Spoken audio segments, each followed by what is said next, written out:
What is up, folks? Greetings. Happy Friday. Welcome, everybody. Jinkinator, Jay, Nico Jazz, Simonuska, Spyro. Welcome. Hope you all are doing well this Friday evening. Lurkers in chat, VOD viewers, everyone else, of course, equally welcome. The opponent. Hello. So, we finished the Spy Hunter trilogy, and we are rapidly moving on to other stuff. Other stuff meaning fighting games today. Trap, what's up, man? We are going to be playing fighting games, and what fighting games we're going to play, well, that's going to be up to you. Yoda, what's up? Man, everyone is here. Awesome. You'll see down there. There we go. Got a little instruction here, a little info of what's going to happen here. We've got a list of games. You can type !list, I think, or !VS to get a link to the list of available games. And we're going to spend the rest of the year, probably next year or two, working our way through this kind of backlog of sorts of fighting games. And the way this is going to work, as always, is we're going to do some raffles. The winner of each raffle gets to pick the next game to play. And we'll play the game for usually somewhere between 30 minutes to an hour, depending on how frustrated I am with the game or how quickly I beat it, or if I beat it. But usually we're going for kind of, one arcade mode played through 30 minutes-ish, or me getting tired of the game, whichever happens first. Something like that. So, if you allow me just a second here to set some things up, we should be getting the evening's first raffle underway very shortly.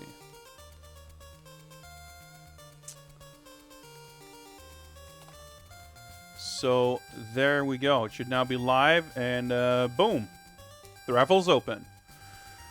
Type raffle or any chat message involving the word raffle, and you'll be entered. Hello, Masar, with the con coins ready.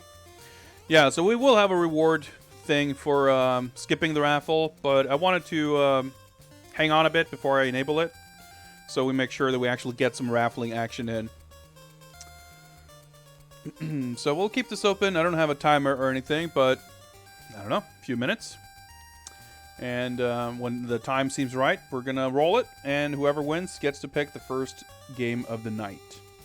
It's been a while since we did this, actually. I think the last fighting game stream was in back in July, almost 2 months ago, which is kind of crazy, but I've been occupied with other stuff, I guess. Not getting the coins ready for the raffle, just for something to draw. Well, that's fine by me.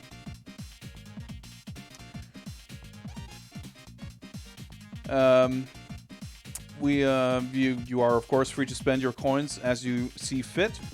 We do have a bunch of delightful rewards ready. Neo Freeman, what's up? Welcome. Soundmeister also. Man, a ton of you guys already. I'm already not keeping up with chat. How's work? Well, it's work, I guess. Not terrible. Not terrible. It's been a pretty hectic couple of weeks, but I'm kind of settling into a groove, I think, and actually have some good news, not work related, but just life related, I guess. The package of toys that I was going to get back in July, that I ended up not being able to collect due to mostly my own negligence, but also some other reasons. It finally made its way back to Big Bad Toy Store in the US, so I'm going to be able to order a second shipment. So maybe by mid-October, I'll have those toys finally. I'm looking forward to that. But at least they didn't get lost in transit, so that's a positive. I also have some other stuff on the way, some games from Japan, which hopefully should show up mid next week or so. So look forward to an old game unboxing stream in the near future. All right, last call. Type raffle if you want to join this one in the next 10 seconds or so. Then we're going to pull a winner and decide the first game of tonight. Yeah, toys are fun. Still waiting to get my damn bicycle back, though. My bike was stolen a couple of weeks ago. And apparently, like, the guy who'd stolen it was, like, caught red-handed. So the police had recovered the bicycle and got in touch with me. But apparently it's, like, stuck in some kind of legal limbo. I don't know exactly how it works, but for whatever reason, I can't get it back until I can get it back. And, yeah, I'm getting real tired of having to walk to and from work. I can tell you that much. So hopefully I'll get my bicycle back soon. All right, that's it, guys. Let's see who wins. Let's do this and roll it. Boom, Seminasuke. Congrats, you are the winner, and you get to pick the first game. Yeah, well, Trap, this is operating on a separate track, I guess. Also, it'd be too much trouble to keep up the document for if I happen to have played a game for another purpose. Not to mention, Neo Geo Double Dragon is fucking sick, so if someone were to pick it, I wouldn't be too upset about playing it again. Seminasuke, are you with us?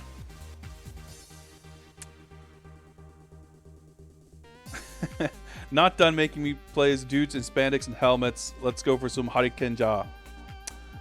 Let's do it. Let me just find it. I think it should be over here.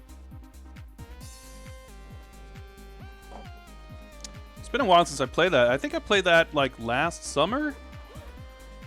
I did a full-on Super Sentai lore stream. It's in my VOD somewhere if you can find it. Talking about like the history of Super Sentai for like 2 hours, and then we played through all of Ninpuu Sentai Hurricanger, which is not in this folder apparently. Let me check it.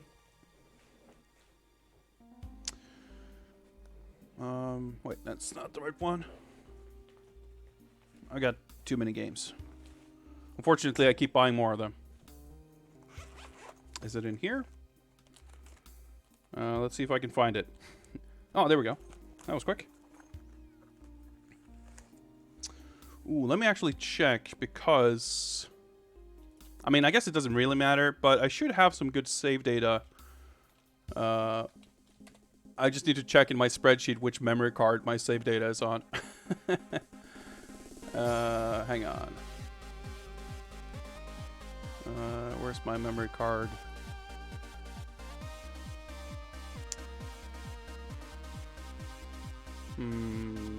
Did I not? Okay. Bear with me for... Oh, there we go. Card B. Okay. Oh, let me pop this in the old PS2.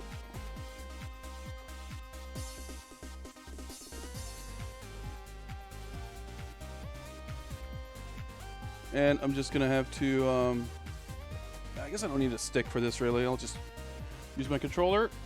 Try to not break everything here while I'm retrieving it. And let's hop on over.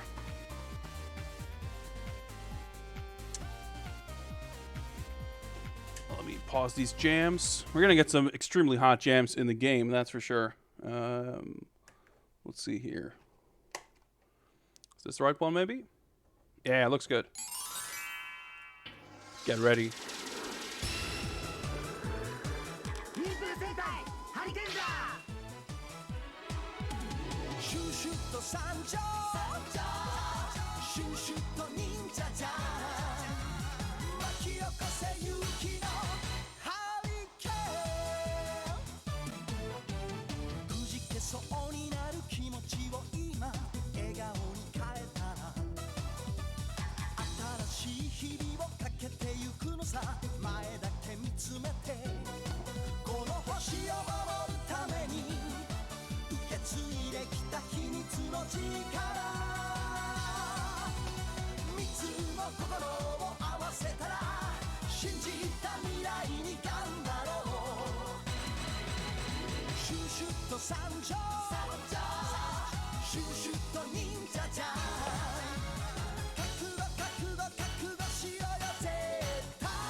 Pretty good shit. Ninpuu Sentai Hurricanger. All right, push start. Let's see if I can load. If I can load the save data from slot 2, otherwise I need to move it around here. Let's data load. It's not asking, so I'm gonna assume it's gonna only check slot 1. Yeah. Okay.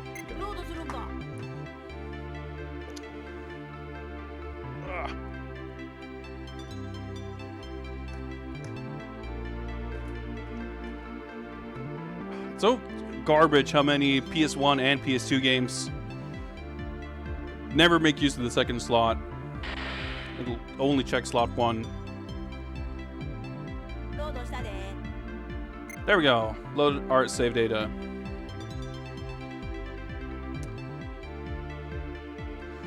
Hurricane Blue was recently added to the mobile game, but not Battle for the Grid. Yeah, it wasn't. I think they just showed a trailer for Shinken Red, or whatever, the female red samurai. She looked really cool, actually. I think Scorpina, whatever her name is supposed to be the last character in this like season or whatever. Muzukashisa difficulty futsu muzukashi. All right, let's just do normal here. Sound, vibration, whatever. Yeah, Hurricanger was the basis for Ninja Storm. This was in 2002, something like that.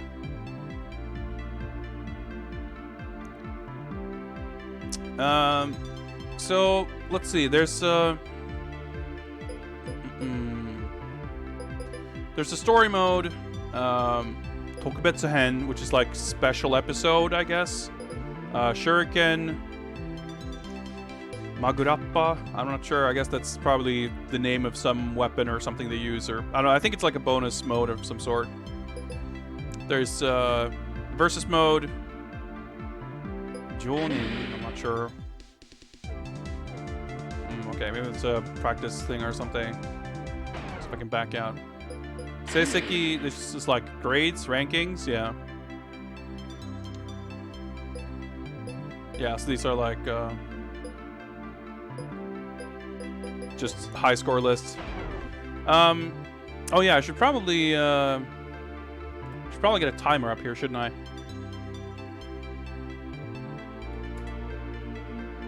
Hang on a second. It's been a while since I did this. I'm oh boy, give me a sec. I need to just move over here. I need to remember how to stream. Whoa, this is not what I wanted to open.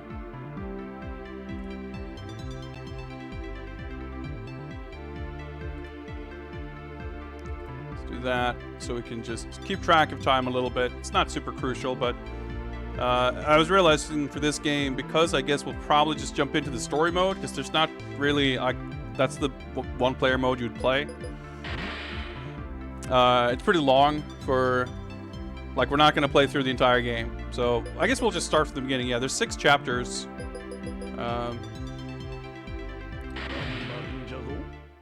Let's jump into it. Hopefully I can figure out how to play. Or maybe chapter 1 starts with the tutorial. But yeah, these Bandai published Kamen Rider and Super Sentai games were generally pretty cool. It's like really late era PS1 stuff.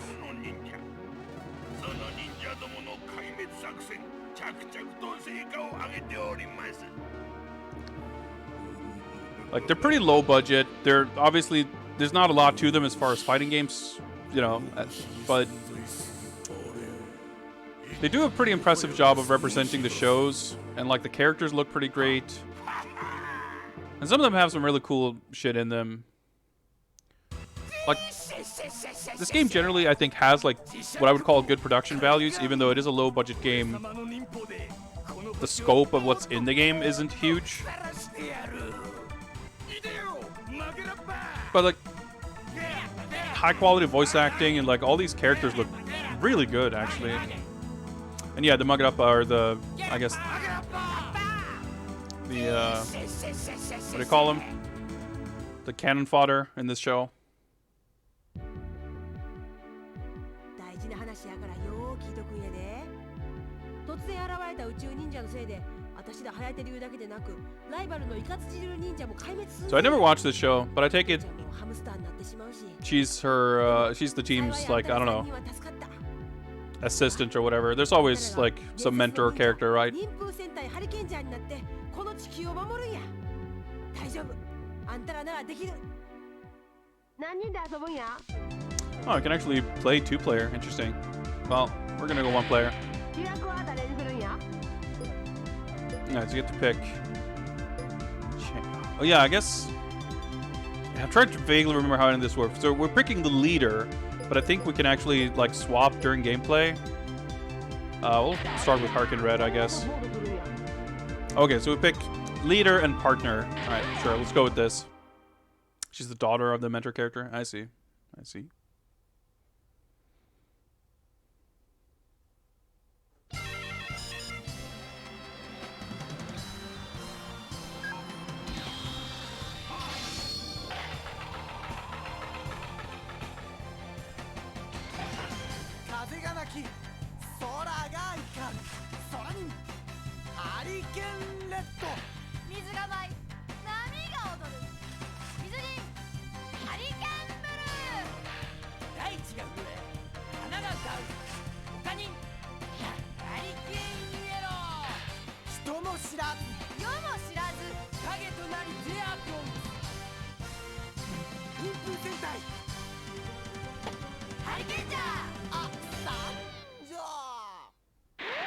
She's so sick. Alright. Alright. I'm trying to learn the controls. You know, you jump on X, punch on square. Oh yeah, it's got some like weird 3D movement that's kind of awkward. I vaguely remember that. Yeah, we're like on different planes. But like it's pretty cool. Okay, I think I used the bar meter by pressing triangle. I do have the manual, but just not quite on hand. Juggles. This game's pretty sick.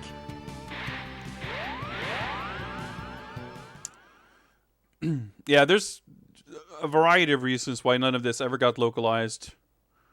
Not only because, like, there's a lot of Japanese stuff, but I think more to the point, like, legally, Super Sentai and Power Rangers are completely, like, separate entities. And, like, Shout Factory's been putting out some DVD box sets of the Japanese series in the last couple of years. But that's pretty much the first time anything Super Sentai has been available in English.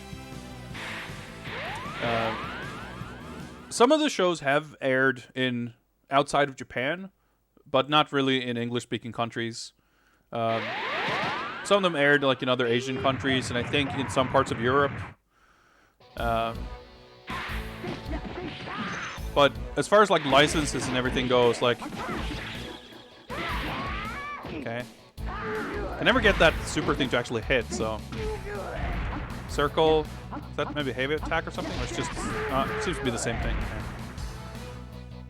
Can't seem to figure out doing anything with triggers. Oh, I guess we just have special move motions. Okay, we're figuring this out. But like,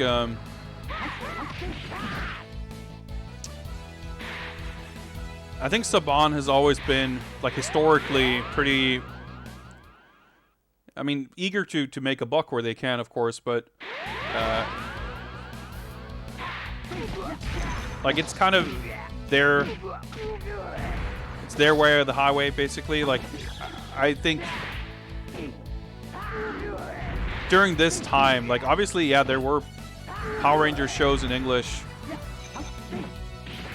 but because those were already such a different localized product, that even if legally there was no obstacles. Oh, there we go.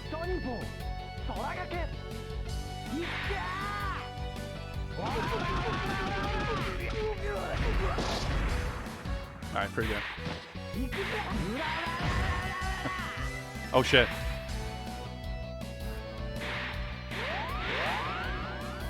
Even if there were legally no obstacles to getting something like that localized and released, like the contents of the shows are so different that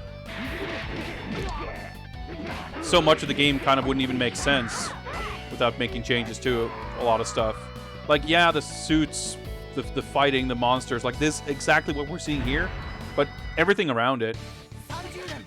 You know, music, voices, a lot of the, like every character that isn't a ranger, basically. A lot of it would be so different that I think it would be, let's just say it would be non-trivial to localize a Super Sentai game into like the equivalent Power Rangers game. It's so cool. That's so well done. Like they use the 2D sprites in like the city environment, just like the camera angles. Like this is so well done. And like with any game like this, you know, you got the human-sized fights, and then you got the mech fights. But I think this, if I remember correctly, this game actually has kind of a Goemon style, like completely separate mechanic for the robot fights. But I can't remember. I might be getting this mixed up with some other game. But I think it's got some kind of a third-person, not exactly fully 3D, but you're kind of aiming on a plane. Well, we'll see. I could be, or maybe you do a normal fight first, and then that's like, we'll find out. Oh, okay. Here we go.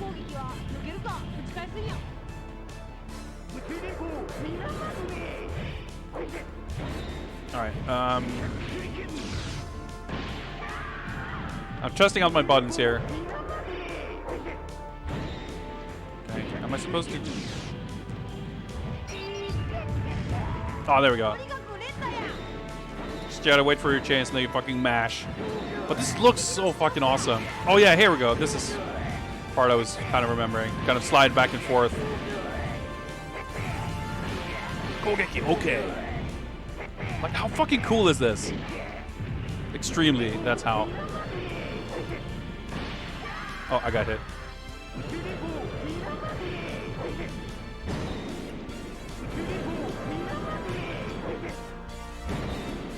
Ah, nice, I did it. I was able to hit it back. Maybe that's what I did before, too. I don't know.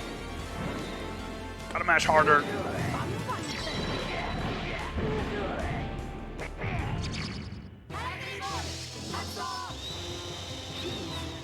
Like, the seamless FMV transition is so fucking good, too.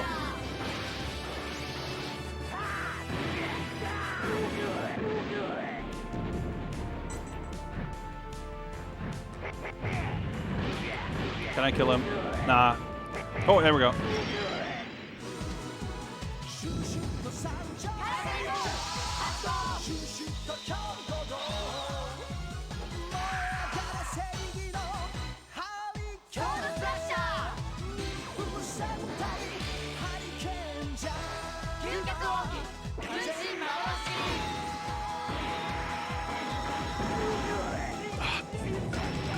So fucking good.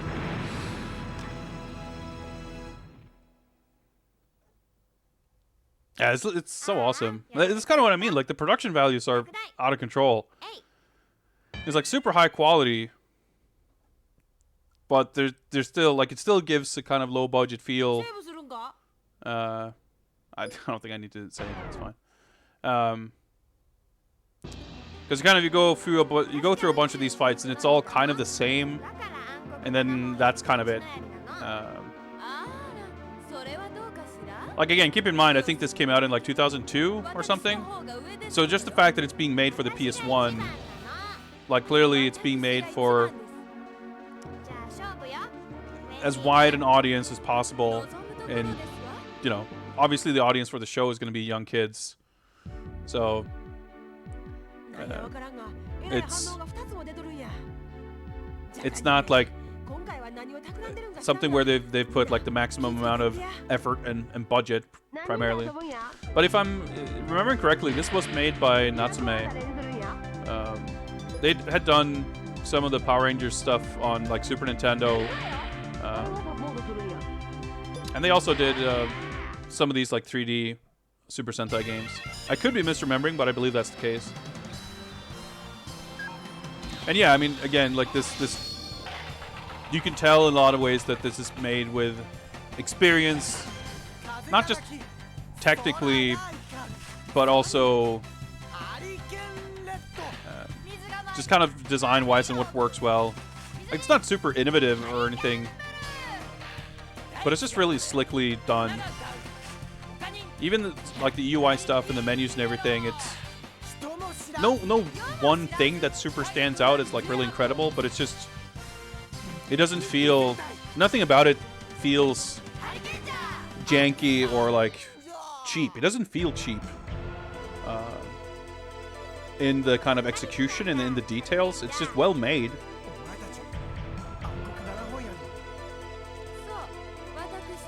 Yeah, just the characters just look so great.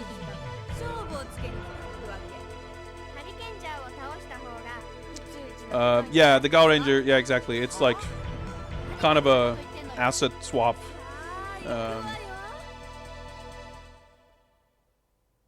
So I'm trying to remember. I'm not super knowledgeable about all the Kamen Rider and Super Sentai games, but I know there was a Hurricanger game, and I definitely want to get that.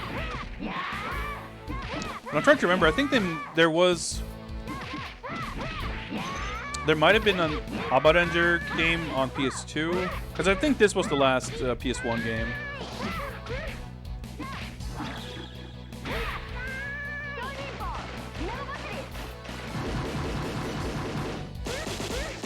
But all this shit is like just really well done.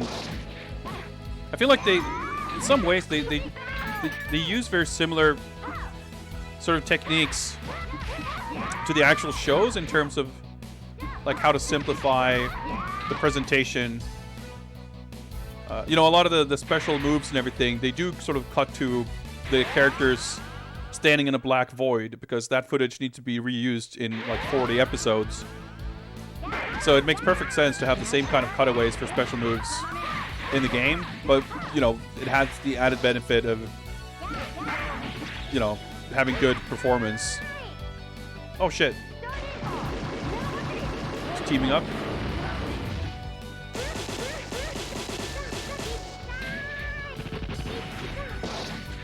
That's cool. I'm not sure exactly about the controls and what other moves you have, but I do have the sense from the other games I've played like this that, yeah, there's just not a lot of depth to the like move sets.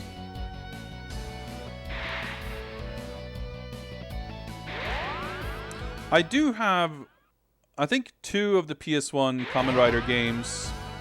I think I have the one that's based on the original show, and then Ryuki, if I remember. And I have Climax Heroes, I think it's called, on PS2, which is like the Decade like crossover game with all the different Kamen Riders. And those are sort of similar, but they're more straight like 1 versus 1 fighting games. But they are, I don't know, they're more of that kind of anime fighter lineage where it doesn't really have what you would expect from proper fighting game mechanics.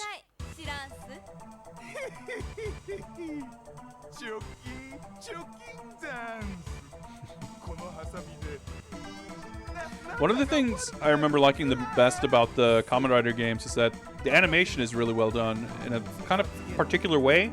The animation is good here too. I have no problems with it. But the Kamen Rider games especially, which I'm pretty sure were developed completely separately. But the kind of animation in those games seems to be like very deliberately aiming to replicate the specific look of like the stunt actors in the suits. It's kind of hard to explain exactly, but it has a cool look to it. Hey, its value, it's really awesome actually. I think that game has a lot more going for it than these games in terms of actual mechanical depth. Catch his backdash. Oh, here we go.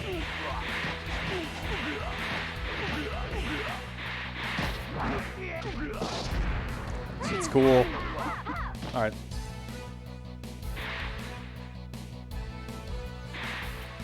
But yeah, of course we got the Tekken style, just like single image backdrop and a looping floor. But, you know, it works well enough. The combat's not...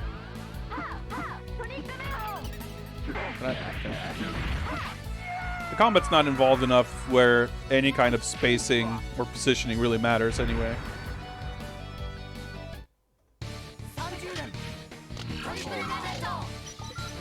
Yeah, it's a shame I haven't watched this show in particular. This is kind of right before I started watching Hurricanger, which was in 2004, which was the first show I like proper watched while it was airing. And I basically watched every year for a couple of years after that, and then I've kind of sporadically checked in here and there. But I haven't really watched Super Sentai in quite a few years now.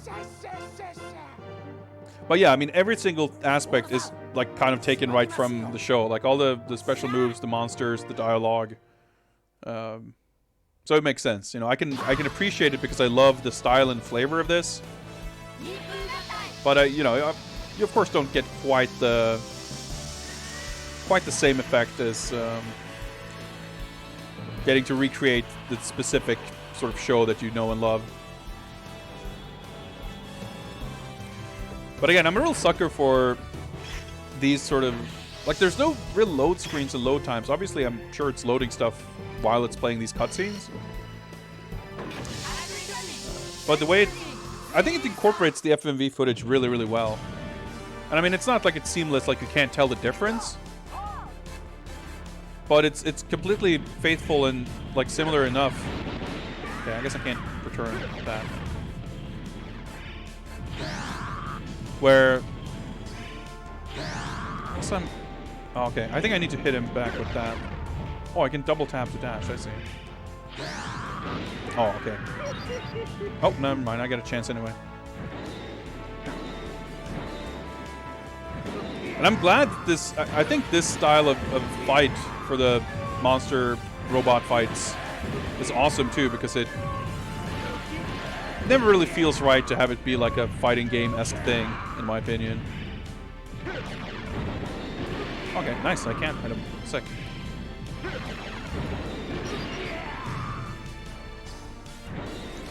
Very simplistic, but super satisfying, so who gives a shit?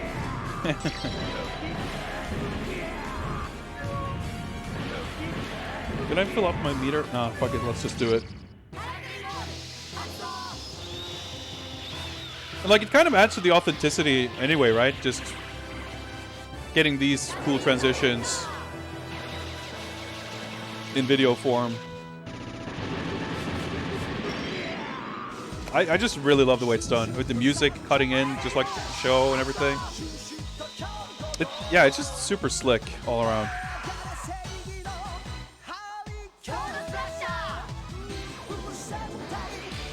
Like, as far as I can remember, these fights never get really more involved than this.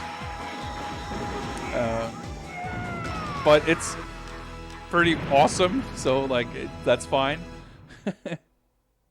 But I suppose it's one of those things where, you know, playing this game 20 years later, buying it for however, you know, many hundred yen I paid for this, it's really enjoyable. But I probably would not have been maybe as keen to heap praise on this game in 2002. Alright, we got Frogman.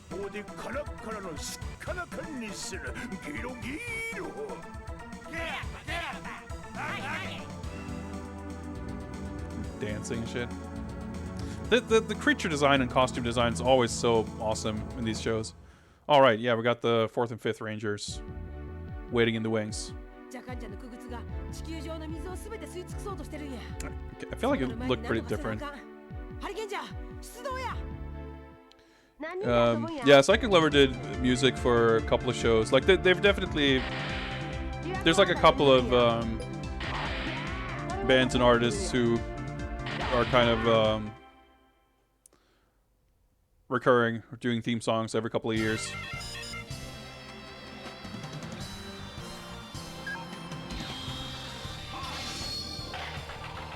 This, the theme song for this show is, I wouldn't say it's like absolute top tier, but I'd say probably in the top 10 at least. Granted, I guess I don't know the theme songs from the last maybe 5+ years, but I quite like these suit designs too, by the way. I think as far as ninja-themed shows, Hurricanger has my favorite suit designs for sure. Because there was Hurricanger in 94? Oh yeah, right, Shuriken stage.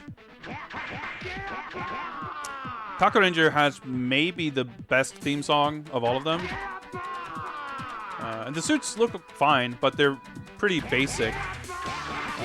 There's like not a lot of design to them. Dude, the slap bass fucking going crazy.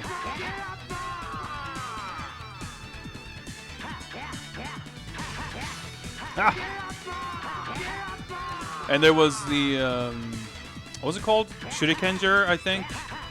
This is like post after I stopped watching a couple of years ago. That was also ninja themed.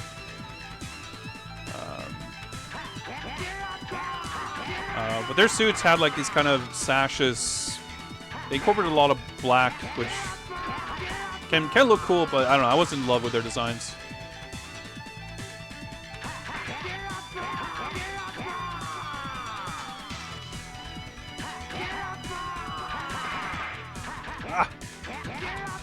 Alright, there we go. So yeah, like every single element to this game, like you can tell that it's just made for kids, basically, I guess. Like it's just mechanically not very dense. A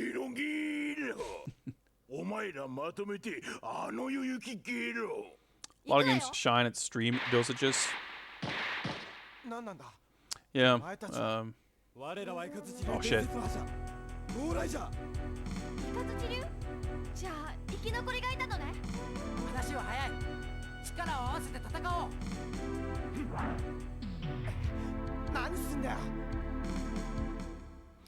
So we won't, I guess, get to see it in this mode, but maybe you saw it when I was flipping through the modes at the beginning. In the versus modes and whatever other, like you can play as all these other characters. Basically anyone who appears in the game, I guess you can play as, including these, well, these guys joined the team, so it's not terribly surprising. But like all the bosses and monsters, and there's a few bonus characters.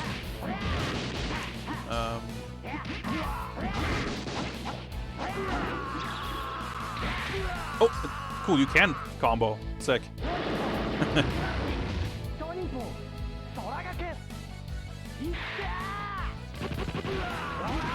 Oh, that's so cool. Like Gao Red is a hidden character in this game. Oh, that's so cool. He wasn't like defeated, he just left. This whole like fuck it, we're gonna jump to another location thing is a little intrusive, but you know, visually it's kind of neat.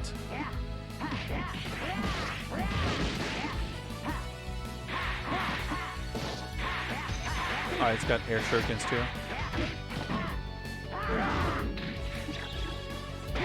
Fuck it, just OTG this guy.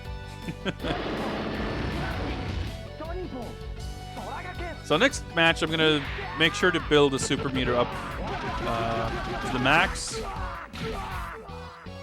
Because I'm not sure, maybe that's doing the whole silhouette screen door thing. But maybe that was another thing. I'm not entirely sure. We'll see if I can figure it out.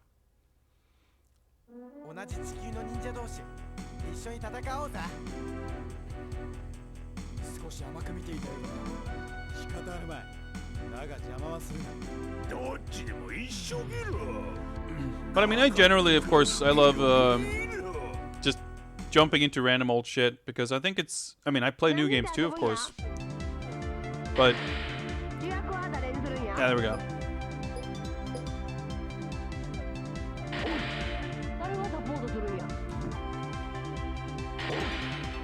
Kabuto Liger is my friend. I forgot. What was the... I forgot the name of the blue guy. Or I didn't catch it, rather. But that's fine.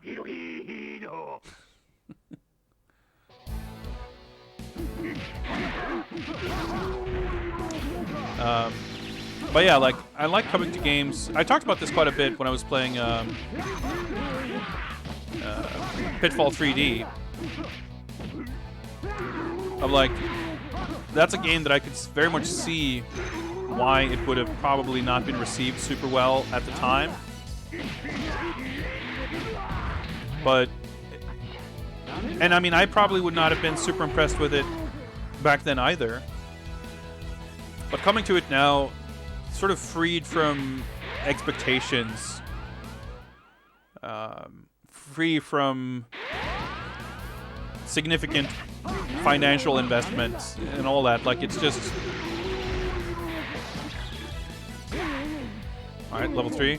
Okay, so this is level 3. I guess level 2 is when you do the team up.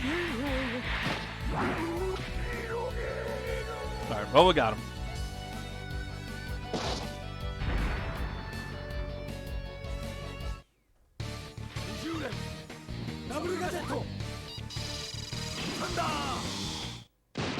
I honestly really love this era of Super Sentai, like, visual effects too. They started using CG, and a lot of it obviously is pretty dodgy, but they still have a good amount of like actual footage. It's not all CG, and I mean, it's obviously still not all CG, but the amount of CG is kind of increased. Like, they definitely started doing more of the giant robot stuff, just as CG in like the mid-2000s. Very occasionally having shots like this. But just the style of the CG too, like, it's... Obviously it's not meant to look realistic. It is kind of stylized in a way that it's just... I don't know, it's an aesthetic that I really appreciate.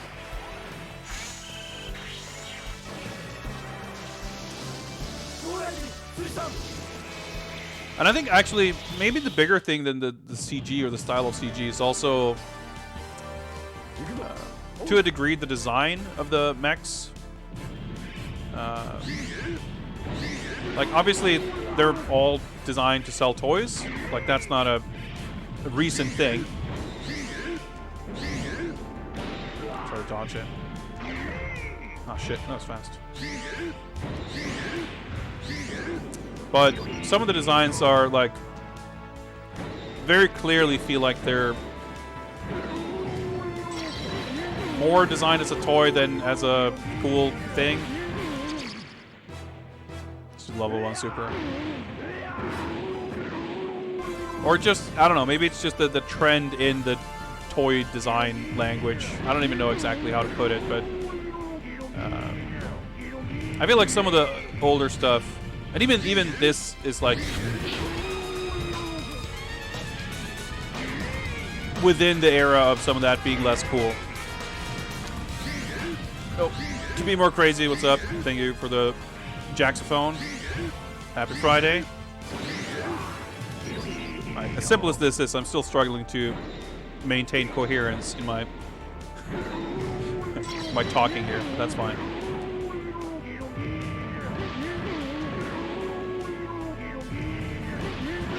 Got him. Yeah, so it's not like CG started here, but I still think it's... When I started watching in the like mid-2000s, and by the time I kind of fell out of it in the early 2010s, I had already felt like a change in how some of the stuff in these shows looked. But I generally prefer the way it looked like in the 90s, for the most part. Both in terms of using more practical effects, but also the design. I mean, the robot stuff has never been my favorite aspect. I don't care about it that much. But it's still... I don't know. I feel like if the robots / vehicles aren't cool at all, they're still a big enough part of the show that it's gonna be to the show's detriment if I'm not into it. またジャカンジャが出現したんや。もう少しで新しい火薬リボールが完成するんやけど、間に合うように急ぐさかい。それ I まで remember still liking, like Hurricanger, like I mentioned, was cool. And I think it was Hurricanger after that, which also was cool. And then I think it was Hurricanger. I'm trying to remember the order here, but I think it was Hurricanger, the like protect the environment / drive race cars show.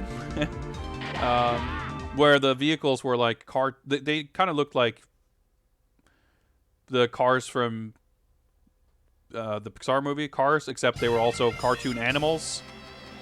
It just had a really goofy look. Oh yeah, Geki was before. Was Geki before Go-Onju? Yeah, maybe. Hurricanger actually probably has my favorite suit designs of any show.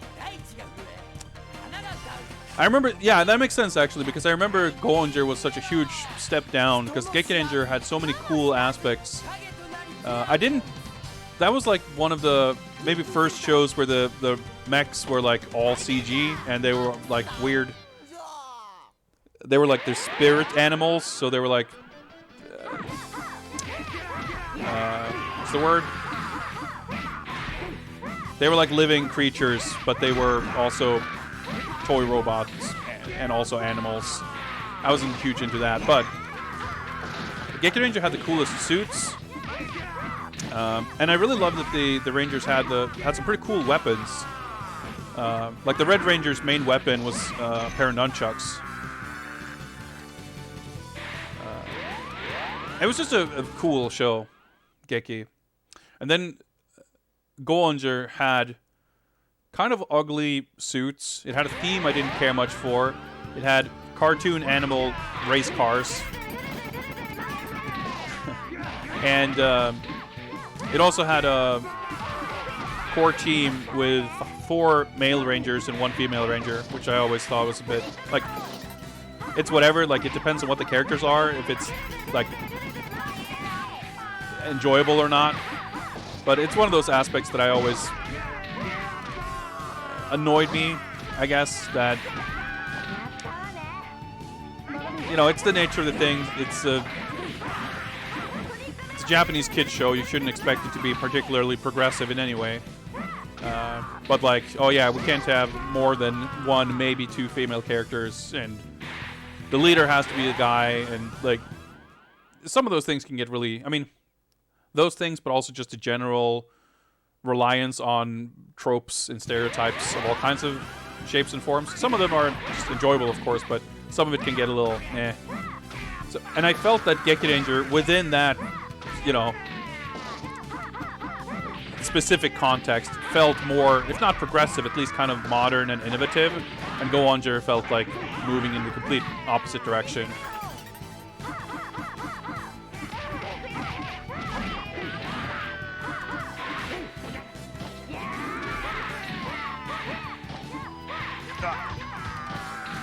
I guess using like the super moves on these guys is just going to be a complete waste of time because the cutscene is going to be 5 times longer than just killing them.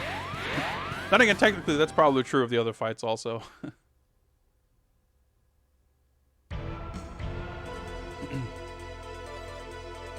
Geki Violet being a Muay Thai wolf, the ring gong for henshin device. Yeah, that was so. Oh yeah, I just remember that. So in Hurricanger, they had these like gloves or like gauntlets that they were like. Because the theme of Hurricanger was like Chinese kung fu. So they did this like Chinese bow or whatever, like with the what are they called? The knuckle something. And in the Power Rangers version, they changed it so their henshin devices were sunglasses. Which, I mean, I'm not against that. Like, that's a fun, cool idea. But it's a weird change.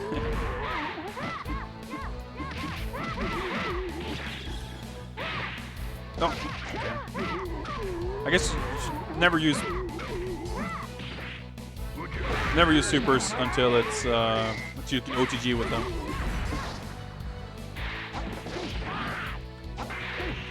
So I guess this is probably Gori Daisuke. Sounds like him, right? Rip in peace.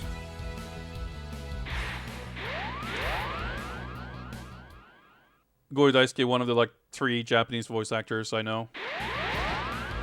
But he used to voice Heihachi and Bass in DOA until he tragically passed away in, I forget when that was, late aughts, something like that. I don't know if it's him, but it sure sounds like it.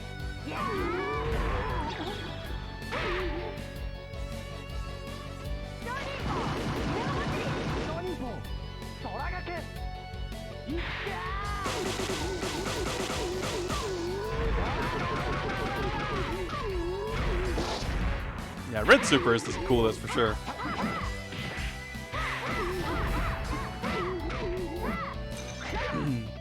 Oh shit, he did it? Okay. It looked exactly like he did a super or something, but now it's just time for another transition.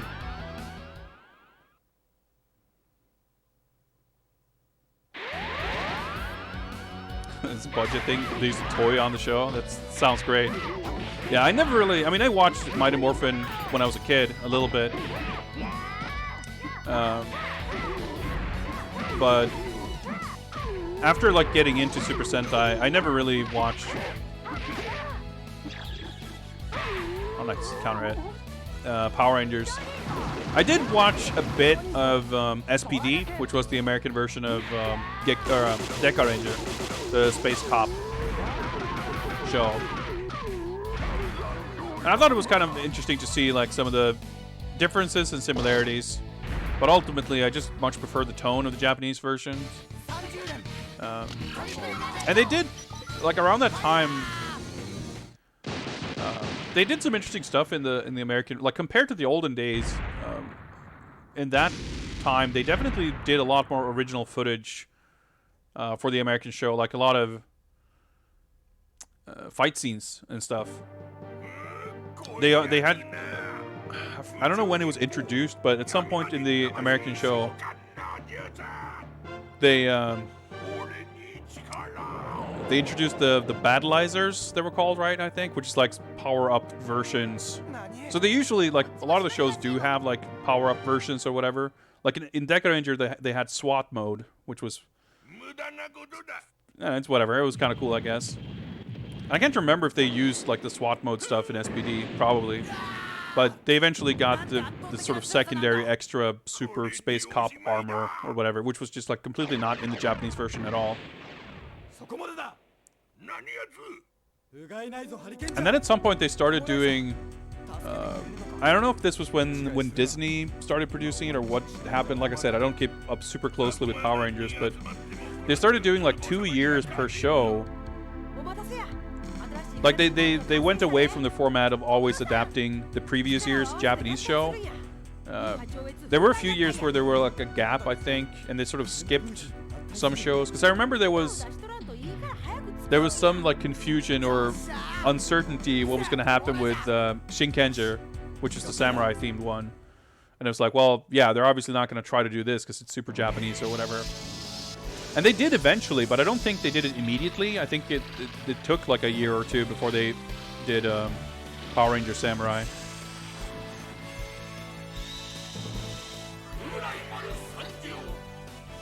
Karakuri Ninja. Alright, cool. But then they did like Power Rangers Super Samurai like for a second year. So they kind of had every show go on for 2 years instead of 1 year, I think. Maybe not every show, but that was like a thing. So I suppose that necessitated more new suit footage. I don't know. Alright, we're gonna Gattai with the Goranger mech here. It's not like these robots play any differently, but it's still, I mean, you gotta love it.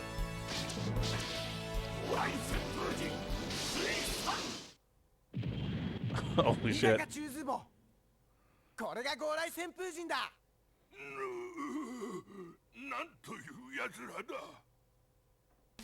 Oh, this shit is cool. The SPD Rangers have mutant powers. Yeah, I guess it was a thing like Deca Yellow is an Esper. Oh shit! So maybe they wanted to like add to that. I don't know. Man, Deca Ranger was good. I should like rewatch that sometime. I bought 2 or 3 of the Shout Factory DVD sets, but I haven't kept up. I know they put out a bunch more. By this point, they probably have caught up to the like 2000s era shows that I actually watched. It'd be nice to rewatch them with like not shitty fan subs. Nice, level 1 super is pretty quick, I guess.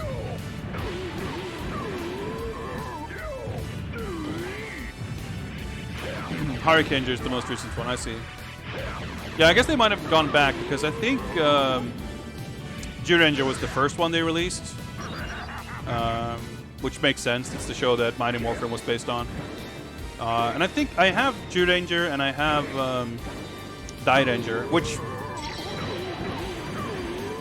the best theme song is definitely down to Kakuranger or Ranger. Those two have the best theme songs for sure. I can't remember if I have the Kakuranger set also. I think I might.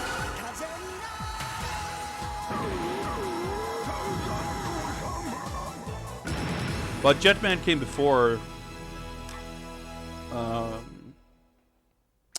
Was that the one right before Hurricanger?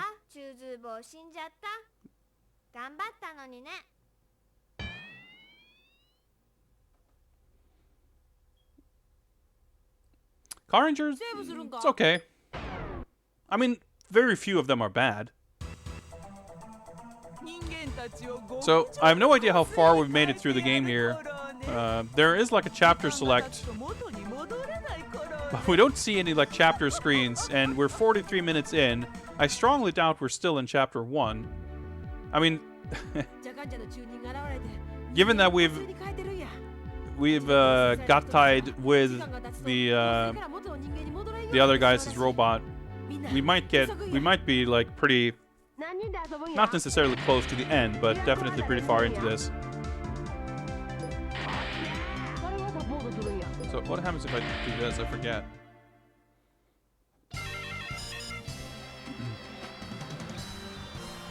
And like, this game is sick, but I'm starting to be a little torn on whether I should keep playing or maybe start wrapping up so we can play something else also.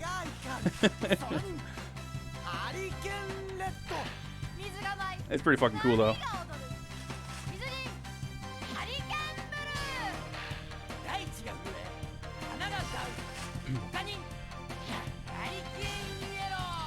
Quality of the FMV is pretty good too. I mean, obviously it's 2002, so it's not groundbreaking to have nice looking FMV on a PS1 game, but it's like the frame rate feels unusually high.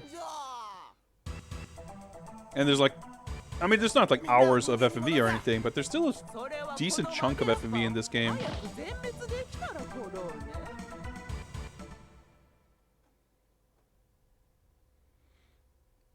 I'm fine with ending everyone's torment of Sentai nerdism. Oh yeah, another Shuriken stage. Oh, this looks so nice. You know, this actually has, I mean, maybe extra more so with the music, but like this has such a like 90s 2D video game vibe to it.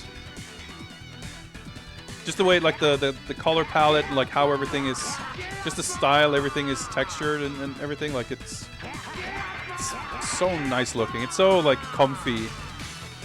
Just love the look of this.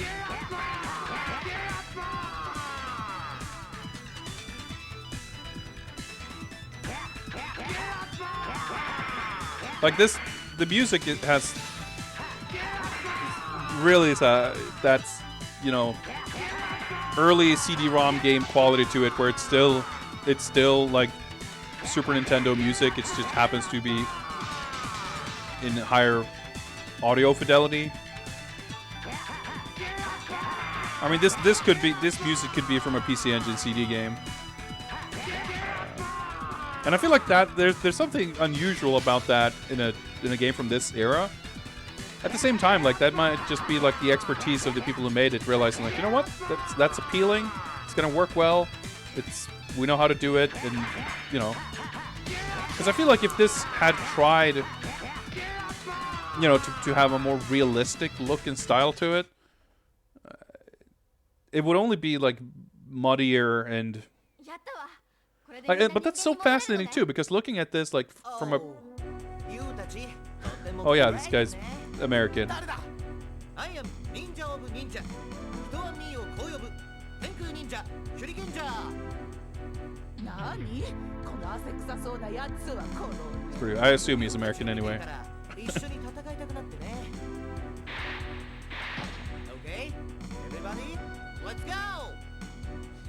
Maybe it's just Yoshinori Ono. 何人で遊ぶんや？主役は誰にするんや？ Yeah, we play as the Hurricanger. But actually, fuck, what was the show? That was, it was called Hurricanger, right? The other ninja show? That's the one that had, well, I guess this one also, but like the 6th Ranger in that show was an American who was like a cowboy, and his morpher was a hamburger, which is like, holy shit, how, like, can you get any more perfect than that? Ninja, right. Okay, I'm getting confused. Yeah, because I wouldn't think they would reuse it if they had named the character that. But it was called Shuriken Sentai, that's why I got confused. Yeah, Ninja is like kind of a lame name. That's another reason why I don't like it as much as the other ninja shows, even though I haven't actually watched it.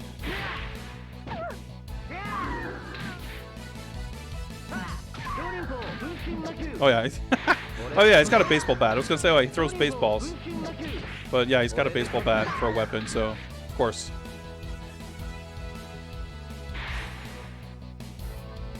Yeah, as a burger flip phone.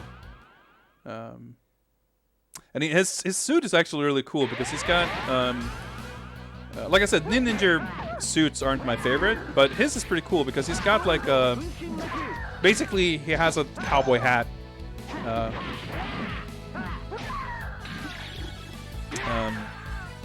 Like just a kind of slight sort of oh yeah, baseball slide, of course.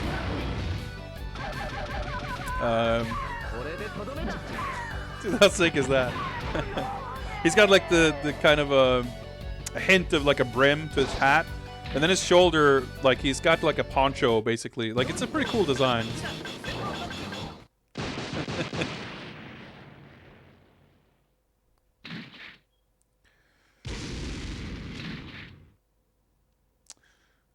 I always love like I like when the main team has like a coherent style, but then the 5th, you know, the 6th range or whatever, like the extra rangers have kind of a slightly different look to them. But sometimes it's a little weird. Like I wasn't a huge fan of like with Geki Ranger, the main team, the red, blue, yellow, like their suits are perfect. I love them. But Geki Violet and Geki Chopper, they're cool, but they look kind of weirdly different. They don't quite like fit in.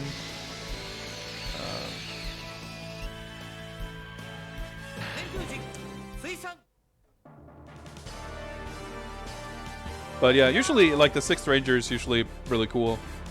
I guess no exception here. That doesn't actually damage them, but maybe you get the chance to strike back sooner. Probably not. This part is so cool. Like it's whatever, you just mash, but fuck, it's cool. Ninpuu, okay. Whoa. Save up to level 2.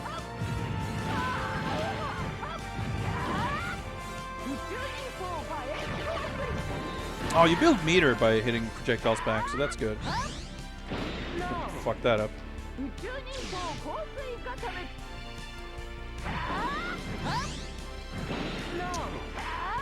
No.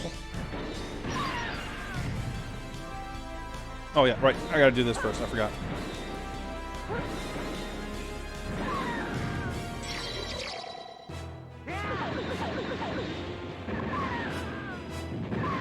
Yeah, I guess only the main robot has like the FMV cut-ins. Still cool though. Unless it's a different one for level 3, but I won't have time to find out before this fight is over.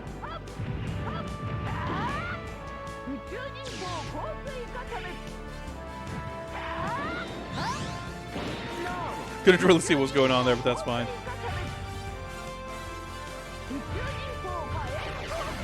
Oh shit. No!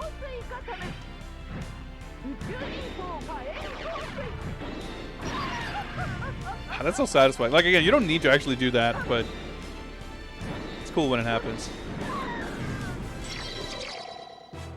I was gonna say, you can try level 1. Oh, a fucking rider kick? Hell yeah.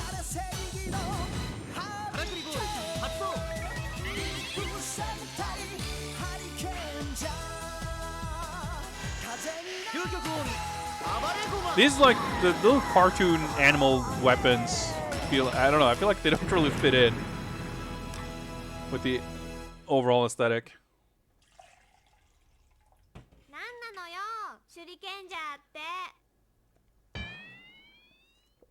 Six Ranger get its own set of coolness. Yeah, they usually have their own mechs and stuff. I'm ready to save. So, we're getting close to an hour here. This might be like the last fight or something, I don't know.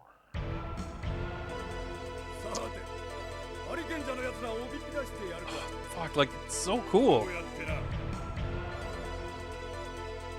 Anyway, I was gonna say that I guess I should probably wrap up.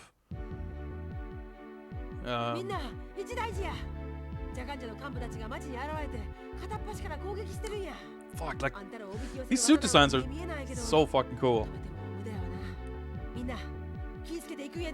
It's like we're watching the show. Yeah, I'm just anxious to play more games.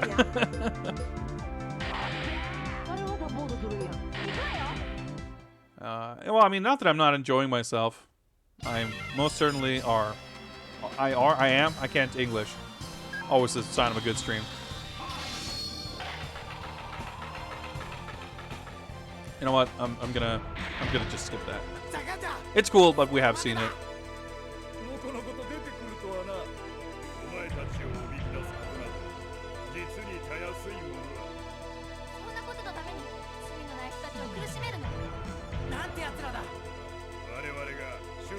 Sure looks pretty apocalyptic. I'm just trying to, like, make some mental mathematical gymnastics here, figuring out, because when we started the game, there's 6 chapters, and it could be that each monster fight is the end of a chapter, because I don't think we've done, maybe we have done like 4 or 5 of them, but it's hard to remember, like, because everything kind of flows together.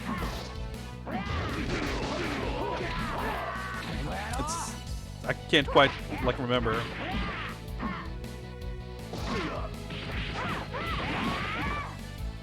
Alright, time to jump.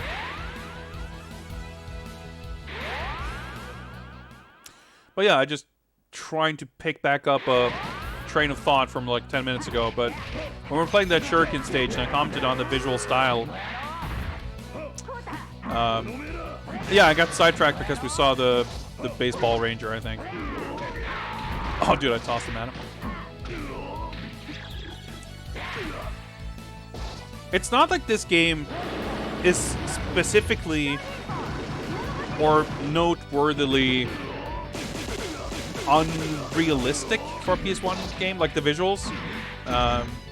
It doesn't feel like they've made great efforts to, like, come up with a very stylized look for stuff. But just by nature of being a PS1 game and the limitations,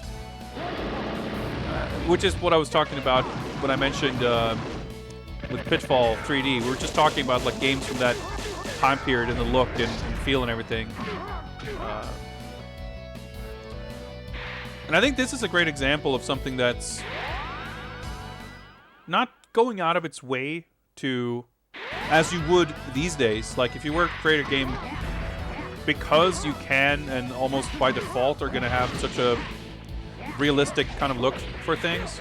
I should maybe start blocking. I just noticed I'm pretty low on health. Anything that's not that is like such a deliberate choice. Whereas here, that wasn't so much the case, in a sense, because the ceiling for how realistic you can get is so much higher nowadays that if you are even aiming to go in that direction, you are by default moving further away from any kind of stylization. But when that ceiling is so much lower, just by nature of what the technology allows,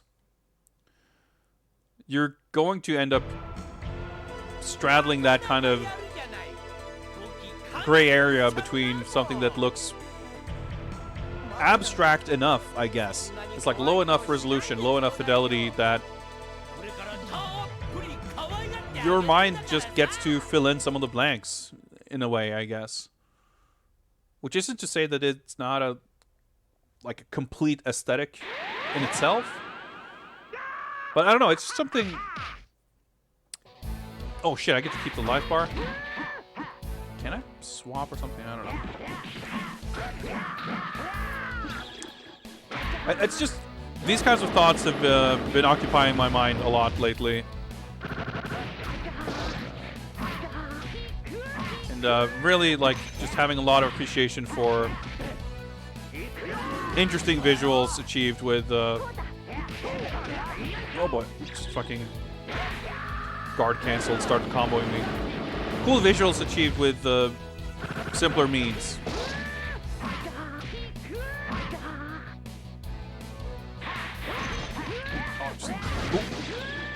Yo, the combos though.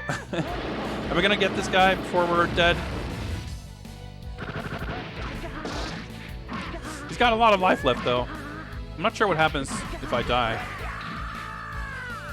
If I have to redo the entire fight or the second phase or whatever.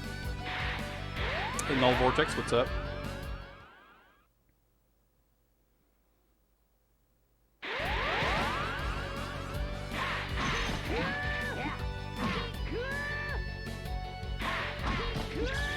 Just jump kick into super? Sure, let's do it. I don't even know how much this actually does. He had about 60% health on that meter. Okay, it didn't do an awful lot. That did about as much. Oh! Oh.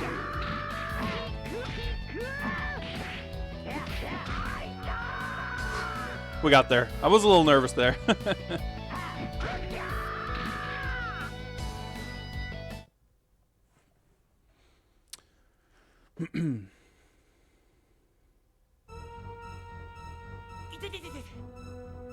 Cheese strand. Well, I don't know. I started paying attention to my life bar and not just literally mashing when I had 15% health left. Oh wait, hang on. Maybe I actually need to pay attention whether I'm taking hits or not.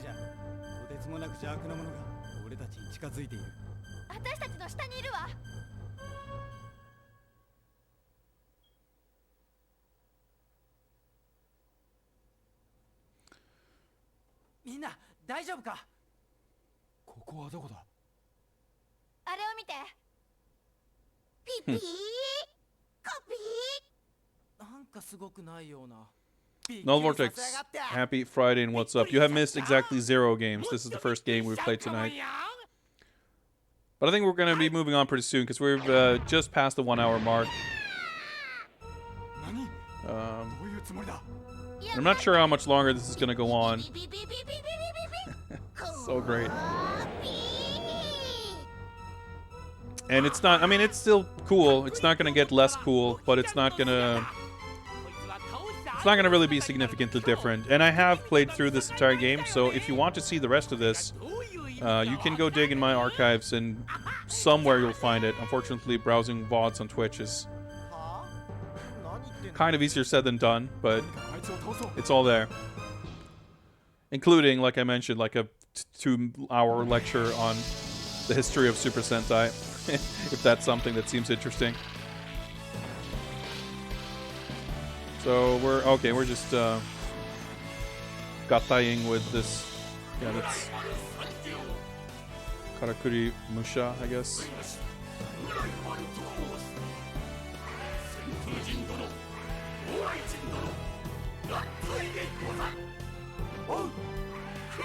Lord Hurricangers and Lord Go-Riders combined.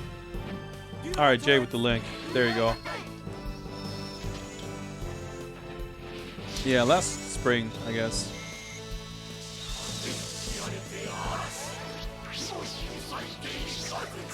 Shit's cool though.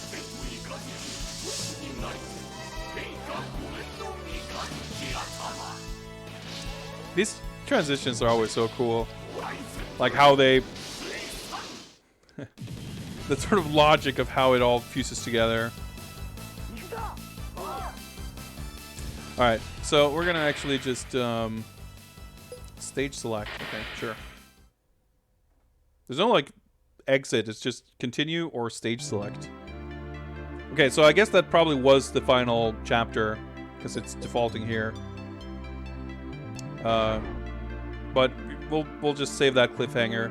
I'm just gonna show super quick. I don't know if this is a practice mode or what, but just to show you the characters. So you unlock these, like if you don't have a save file, you just have these 3 characters, I think. So you unlock the other Rangers. Yeah, we'll see, because this is like the last villain, I think. Yeah, we saw all these. No, okay, wait, there's this guy. We didn't fight this guy yet. I'm not sure what this is, and here's Gaured. And the final character you unlock is the hamster.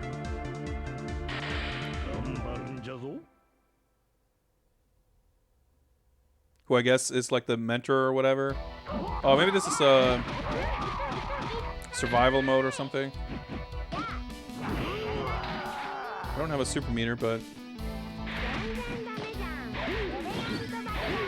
his voice is pretty good. Not the easiest to use, but... Oh, shit. She grabbed me.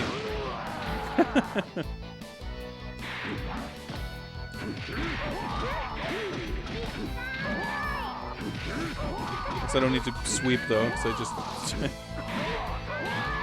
Oh, shit. Oh, yeah, I can do special moves.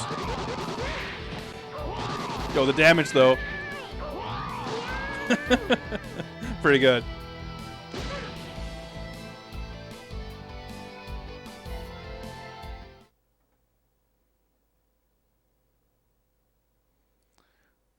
Yeah, okay, so actually, I'm curious because we didn't get to see it. Yeah, player select. Let's check out Gaured.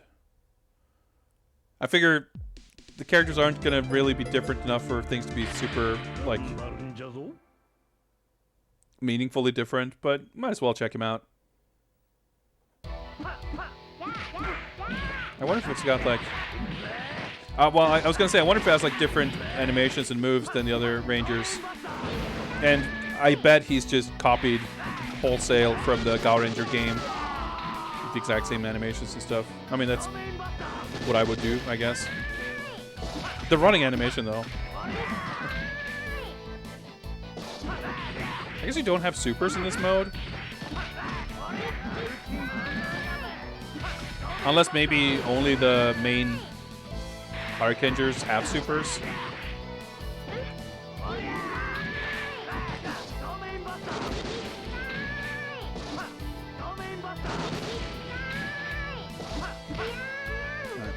That works.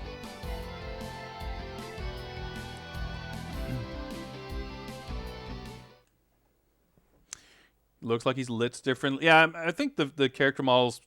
I haven't played that game, but he looks a little less detailed. I mean, obviously the suit is very monochromatic, but I want to say that I think the characters kind of look a little better in this game, but maybe he's just kind of a simple-looking character, and the monsters and everything look awesome in that game, too. I mean, I'm definitely going to have to get that game at some point, right? Anyway, I think we'll leave it there and set up another raffle before moving on to the next game. I'm going to go on a super short break to go to the bathroom, but let me set up the raffle first. And move that out of the way there. So I'm gonna might as well just hop on over to this screen right here because I'm going to forget about it otherwise. So I'm going to do this. Raffle is open. Let's get some music going. And I'll be back in just a few minutes. Time for raffle in chat, and you will have the chance to win and pick the next game. See you guys in a couple of minutes.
Alright, oh, hang on. Raffle's still open. There we go. I'm back. Let's see, we got a few people entering. Oh, yeah. Let me update the spreadsheet to mark off Hurricangers haven't been played. So we don't get confused about that. Let's see, Ninpuu, Sentai, where are we? There we go.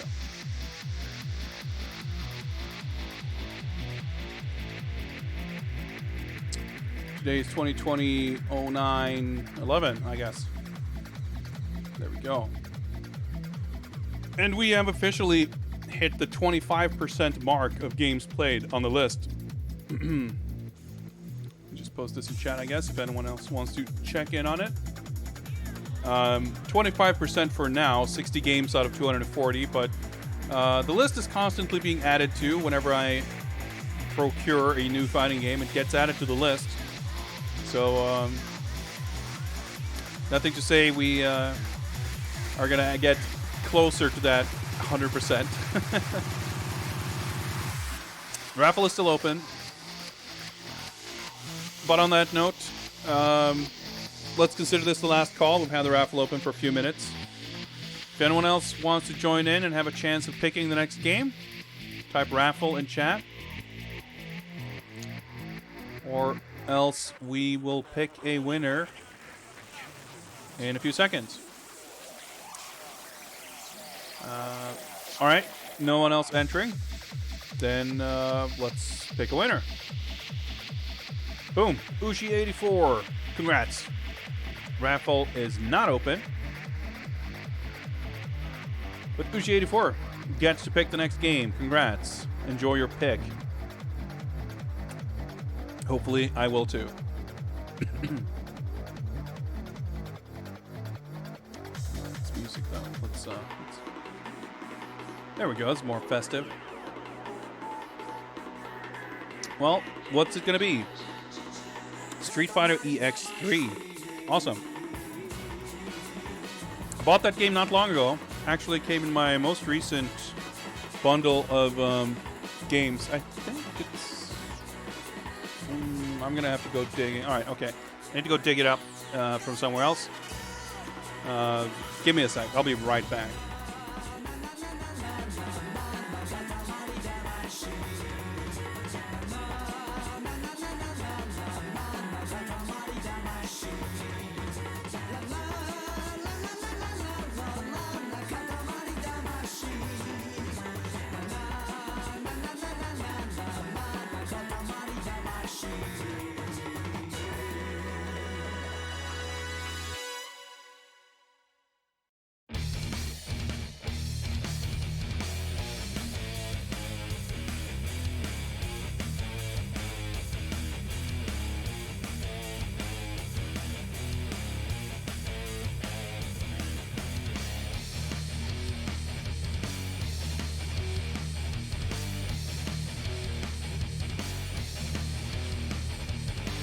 There we go. I got lost in my stream deck trying to find the scene.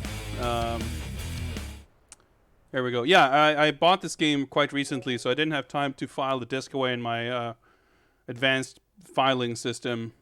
So I had to go dig out this thing. I've never actually played this. I have played some of the other EX games. Well, actually, that's not entirely true. I have played this, but very, very briefly. Like one afternoon about 15 years ago. Let's dust off this arcade stick. Briefly enough that I basically completely forgot that I actually did play this. But I have no real experience to speak of. Oh, man. The MVC2 Capcom logo.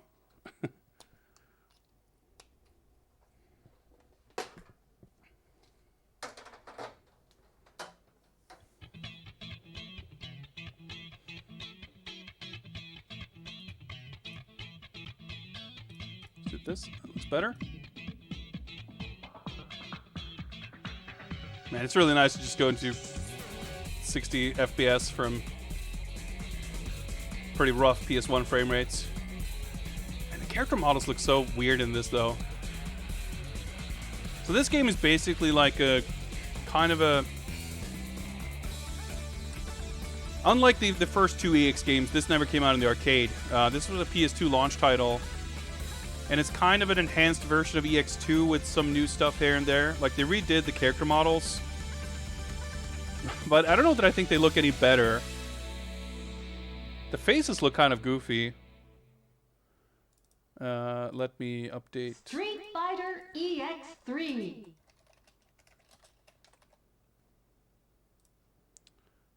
And we got some cover art here as well.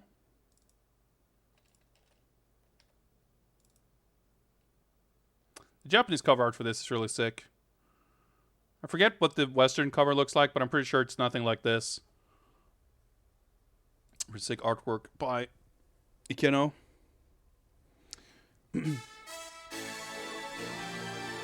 Biggest fighting games missing, FX Fighter.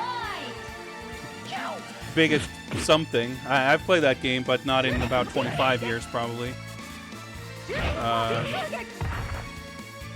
When I first put the list together, it was kind of for a one-off special thing, so I put a bunch of emulated games on there. But since I started doing these streams, I've refrained from putting any emulated stuff on there, and it's all just stuff in my actual collection. But even if I were doing emulated stuff, DOS games or like PC games, it's probably not worth the hassle. Oh yeah, so Skullomania time, Leomosaur says. Might be the case, but I would like to remind people that if you would like, you can cash in some con coins and decide. Oh shit, we got XCOM stock sounds. Hell yeah. You can pick my character for me if you would like. Otherwise, I'll just go with whoever I feel like. Well, I'm sorry. I'm not saying I'm refusing to put games on my list on basis of quality. I'm saying I don't want to deal with the hassle of running DOS games or building a 486. Yeah. Yeah, I guess I'll play with the default. The stick I have is the layout is just kind of weird, or it's different from modern sticks where the L1 and L2 is on the far left. So it feels a little unusual to use the rightmost buttons, but it's either that or just changing all the settings.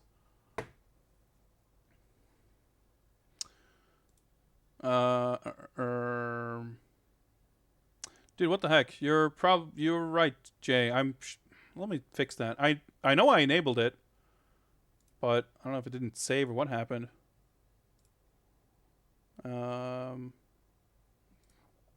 Just turned it off for some reason. I might as well enable the pick the next game thing too, which should be redeemable only once per stream.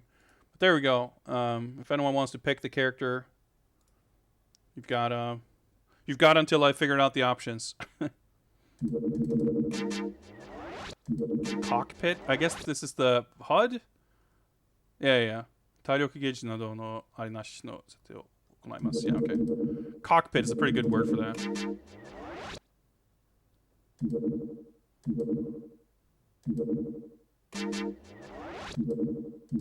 Database. Metal Gallery? I just remember that this has that character edit mode. Like the only new character in this game is Ace, who is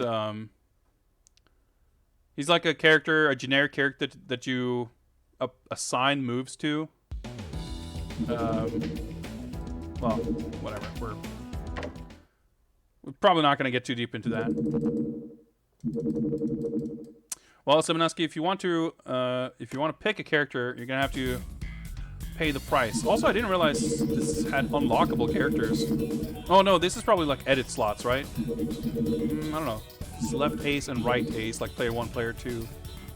No, there's definitely unlockables because it's missing a bunch of characters, right? I think Sakura, I guess, is technically new also, but she's not new, but she wasn't in EX2. But I guess we're missing a bunch of the EX2, like Sharon, Area, Volcano Rosso, Shadowgeist. There's probably 3 versions of Kairi. Yeah, there's a couple of characters. Crackerjack it is. Alright, well, your wish is my command.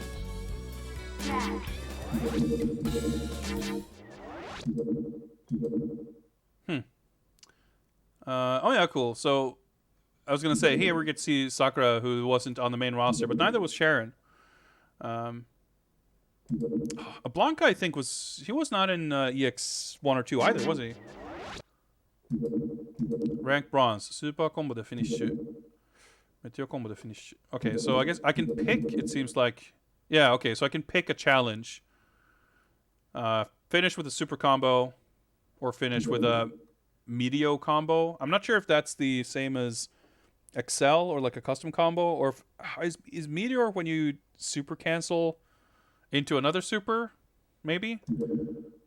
I don't know the EX mechanics super well. Blanca was in EX2? Man, I have not played that in a long, long time.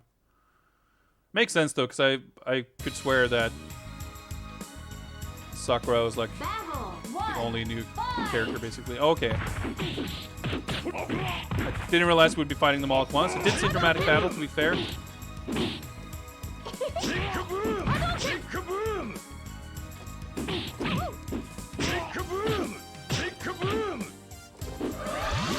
Oh, okay. No iframes on that.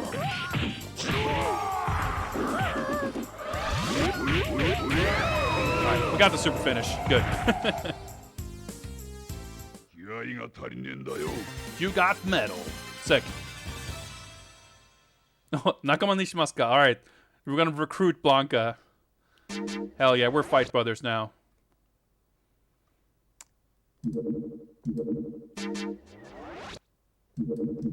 Oh, dude, yeah. So this is the kind of shit that like they added to this game, basically. Genjutsu got the tag combo Kimuro. Genjutsu got the Niji hit ijo Kimuro. Alright, so to get a bronze medal, we need to tag and do a tag combo. I have no idea how you do that, but actually, I have this. Oh yeah, the manual is like fucking. Someone took a bath with this thing. It's like I was gonna say it's the shittiest condition manual I own, but I don't think that's actually true. I think the Katamari Damacy manual I have is somehow in even worse condition than this, but it's like falling apart. Let me see real quick if.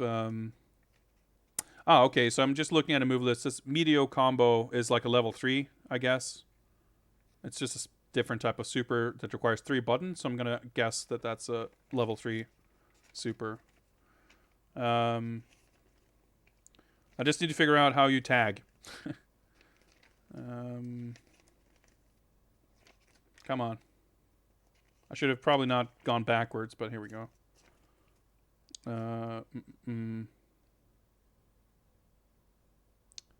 Momentary combo. Emotional flow is another mechanic.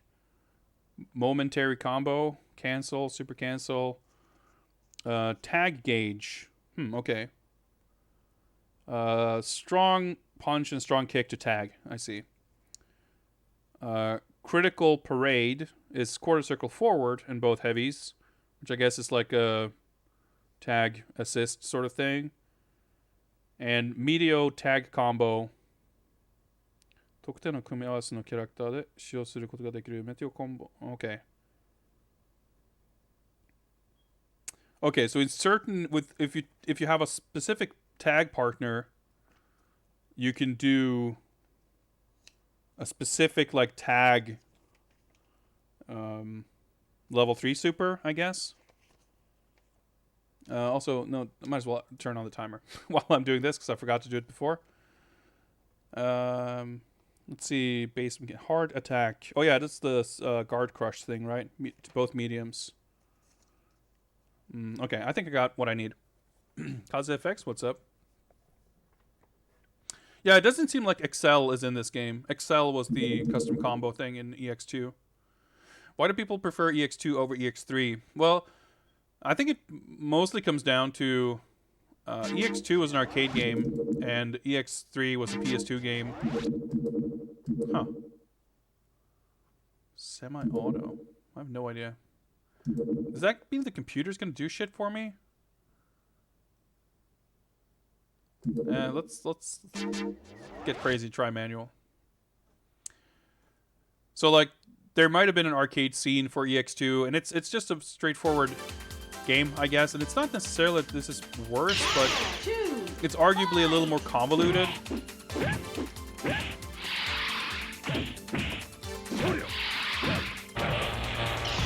I think that was a tag combo, maybe.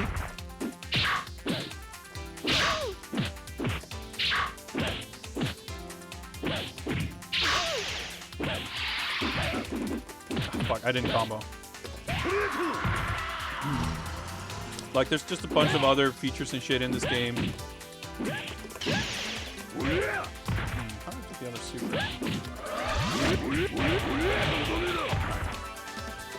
Oh, is that a tag combo? I don't even know what I did, but that works.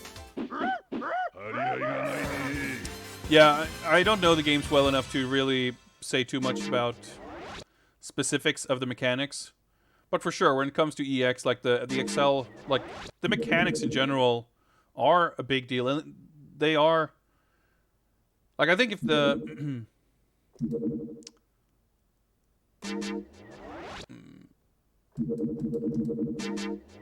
Let's do semi-auto there. I think the EX series is generally known for having pretty sort of loose and free-flowing mechanics. It's very, like, you can combo supers into supers and do all kinds of crazy shit. And I mean, it's definitely the same in Fighting EX layer.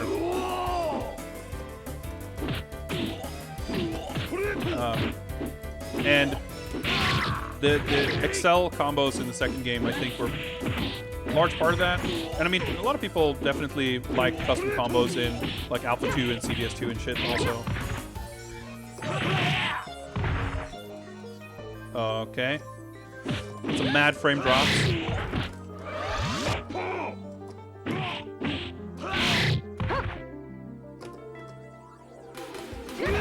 So it would make sense that the absence of that stuff would be not appreciated by everyone.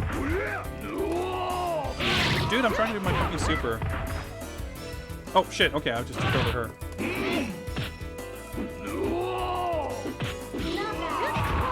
Alright, that works. Yeah, and I guess if this game's gonna have slowdown and shit like that, that's not great either. But, I mean, if you were to play this versus, I guess you wouldn't...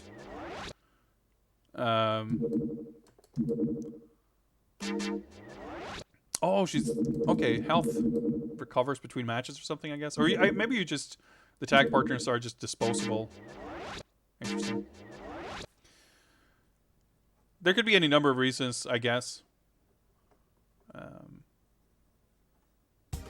But it's also, you know, this being a PS2 launch game means that it had, I think...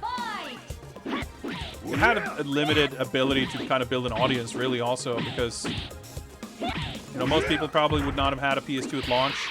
By the time they got one, you know, there'd probably be other games to play on it. Not that this is bad, but, you know, that's just how it goes. Yeah, jams are hot. It's always... Audica jams are always hot. But yeah, this game has really strong, like, Western studio does an HD remake of an old Japanese game vibes to it.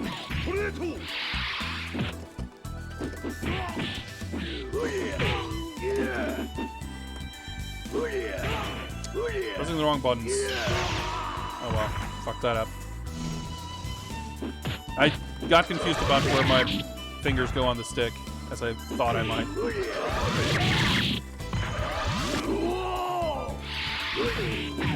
But yeah, there's just like more sort of detail in a sense, like the facial features and stuff, but it just does not look better. Like the smooth shading, I guess, is arguably, you know, improvement. But I really think the characters, to me, they're uglier than in EX2. The whole game itself has a, like the lighting and stuff, it's just like incorporated these sort of fancy features, relatively speaking. But I don't think they do anything to enhance the aesthetic. Garuda's 8-year-long moves.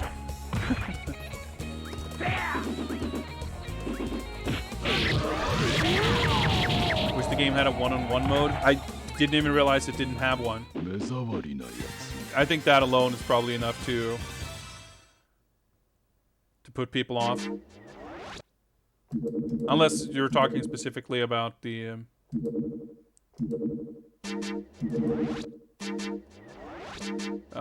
single player thing. I'm not sure. I guess I don't know what the versus mode is like.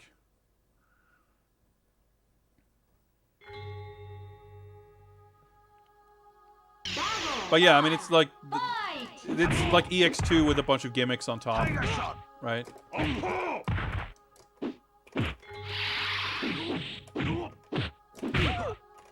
Tiger shot. Pretty shitty Sagat voice.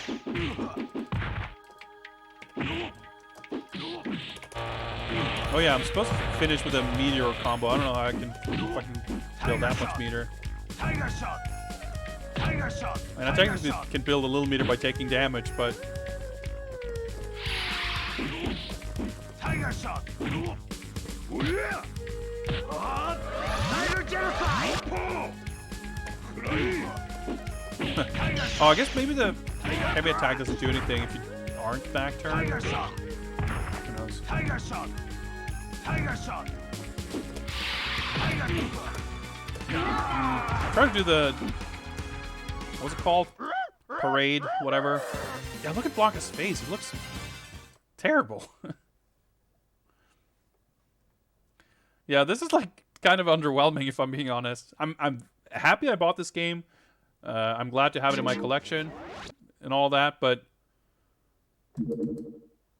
it's, I don't know, man. It's kind of weird. I feel, at least first impression, it doesn't feel like any of the shit that's added here on top of what's in EX2 is making this any more fun. Alright, we got the Wakamoto Dictator at least. Even like his fucking teleport effect, just this looks cool. There's like actual 3D models in the background, which is neat. I do like that, but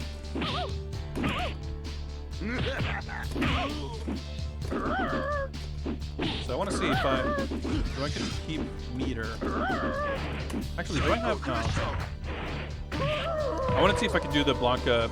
That I don't really get to keep. All right, okay.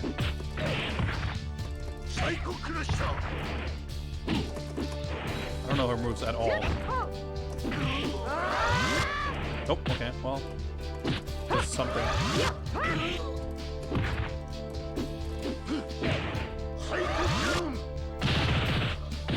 I like some of the EX characters, but Okuto was never a character I cared much for. I mean, she's fine, I guess. But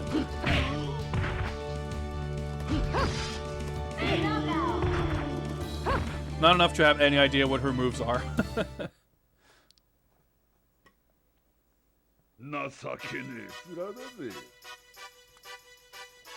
And the music, as sick as it is just from the old games. It actually has an ending. How about that? I was about to say that, of course, it doesn't have endings because these games don't. Technically, it does, even though it's just text. After the tournament,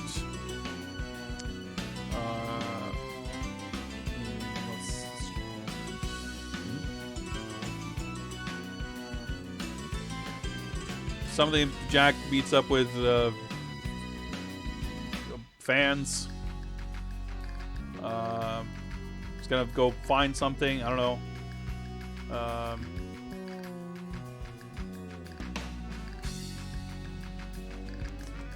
Goes to meet Blair, I guess. I don't know. All right, that's the ending. Exciting stuff. Yeah, this song is sick. Of course, if Blair was in the game, it would make the game 10 times better, just like that. But hey, we see her name mentioned in text once. Oh shit. Alright, this is quite the staff roll. I approve of this.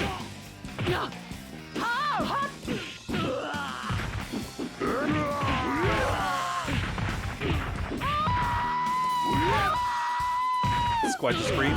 I guess it's probably a button to like switch targets here, but I have no idea how that works, so.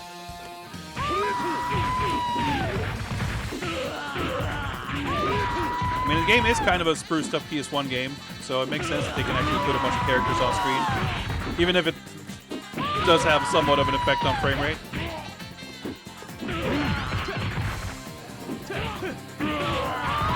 Fucking sideways fireballs.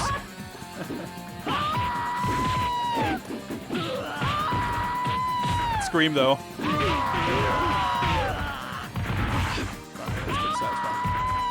Oh, there's even a fucking counter at the bottom. I didn't even realize.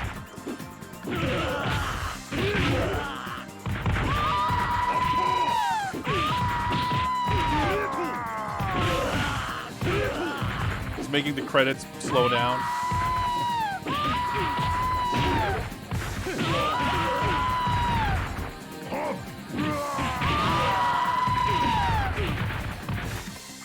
I wonder actually if it wouldn't surprise me. I don't know at all, but it wouldn't surprise me if the English version actually removes that ending, even if it's just literally one screen of text.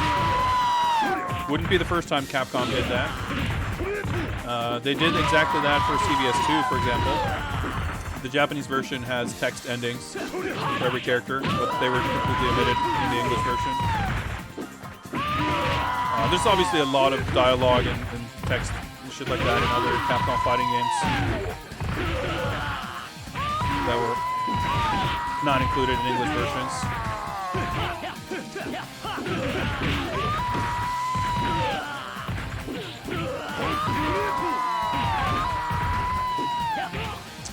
Camera. Ah.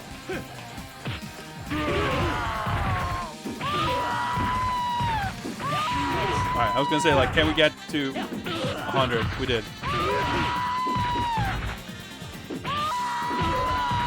I like that this guy just got bigger every time. That's a pretty good gimmick.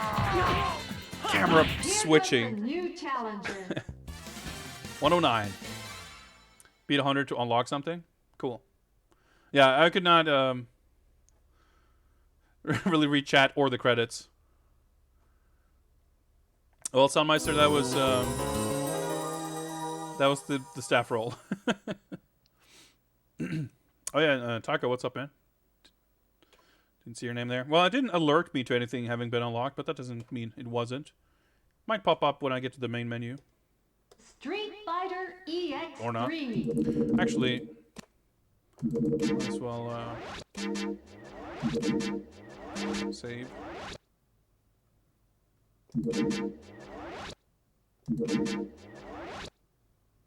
Right, save my edit data, sure.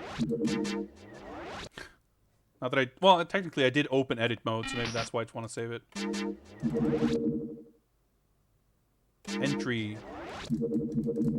Edit character. Oh yeah, so hang on. Yeah, this is like for edit character, but there were. I guess maybe if I just hop into a new game, we'll see if I unlocked someone. Because we fought Sakura, so maybe I unlocked her. Maybe it's like Tekken if you fight a character, you unlock them or something. Because there's a bunch of unlockables. Well, that was pretty quick, so we don't quite need to move on just yet. Yeah, original mode, arena mode. There's no arcade mode. There's no versus mode. It's kind of weird. But wasn't there, maybe it's under training. Isn't there like a challenge mode in this? Like combo trials? Oh, we unlocked Sagat. Oh yeah, he wasn't even in here. Okay, I see.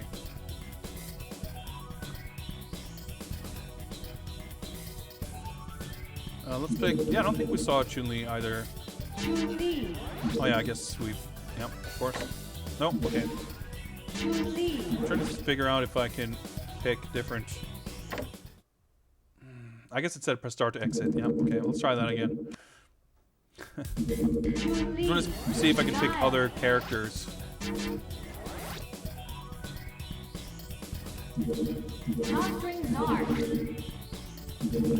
Oh yeah, Sharon and Sakura were both not unlockables. Okay, I'm an idiot, apparently. Maybe the trial stuff is within the edit mode? Huh, okay. So I did clearly pick alternate colors. It's kind of cool style color. Oh yeah, I always hated the way his flash kick looked in these games. The way he sort of, his legs are both like straight. It looks kind of weird. Water puddles in this level is it's pretty clever. I mean, it's a super simple effect. It's literally just holes in the ground and the background is like mirrored. Can I not throw? Or is it? Oh, okay. It's like Street Fighter 3 style throws in this. But yeah, obviously the characters are not mirrored, so the effect is kind of doesn't quite work.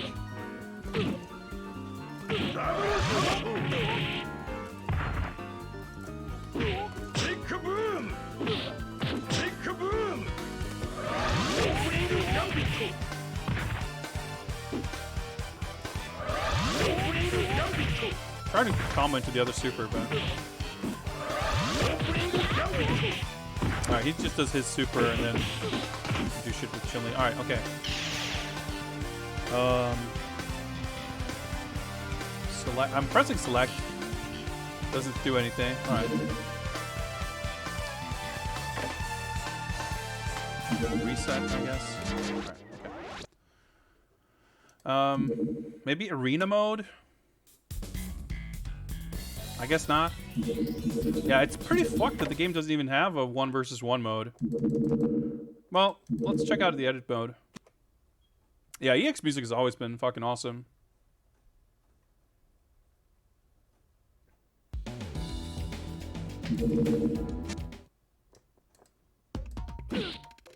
Yeah, so this is Ace. And I guess by default he doesn't have any moves or whatever. Am I? Like it's my select button. Ah, okay. That's my slow motion. I wonder if the select button is like broken or something, because it doesn't seem to actually do anything.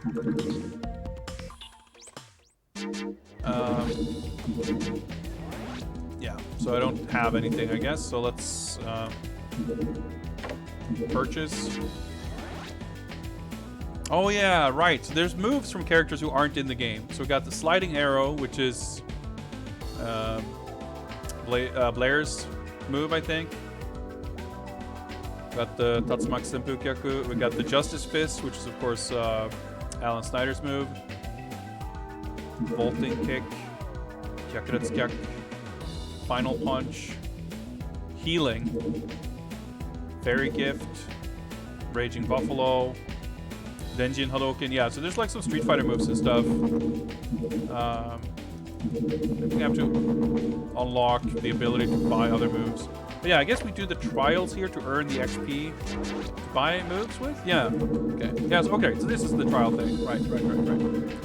Kogeku Guard desu yo. Guard the attacks.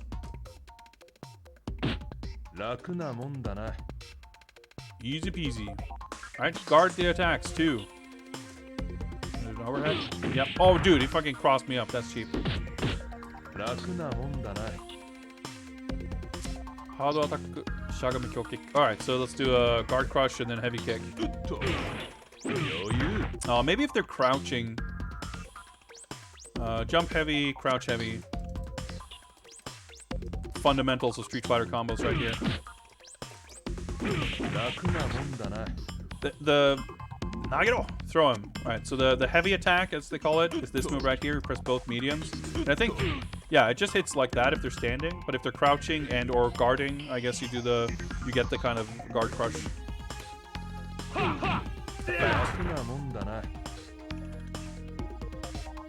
Do more than 30 damage.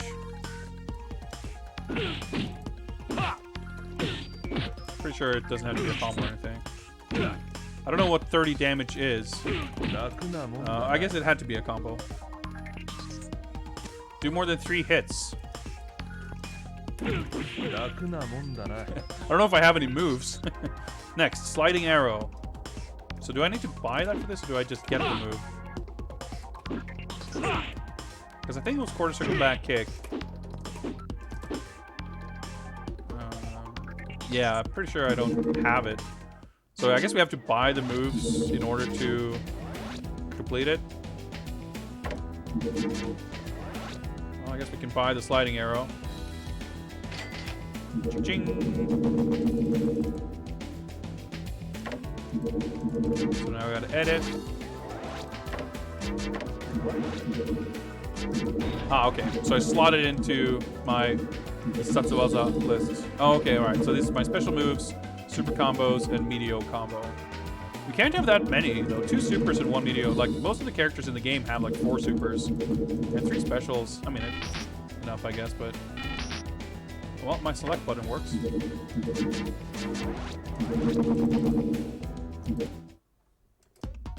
Was it quarter circle back? That was quarter circle forward. Okay. Alright, next up, Tatsumaki Senpukyaku. Oh yeah, I guess I can just swap. So I don't have a... Yeah, special to super. Alright, hard attack to throw. I can do that one at least.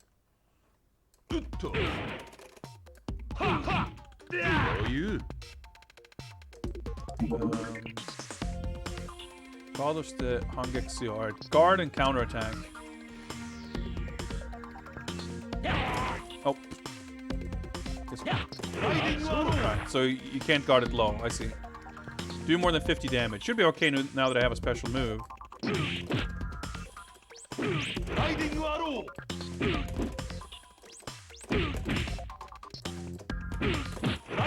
That is cancelable. Okay.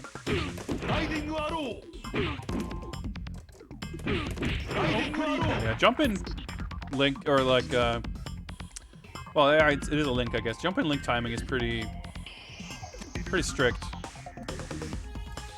Yeah.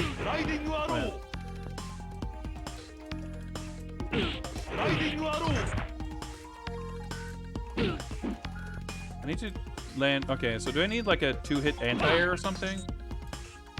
Sure is. Because that looks like it hits, but it's just a reset. Yeah. I don't have a like 2 hitting normal, I don't think. Alright, so that at least knocks down, but I wonder if I can cheat it if the throw counts. Well, I guess he's holding up, so okay. It worked. Okay. That's not what you're supposed to do, but it worked. Do more than 10 hits. Save the lady. Or protect her, rather.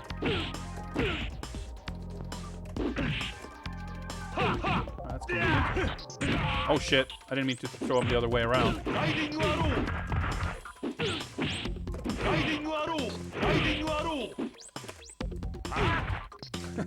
That's my back throw.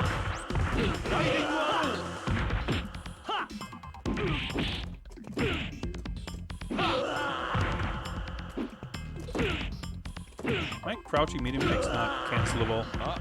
Well, we did it. Fair Gift, Raging Buffalo. Alright.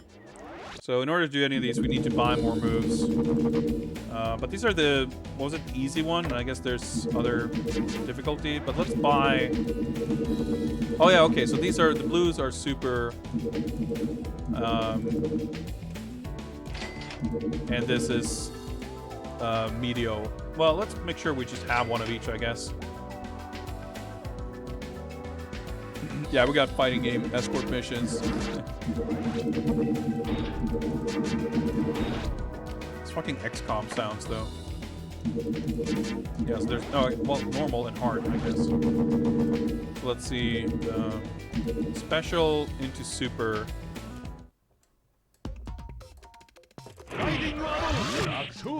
Oh yeah, this is Skullomania's move, isn't it?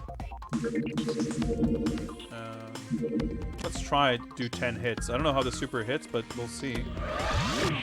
I was gonna say, I think it hits a bunch, but...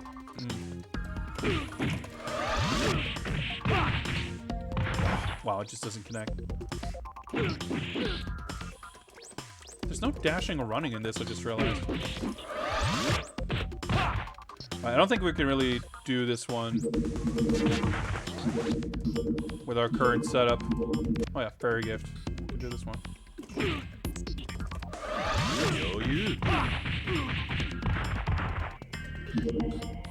Super combo, super combo. Okay, I need 2 different super combos to be able to do that.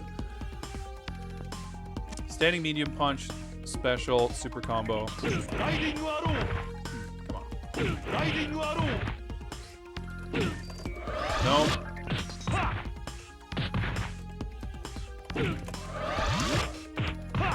Let's get the sliding arrow there.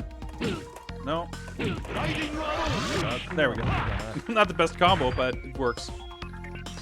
Wonder if anyone's done the archaeology on the XCOM sound effects the way they have for Doom. I'm sure it's from like some stock sound disc or something, because you hear them all over the place. But to me, they're the XCOM sounds. Special to heart attack. Oh, momentary combo. So is that just something you can typically do?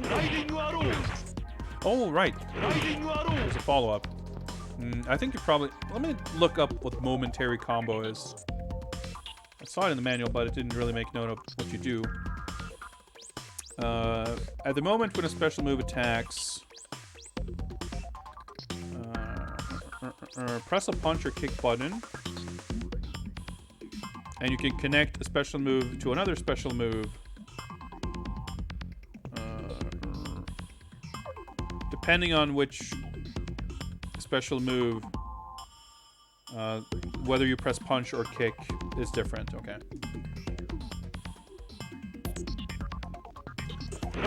So maybe it just doesn't work with every move or something. This way. Forward. So that move just has a follow-up. Okay, no, it's just the heavy version that... Okay, I see. You guys see that? Oh, wait. What the... I just can't... Okay, that's just a... I can just cancel into this move. So this might be like a super frame perfect timing or something. It just says, you know, press a punch or a kick when your special move connects and you will do another special move. So it's not super helpful there.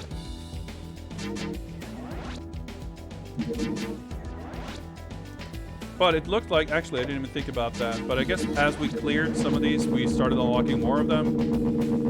Because you're definitely able to eventually buy a bunch more different moves. Yeah, throw number 2. I guess get past the Hadouken, shoot kick. Yeah, triple break. There's a bunch of other moves here. Well, Denjin Hadouken, we do have this move.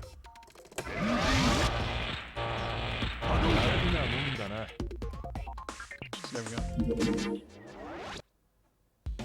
It's breaking my brain that the menu move sound effect layers over itself. Oh, you mean like this? May I recommend a little game called Air Guides if you're into that? Where it does the exact same thing, except the menu move cursor sound goes wow for like 2 full seconds, super loud when you move it once. It's pretty incredible.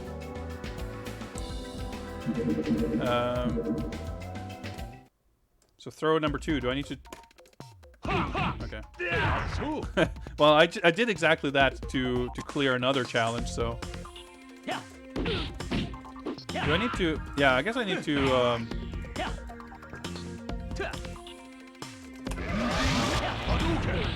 Maybe not. Okay. Can't read the kanji. I think I was supposed to like.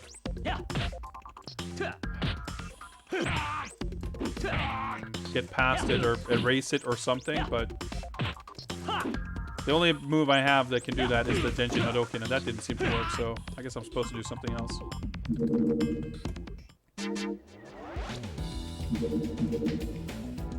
So I think test is just, yeah, you just, okay.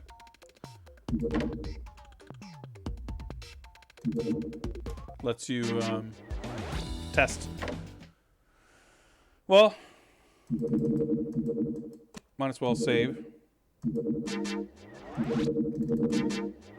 I can save my precious ace and the fact that I unlocked Sagat. I still want to unlock the characters just to have seen them, if nothing else, but yeah, you can see here we made 15% progress, I guess. But I think this has actually given us this pretty solid idea of what EX3 has to offer, and I can say that maybe that's another reason why this was also not super hotly received, because not that this was too far, you know, outside of the norm for fighting games at the time in terms of the breadth of content, but this did also get released alongside Tekken Tag Tournament, which I think for a lot of people would have been a more attractive package, aside from the game itself. Like, well, actually, maybe Tag 1 didn't have endings and shit. I don't remember. But generally speaking, Tekken games, you know, were pretty feature-rich. So this would probably not have been a super attractive package for a lot of people necessarily. So I can see why EX3 didn't make a huge impact. It didn't. Yeah, I feel like it probably didn't. Or if any of them didn't, it would be that one. But even so, like, I think it had some sort of Tekken Force or Tekken Ball or whatever. And I think it wouldn't be a huge stretch to just say that many people would probably find Tekken Tag Tournament to be a more exciting and interesting game than any version of Street Fighter EX, let alone the one less people like. And I mean, yeah, I can see how that was probably also kind of a rushed game. And both of these games have in common that they were like ports of basically PS1 sort of games. Like Tag 1 in the arcade is an upgrade to, it's an update to Tekken 3. So they kind of redid the graphics a little bit for the PS2 version of Tag 1, just like they did for this. But anyway, let's set up for another raffle. Can I back? Oh, I didn't mean to do that. Can I just, can we go back to the interact mode? Well, let's leave it here and we'll probably demo something. So give me a sec here and I shall set up another raffle.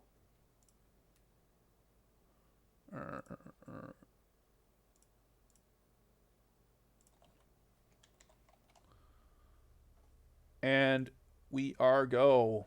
Boom. Type raffle in chat. and you will have the chance to pick the next game. Atomic Runner, what's up? Proud owner of Jiggy Bobo. It's now working. Congrats. I guess, didn't Tekken Tag 1 also actually have some polygonal stuff in the background? So maybe that was... Yeah, I think it did. And it looks super weird. Like the weird seam between the looping floor and the background just... It worked okay in the old Tekkens with the like the 2D backdrops, but it always looked weird to me in like Tekken Tag and even some of the later games. Some of the Infinite stages definitely look a little wonky. Had crowds and stuff. Yeah, I own Tekken Tag, but I haven't played it an awful lot. Yeah, this little intro is cool, but again, fuck, the character models just do not look good in this. And I mean that from a purely aesthetic point of view. Like, Ryu's face just looks... It just looks kind of bootleg. Like, it doesn't... I mean... It wasn't made by Capcom artists, of course, but... I think, for sure, like, the EX2... Even the EX1 models, even though they're obviously much simpler than this in terms of geometry and textures... They look more appealing than these guys to me.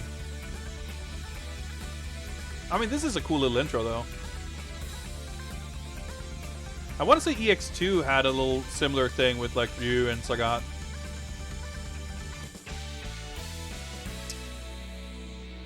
Anyway, let's keep the raffle open for a minute or two. Oh yeah, there's ads for Street Fighter Zero, the animation. I actually had this on VHS back in the day. The manga video release. I didn't like it very much, but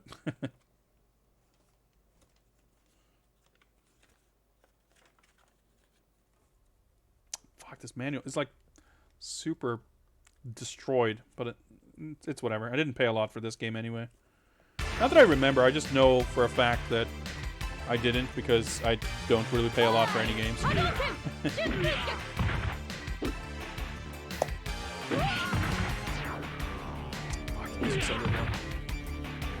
How to enjoy Street Fighter Alpha? Just watch the Dan Birdie fight. And I think the opening scene where Ryu is like dodging bullets and shit. The opening like 2 minutes are awesome, and then the rest of it is kind of shit. But I do like the art style, like the way some of the characters are drawn. Just remember like the way Chun-Li is drawn in that anime too. Like she looks really cool. Like some of the animation for those like 2 minutes of fighting that is in the entire thing is really cool, but so much of it is pretty shit.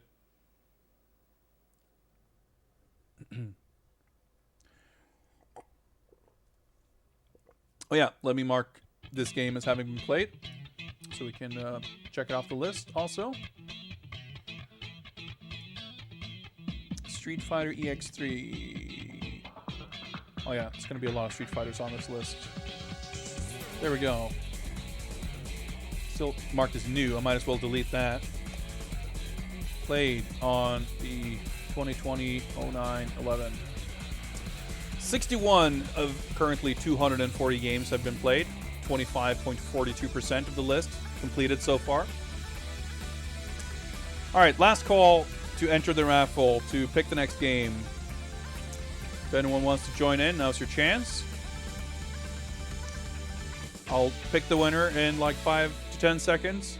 Let's account for a little bit of Twitch lag if people just now realize they want to join in. Street Fighter EX3. Jay, just barely.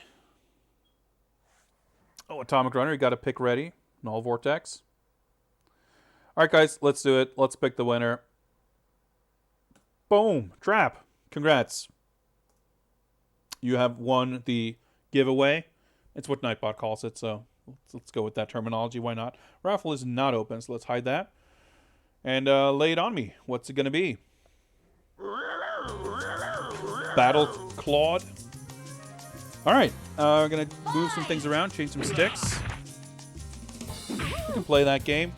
And I feel like there's people in chat who know that game far better than me. So this is one of those occasions where I'm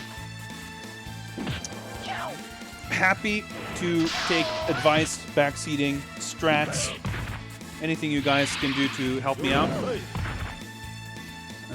If not, I'll just button mash my way through it. I'm happy enough to do that. Let me just boot up my Battle Crowed cabinet. Got it going here in a sec. Just gonna hook up my other arcade stick here also. Is it set to the correct? Yeah.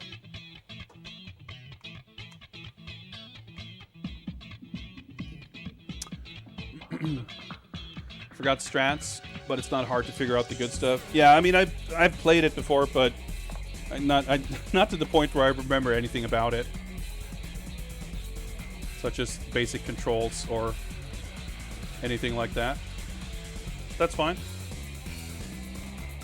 We'll figure it out together. So let's hop on. I think this is the correct scene. Yeah, there we go. Oh yeah, I can probably shut off the PS2. Oh, I should probably got the disc out. Whatever. We're not playing Bud Spencer and Terrence Hill, but that's fine. I'm gonna change that. Let's just boot it up first.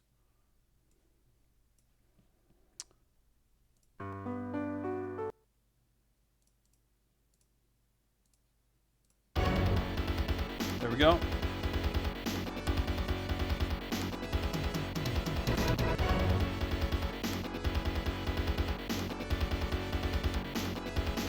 Super real fighting. Battle Crowed. So the game is in fact called Battle Crowed. It's not called Battle K-Road, because that would be for nerds. Do I have any kind of cover art for this? I should have a poster, right?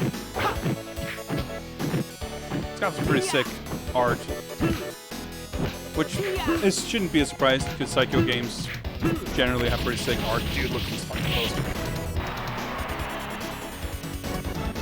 Music. Whoa! Just make the window super tiny by accident. That's fine. There we go. Yeah, there's some good quotes in this. Some good art, some cool characters, some kind of plain. Like the game is interesting because it is. I guess it's like kind of known for being sort of plain. I mean, especially compared to sort of where fighting games were going. Strong, shit, what's the name of that, like, fucking Universal Champion, whatever, that Taiwanese DOS fighting game with, like, movie clips from fucking Best of the Best with, like, a bandana drawn on the guy's face.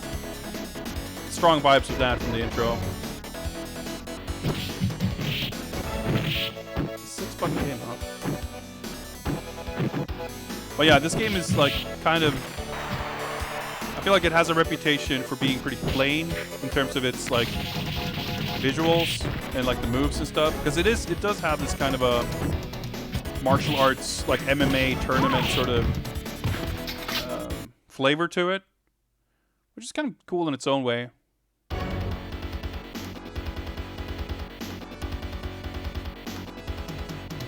Violent vengeance, yeah.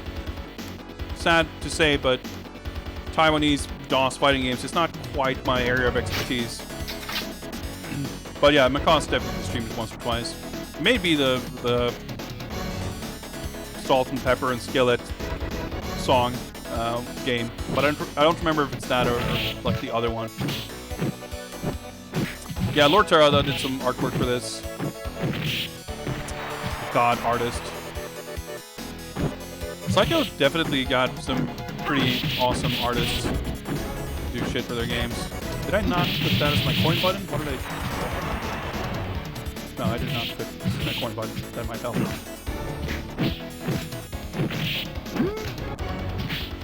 The Universe Hero. Oh, yeah, okay. That's where I got a little confused about the name. Okay. Multi-style fighting tournament. Yeah, so there's like two versions of each character, basically. Yep, there's a bunch of these who are like based on real people and or movie actors.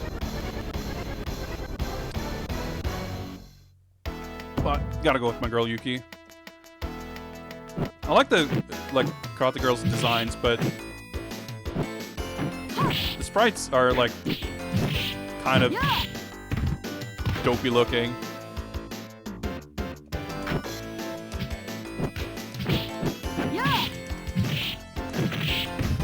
Yeah, so the whole like knockdown system is a little different from other fighting games. Definitely gives it more of a martial arts simulation vibe to it.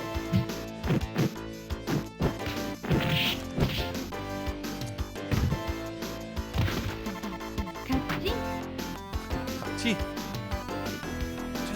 I didn't realize this game has jams like this.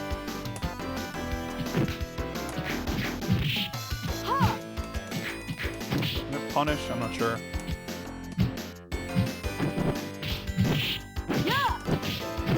Like, I don't know how moves work in this game, because it doesn't really seem like you have like standing and crouching normals like you would expect. You kind of hold down and yeah, you'd like, well, you don't have like sweeps and shit. Flying knee is like a quarter circle or something. All right, let's see if we can figure that out.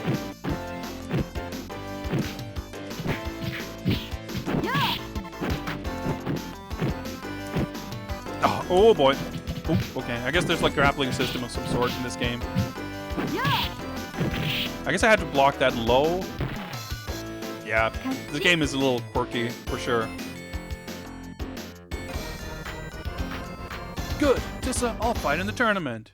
I guess everyone like starts off fighting their clone to qualify or whatever. And then there's like a bracket. Special moves are holding button, hold the direction, let go. Cool, thank you.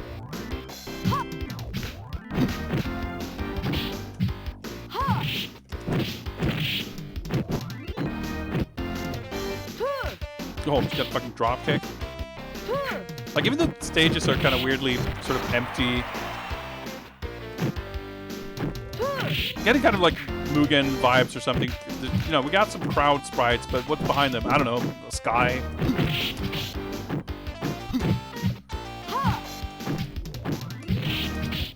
Thank you for the strats, horseplay. If anyone happens to know how like grappling works, oh nice. I'm all ears. Easy victory. Yeah, the down system is like, I don't mind it. It gives it some flavor that I think is appropriate for like what this game is. But I can also see how like it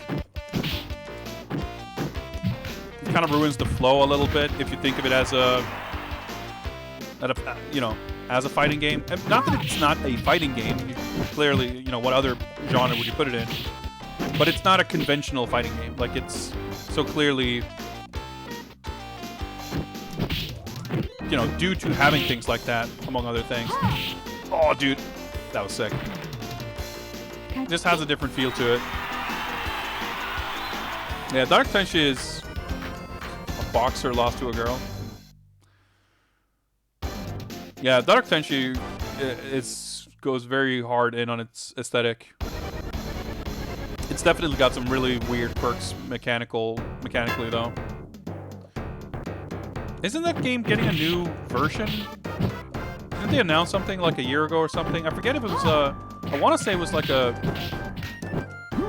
not just a like port or release or whatever on fuck, whatever it's called, the arcade. Oh, dude, the damage.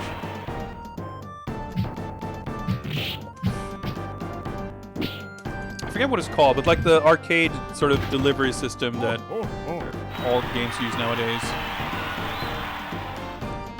But I want to say that it was getting some kind of updated version. I don't know, I haven't thought about that game since whenever that was announced. Alright, forward, plus a button to grab. There we go, nice. Ooh, that was pretty good damage.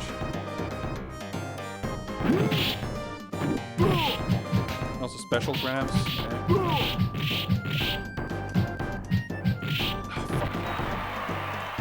Well, even winning a single match is like not something I would have taken for granted, honestly.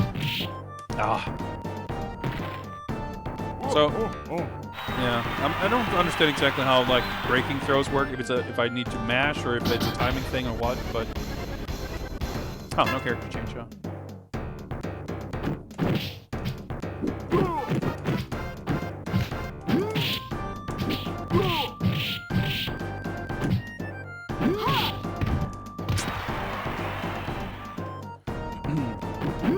We announced? I guess you were involved in that somehow, Crap? Apologies if it's public knowledge what you do for a living and how it relates to Japanese arcade games. Oh boy. But I think it's always exciting when games that are not widely available become more widely available, and doubly so if there's actual changes and updates being made to an old game where you wouldn't expect such a thing. That's a low. Oh, how did I do that?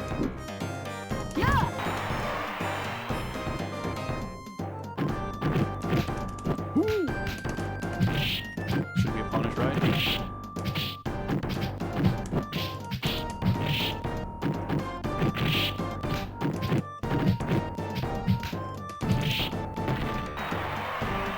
We're getting Exile. Cool. I did not know. Alright, I just slapped his wrist, literally, but that works. Whatever happened to the Breakers collection? Wasn't that just a weird, like, Dreamcast port or something? There's definitely some weird projects like that. I may be mixing it up with something else, but I'm reminded of someone announcing, like, a Dreamcast release of Snatcher that, like, added some super ugly visual filters. Some of the art or shit, like, looked fucking terrible.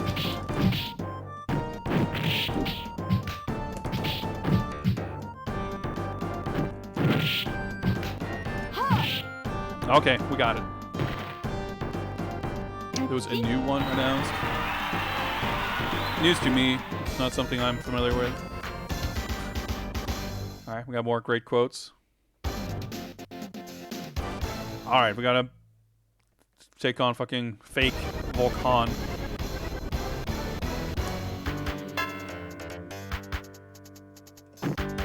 Exciting change in scenery here.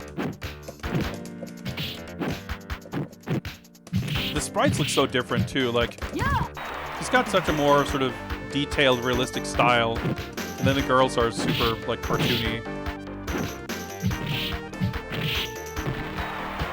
Oh yeah, fucking yeah, that's like his trademark pose or whatever gesture. Volcan being a real life.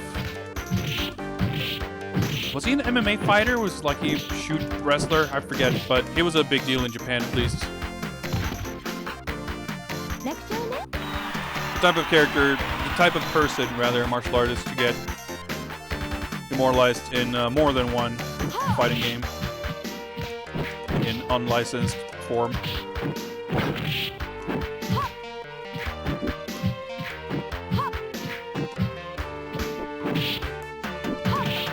Nice.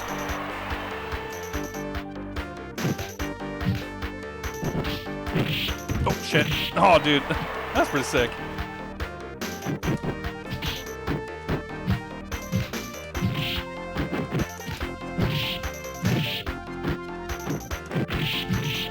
Got him.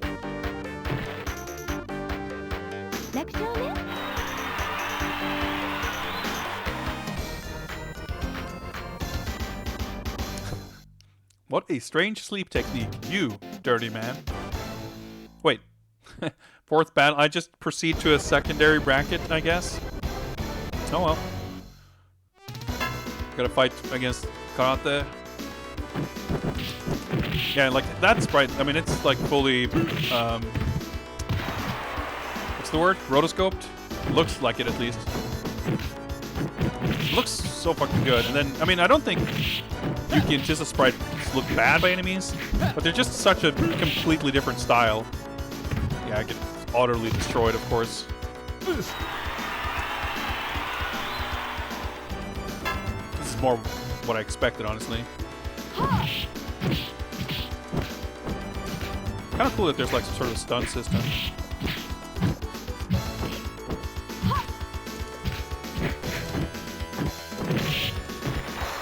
Alright. We're alive. We're doing better. Yeah. I guess that's a special move. Yeah, you just do like a counter hit special move and... Oh, okay, I got pretty lucky there. Yeah, you do like a counter hit special move and you'll deal like 30% damage.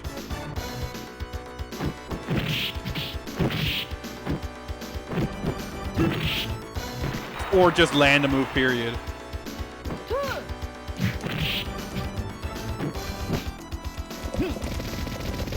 What the fuck was that? Alright, sure. Just rubbed my cheek really hard. Okay, sure.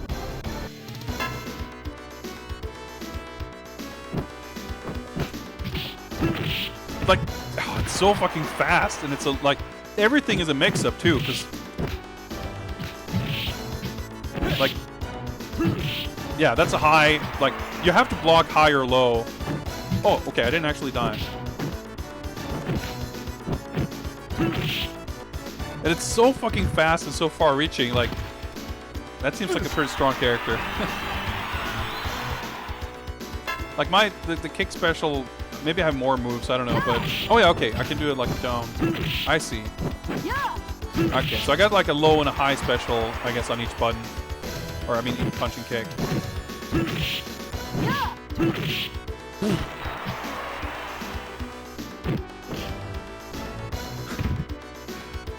Alright, yeah.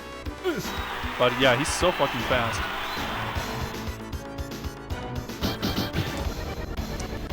Like this game's that's got a low frame count, make great use of easing to give everything an economical springiness. Yeah, I think it looks good. It's not like it doesn't come across as poorly animated or anything.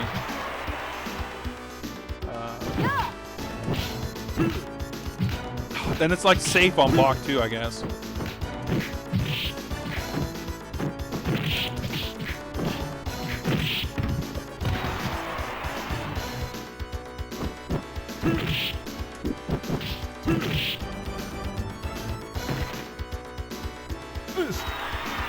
Neutral, forward, down, and air special. Alright, okay.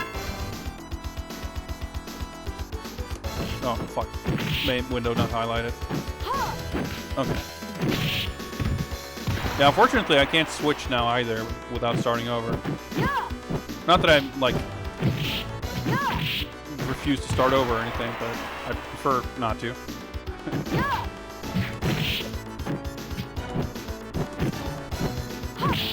Oh, okay, so neutral is the knee. I'm just trying to catalog my moves here. Oh, sorry, thanks.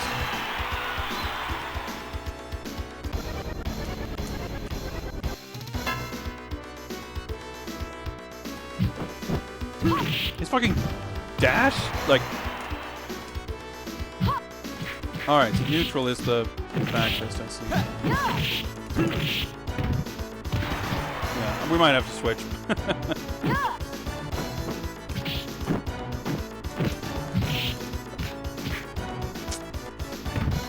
Quarter circle to dash. Okay, cool. One more shot at least. Oh wait, okay, credit's not over. I see.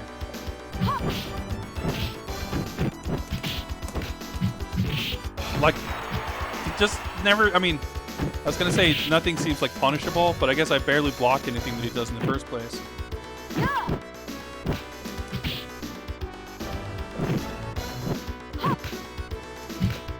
That seems like it would be punishable for sure.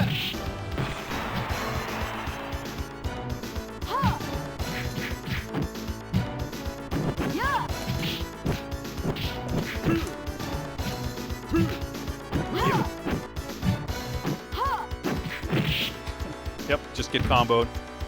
Alright, well, let's try another character.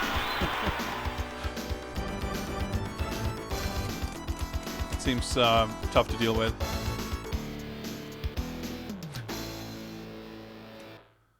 Alright.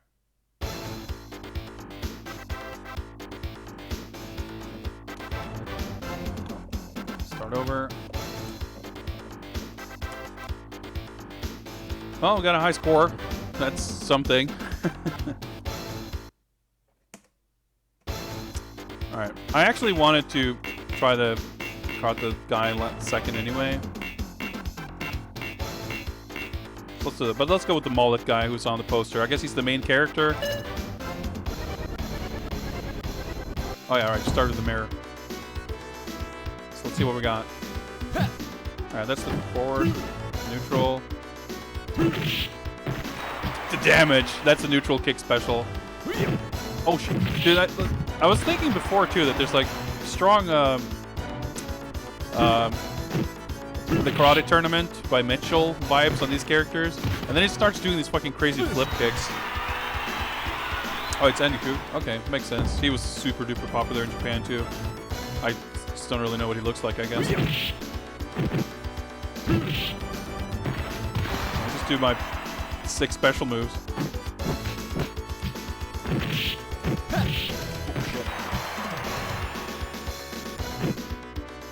Damage scale. Yeah, that makes sense. I mean, I thought something seemed to be up.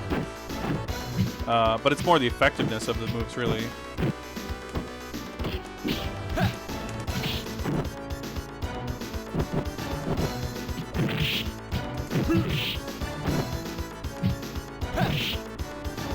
Because his moves are still, like, every single special is way faster than the girls. God is art. No one can beat me. Let's see if we at least get to see some other characters. Yeah, I guess so. The Muay Thai.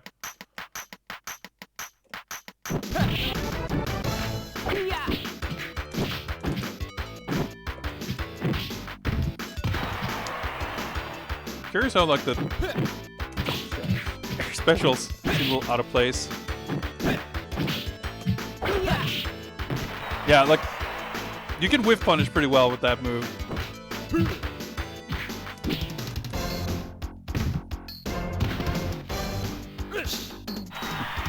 Jeez, I imagine this name is written with different kanji.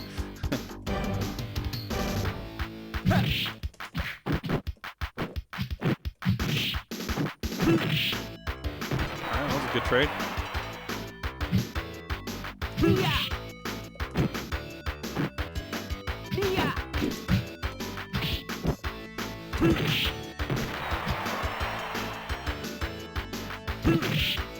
That's pretty satisfying.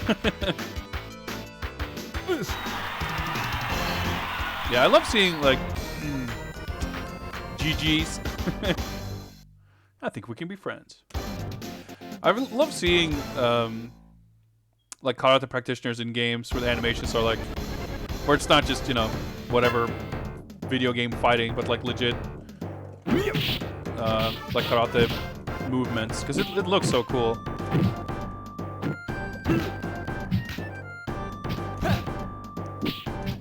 It's actually a punish.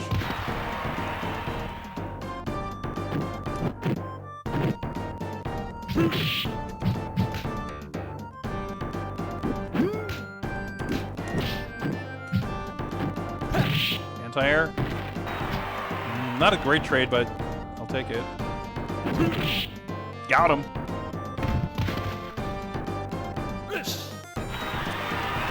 Air specials. Yeah, well, I guess, or, yeah, specials, some of them more than others. Pretty video gaming. That's what the boss is. Let's see if we get that far. Yeah, some of that moves. Not something you tend to see in an MMA fight.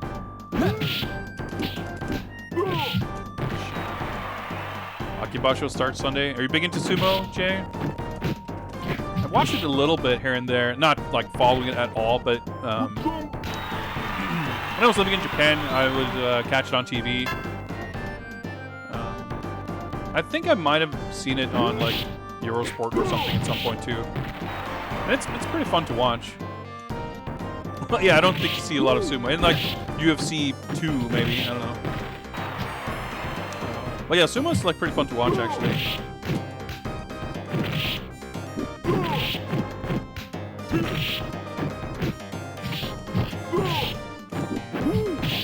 Fuck me. I just wanted to hold the button to charge it up, but I buffered it incorrectly, so I whipped to normal and punished me. Akibono in Pride. I mean, yeah, there's been sumo wrestlers Akebono was in. He fought in K1 as well. Not sure if he had any wins there, but he didn't exactly use sumo.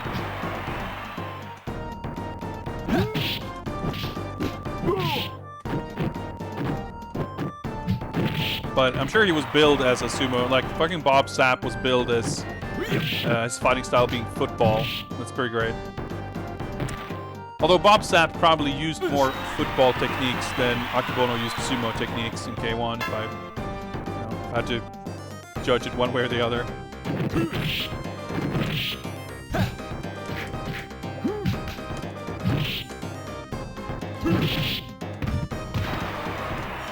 Sumo specials tremendously unsafe. Yeah, except that time. Maybe that wasn't a special. It's like, that's the thing, right? Like it's kind of hard to make out what's a special. You count Yokozuna. I feel like there are probably like 5 separate reasons why that should not count.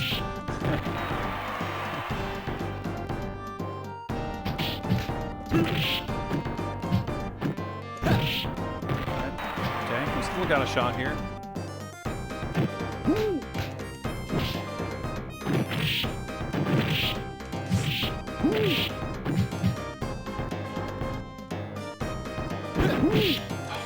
Fucking hell. Always fucking trades, fucking input reads. Wasn't Bob Sapp in Match Melee? Nope.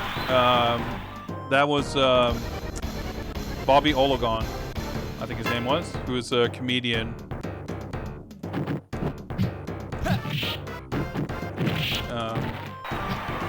Unless I'm getting things really mixed up, but I think that was him. It was definitely not Bob Sapp, though.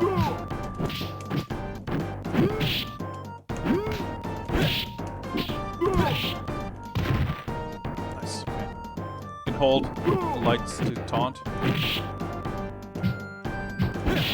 Nice, got him. How satisfying. It does feel really cool when you just barely manage to dodge an incoming punch or kick. Like it gives it more of an actual martial arts feel to it. But it's kind of hard to plan for that. So it's cool when it happens, but it's still kind of awkward and difficult to play. Nice.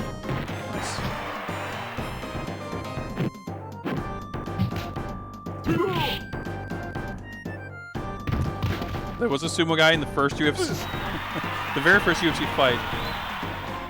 Got a tooth kicked out. Yeah, early, a Japanese national sport. He almost had me. Early UFC is like, it's rough to watch in so many ways. I mean, it's amusing in a way, like because it was the fucking Wild West.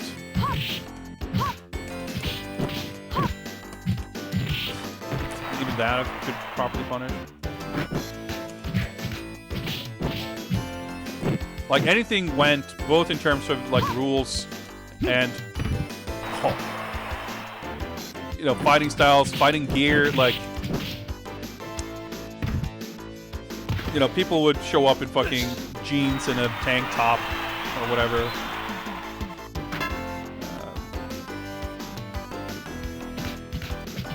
It was just early days until the actual effective strats had been developed and codified. Also, safety regulations.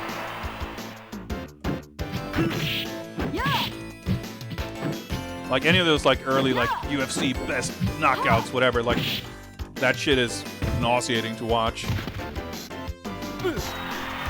Like people just full tilt elbowing someone in the temple like 15 times after they pass out and shit. It's just like, it's good riddance.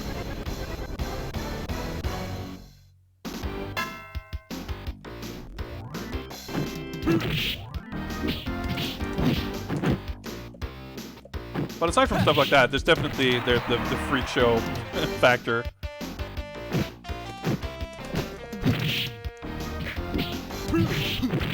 Okay, well, pretty decent trade actually. Got him. Nice.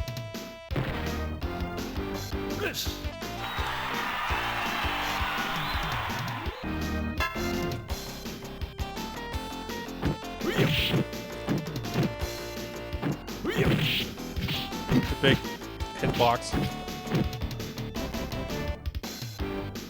I'm going to jump again.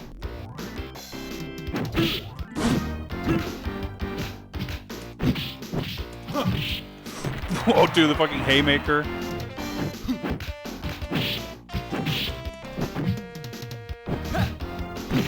Dude! How did he fucking punish that? Oh, come on. That's cheap.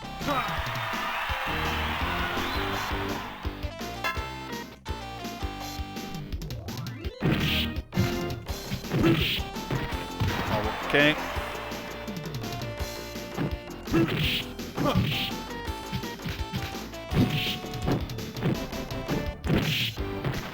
Alright, I'm probably not winning this.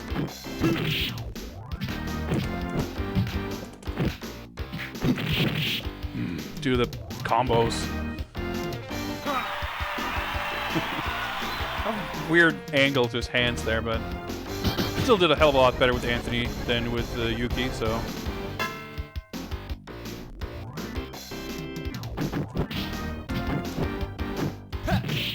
Nice.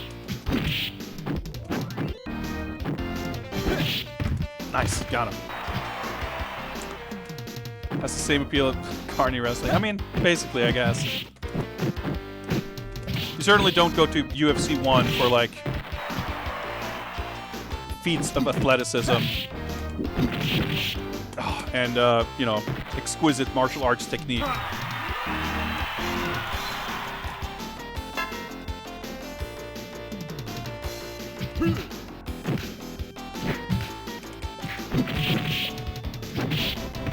That seemed like I could have punished it even when I got hit, but...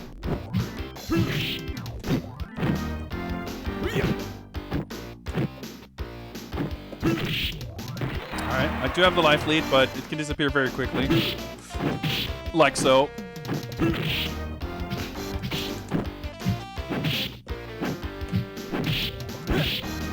Okay. Very lucky he didn't follow any of that up. Like, we definitely had people do kind of combos, and I've tried to, like, press buttons in sequence to see if I could do something like that, but I don't really understand how it works. Dude, yeah, I was holding back. Like, that was a punish on hit. But I guess sometimes it knocks down, like, yeah, it's just... Oh my god, okay, sure. Trade. Yep, that was a bad jump. That was a very bad jump. You don't want to be in, like, his fucking airspace. 'Cause he's got pretty huge reach anyway.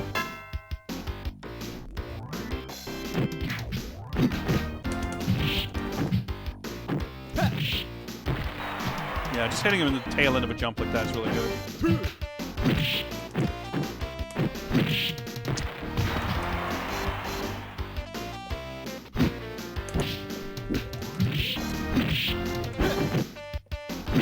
Oh, fuck. I think this is probably the same match, like number of matches into the game, 4th, 5th match, something like that, as when I got stuck last time. But I definitely feel like my odds of fighting back are a lot greater with this character.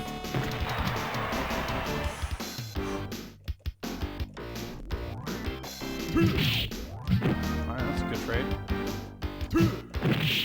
That was not. Well, it wasn't a trade, I just got hit, but...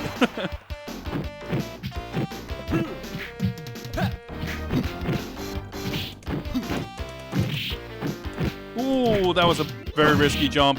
Yeah, well, I was kind of living on borrowed time there for sure. Big sumo drama going on. Yeah, I can't say I'm following it. Well, I was going to say very closely, or at all, but... Yeah, that's just pretty cool. Oh. Whenever I think my characters are good, I just end up getting punished for landing a special.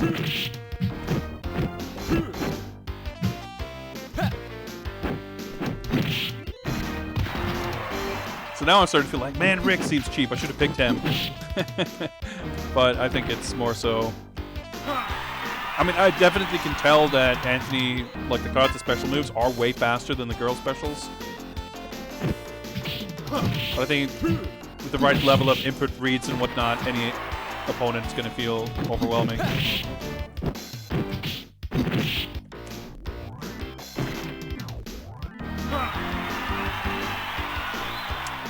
Alright, we're going for half an hour. I really want to see if I can defeat this guy, because it would feel satisfying, but I'm not going to be here all night.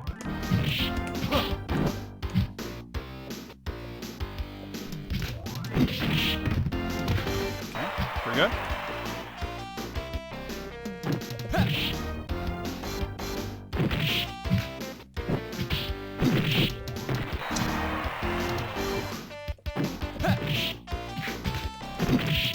Nice, okay. I got a good start there. And he was very nice in jumping in at me like that. Several times.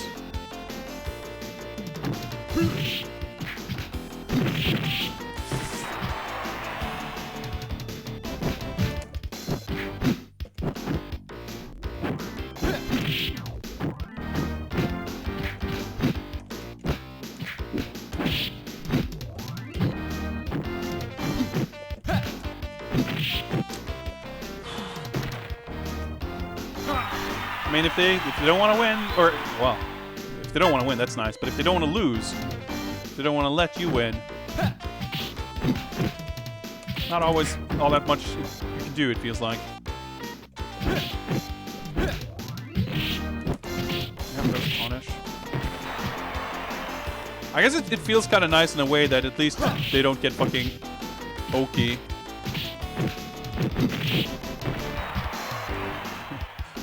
Nice little reset whenever there's a knockdown.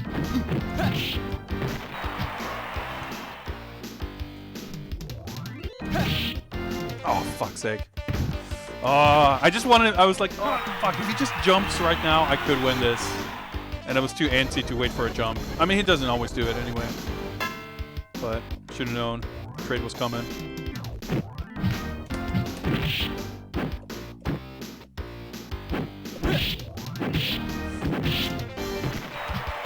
Like, when you just land a special and he just doesn't get knocked down,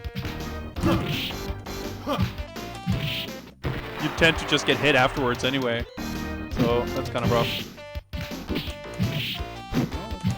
Just stand heavy punch, not bad, I guess.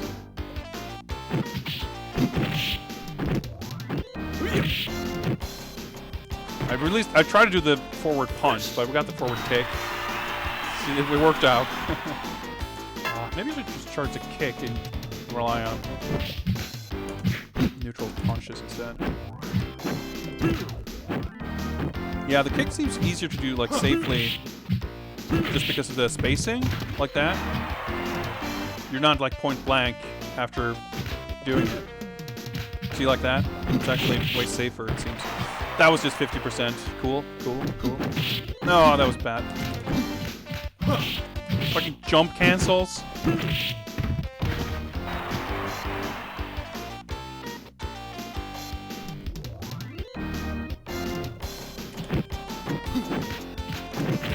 Nice! We got it. The run is alive. I don't know if we can call it a run, but we're alive. It takes more than a punch to floor me. Cyborg D9. Oh yeah, we didn't even see these guys, did we? Oh no, we actually saw the... Yeah, no, we fought this guy in our first match, right? I think. Alright, that's a good start. There's a moon in the background, that's variety. Oh, damage.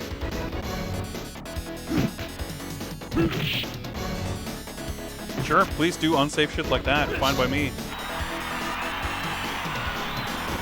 But he's lulling me into a false sense of security here, I think. Just because he happens to not destroy me immediately doesn't mean he's not going to.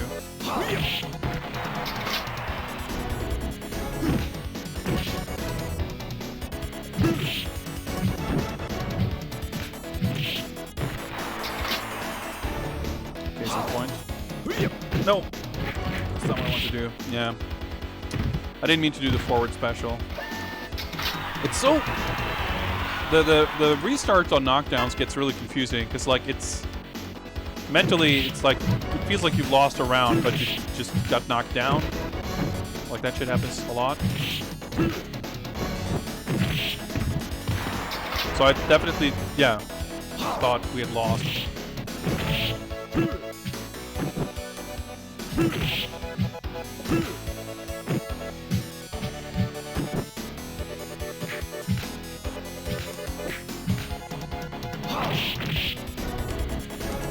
Oh, we're dead. Yeah. Yeah, I gotta reload your arms.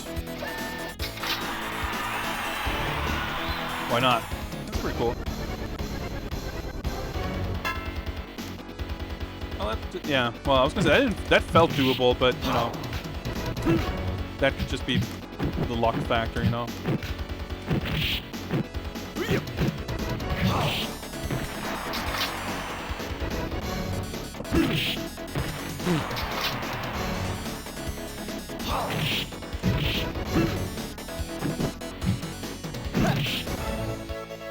They'll fucking always trade. Like they'll never.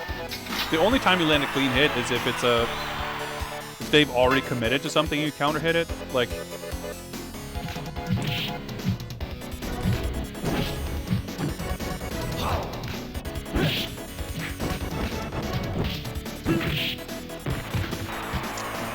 Likely here.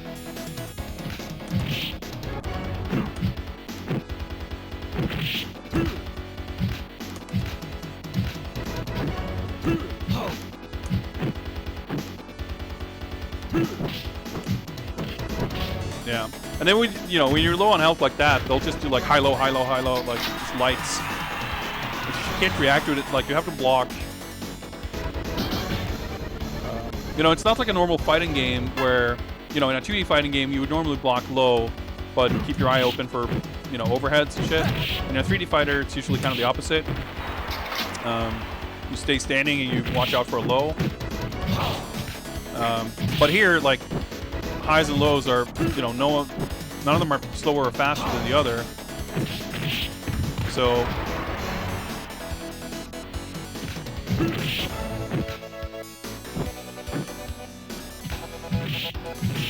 Nice. Okay, that was a little lucky.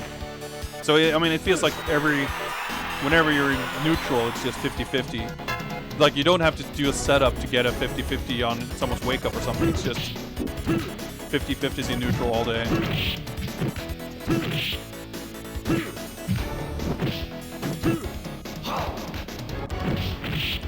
That seems to be consistently punishable with the standing heavy kick at least.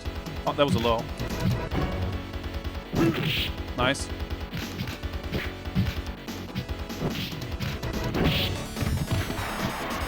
Okay, sure. Nice. Okay. Wow. Yeah, it was a lot easier. Just tore off half his face. No mechanical doll can beat me in karate. Ooh, Wolf. Okay. I mean, we beat him pretty handily last time, but he's probably going to destroy us now. We're way further into the game.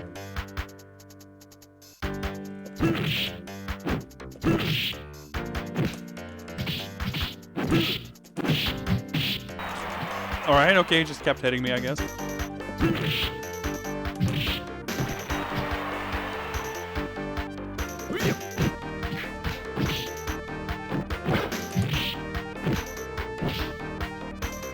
Okay.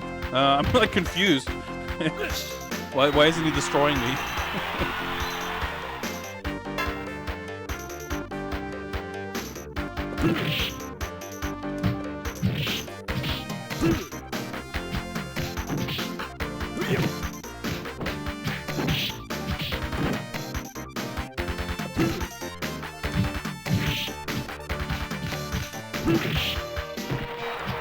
Okay, sure.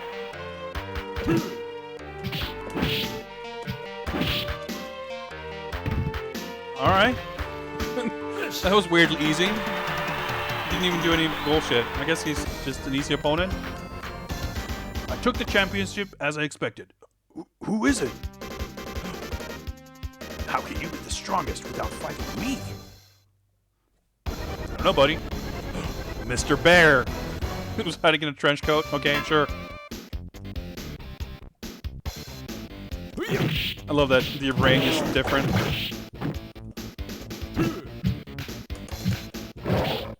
Which is fucking straight up Fighter's history now.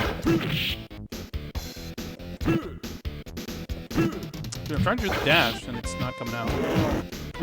Alright, just got a bear Shoryuken. Shit. These fucking guitars. I hope we can continue on this guy.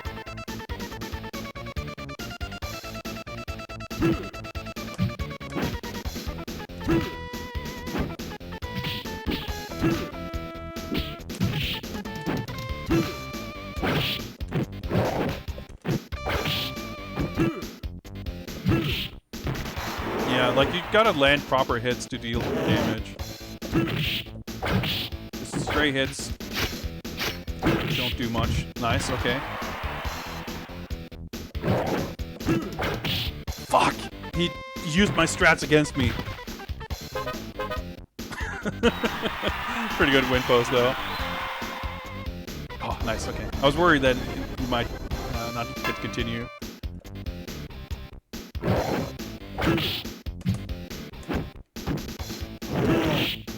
Yeah, he's got pretty good range, which makes sense. A bear would have pretty good range.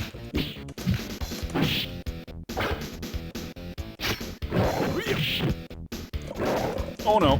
Okay, well he didn't eat me, so I guess that's good.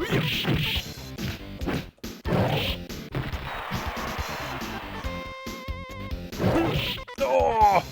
Come on, that's cheap. We fucking traded, but he just wins. Come on. What is this, fucking Mortal Kombat 9?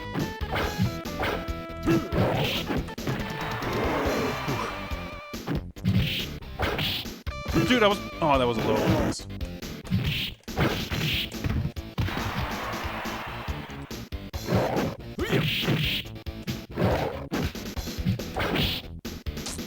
That kick, though. He fucking, like, he leans backwards in a way that just...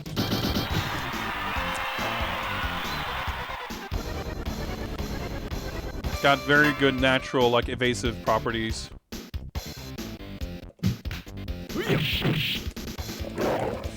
Yeah, that's not a great position to put yourself in.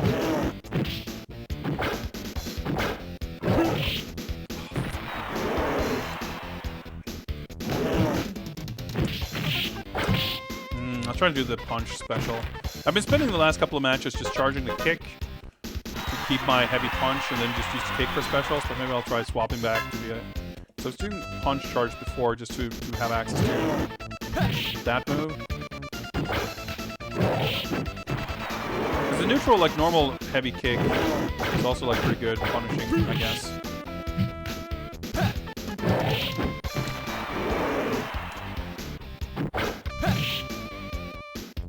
Alright, I forgot how punishable that is.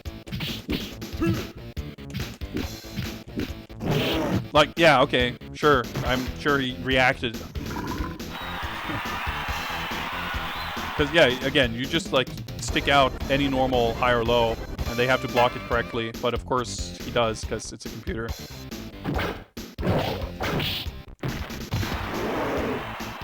And his normals are, like, faster than mine. It's not so special I did. Yeah, fuck the punch specials. Too unsafe. Never mind. No, well, actually, that was a low. I was like, oh, I was blocking, but that's a low, so I was blocking incorrectly. I guessed wrong. Well, I guess his, like, longer range normals that he would use in a situation like that is the low.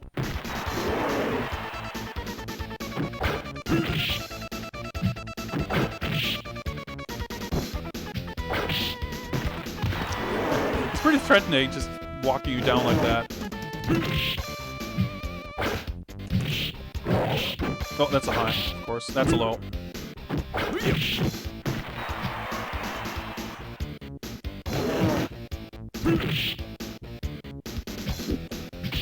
Nice. Got him. His his nameplate changed to Kumachan. Huh. I like the ring mat, by the way.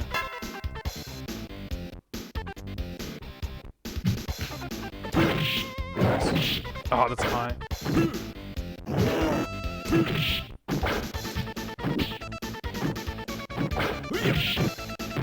Okay, okay, we're looking good.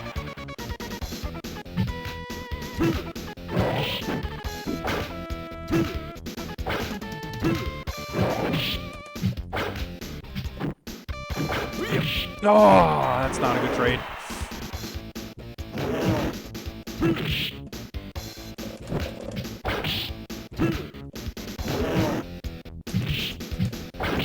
Ah, so close. Is this the final boss? It's, I think so, unless there's something more after this. Yeah, his name changes. That's weird. We won the final of the tournament, and then some mysterious shadowy figure in a trench coat showed up. It's like, well, you gotta defeat me if you want to call yourself the strongest. And I guess the shadowy figure in a trench coat was a bear. Because why not, I guess. He's providing quite the challenge. As expected. The Ghost of Marvel, yeah. Something like that. Ooh, I pressed the button.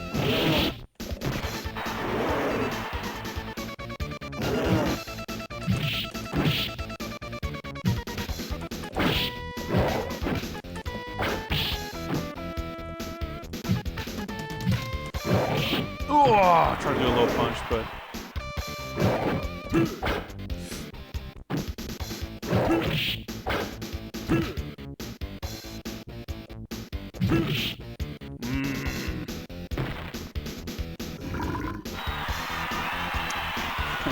Turns out, bears are, yeah, not, you know, the opponent you'd maybe pick if it was up to you.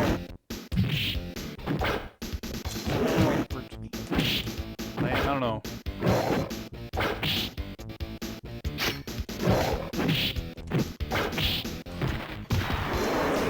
Like, he can do very punishable stuff, but it's kind of dangerous to rely on waiting for him to do that, because... You know, instead of doing an unsafe thing, he might just unleash it. Fucking instantaneous 50-50 that kills you for 40% health if you guess wrong.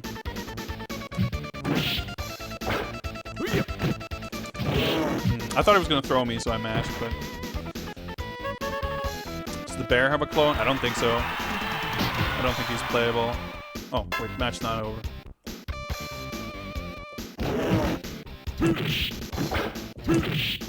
Okay, that's a good start.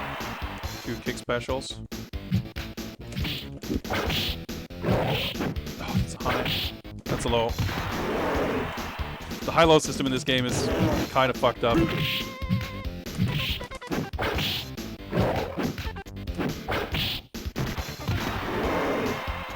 Good punish, and I might have this.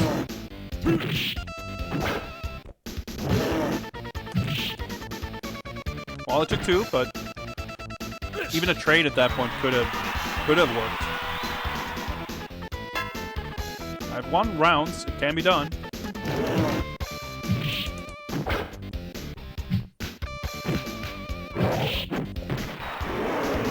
Yeah.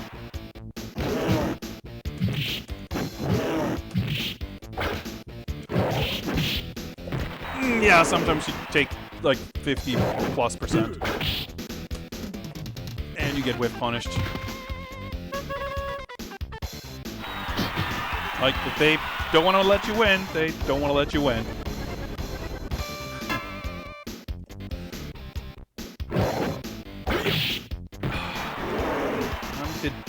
I mean, better that I deal that damage than not.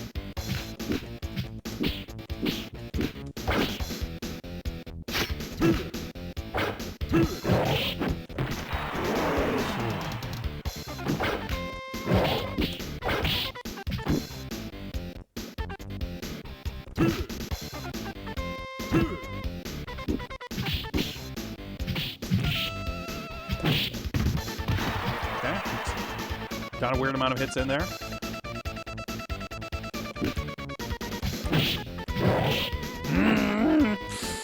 Block low.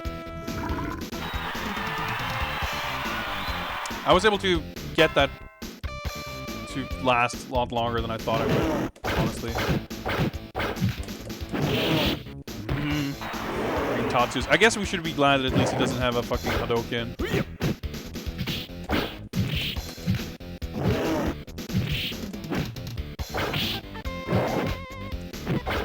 Ah! Like, there was a sequence where I landed a few hits, didn't do a ton of damage, but yeah, like that. Like, you can get it, if you land a few hits and then hit a solid knockdown, like, you can add up in a really nice way. But, nice! But it can go downhill really fast also. Well, at least if I'm gonna lose faster at this point. He's already gone around. Good counter hits there. Not a lot of damage, but if I'm taking no damage, that's good enough for me. Nice. Okay, that could barely have gotten any better. No pun intended.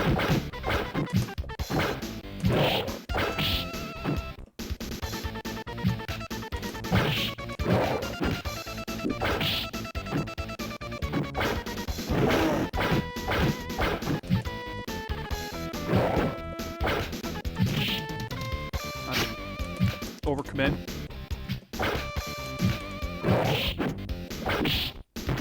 That's fine.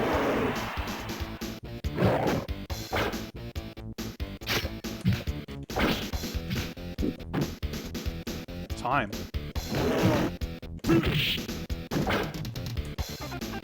Can you? I guess you can win on time. Good. Whew, I wasn't sure.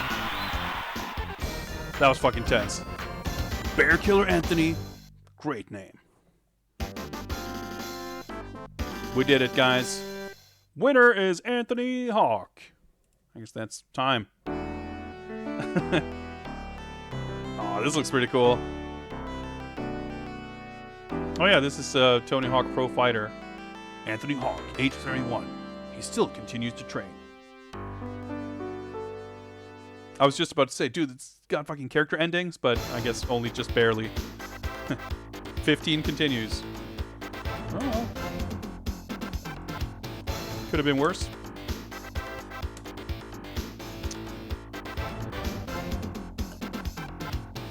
Well, that was fun. Thank you very much for that pick. Let's set up for another raffle. I'm going to take a short break again, but let's set up the raffle first. So we can just have it open. And there we go. Raffle is now open. If you want to pick the next game, type raffle in chat. Rig the raffle if you feel like it, and just win it. It's pretty easy. And once you've won the raffle, you get to pick the next game. I'm going to go mark this game off as having been played. Battle Crowed. There we go, Battle Crowed. 2020, 09, 11. So that's 62 games, 25.83%. Yeah, as mentioned, I'm going to go step away for a minute. Just go to the bathroom. I'll be back in just a minute.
Oh shit, Lamb Station jumping ahead here with the pick. Well shit, how do we do that? Okay, so let's I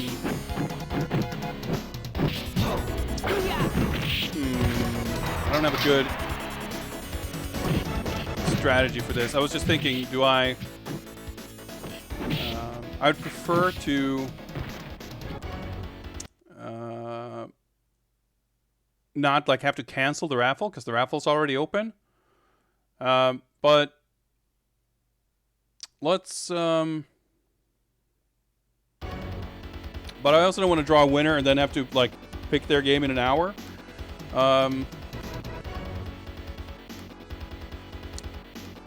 So let's because I'm just gonna forget what gets picked anyway. Then again, it wouldn't be fair. All right, fuck it. Let's do this. Okay, so we're gonna play, I guess, Street Fighter 1. Lamp Station. Is that your request? We can make that happen. Let's pull a raffle winner, and the winner gets to pick what I play after Street Fighter 1. Let's just do it that way. So let's roll it. There we go. Atomic Runner. Feel free to let me know. But we're going to play some Street Fighter 1 first. So let me just get my shit together. And move this out of the way. Zan Kabuki. All right, cool. Oh boy.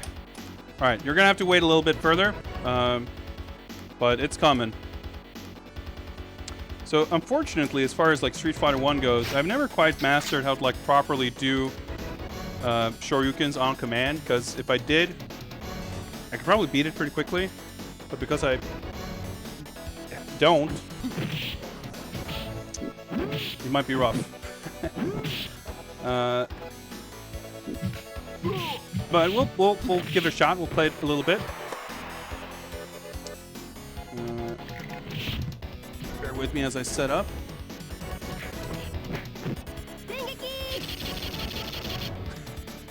Pretty good throw.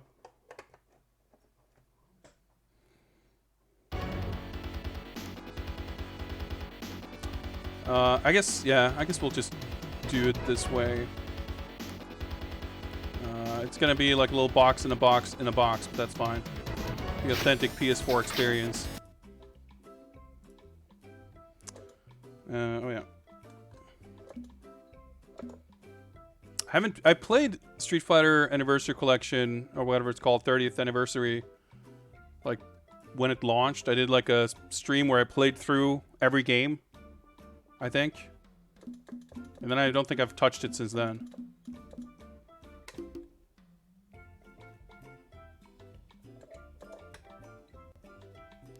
Assume you already know the specials only trigger on negative edge. Yeah, like I think I knew that, but it's also like that's helpful, but it doesn't necessarily solve the problem. But thanks for the reminder. I'll make sure to keep that in mind.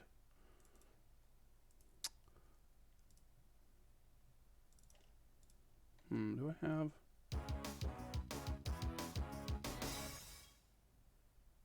Should have some kind of artwork for this, right? Oh yeah, there we go. It's just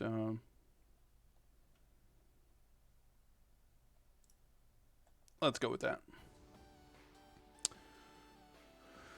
So let's see how this goes. Well, audio levels all over the place. Let's go with Zangief. Soundmeister, I'm sorry to say, we're going to be playing Street Fighter 1, which has exactly 2 characters to pick from if you want to get really technical, who are Ryu and Ken, but I'm not sure if I'll be able to do enough trickery to even be able to pick Ken. So it's going to be Ryu, but I can refund you for that. I would pick Zangief if I could, but he's not in this game. Let's just see. Like, I barely even, like, know my way around this interface. There we go. Okay, it's visually, everything looks set up properly. So let me just go refund that immediately before I forget.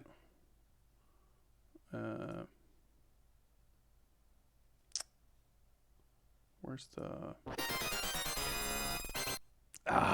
beautiful dulcet sounds of Street Fighter 1.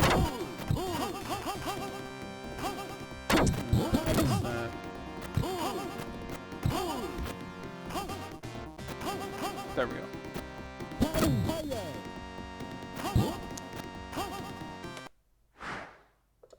All right. there's no move list. Okay. All right. So is it like triangle to insert coin or some shit?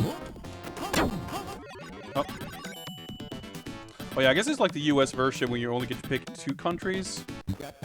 Yep, bang. All right. Let's see if we can do this.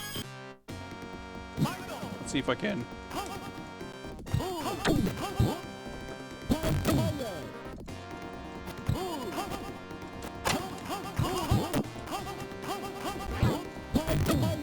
Tight fire.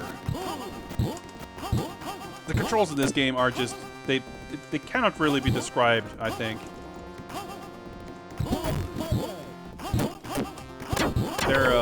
They're quite something. There's like huge delay on a lot of stuff, and it's just like inputs get kind of queued up in a weird way where they happen afterwards. Alright, let's see if we can... Alright, maybe I can do this better than I thought. Because, yeah, when you walk...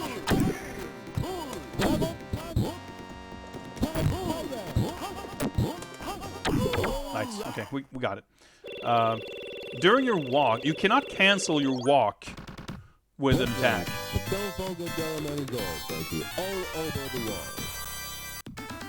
Which is pretty awkward, to say the least. Because he does a little skip step.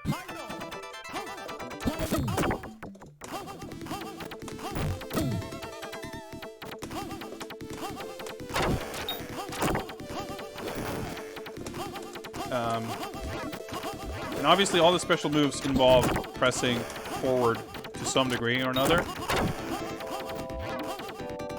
Yeah, jump kicks happen. Jump kicks don't happen when you press the button. Jump kick happens when you reach the designated jump kick point in your jump's trajectory if you have pressed the button. So it's really awkward. These like air-to-air situations.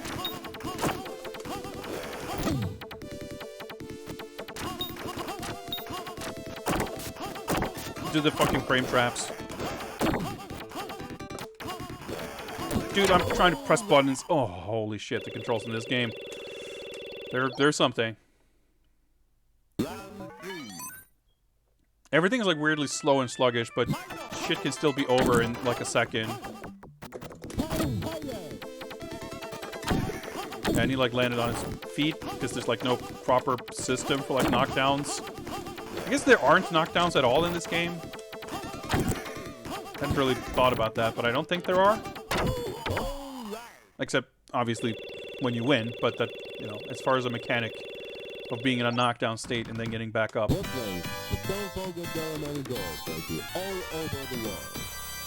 Bonus stage? Yeah, okay. Actually got it. Alright! Someone else give it the appropriate emote. We got it. Alright. Where do we go? England? USA? USA. One of the best songs in the game coming up. Although none of the songs are great in the arcade version.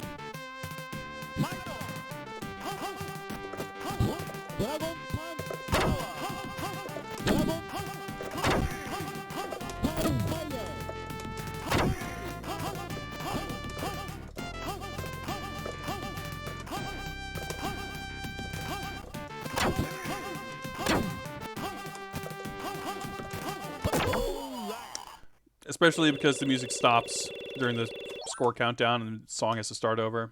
It's sad. But I do like the song. It doesn't have time to get to the good part. But it's still alright. But yeah, like...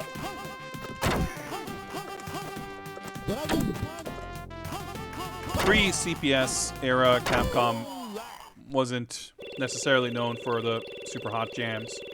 I mean, there's some very much alright music in, I don't know, stuff like Commando and, I was gonna say Gunsmoke. I guess I'm not sure if I know the arcade music very well. Bionic Commando, the arcade music's okay.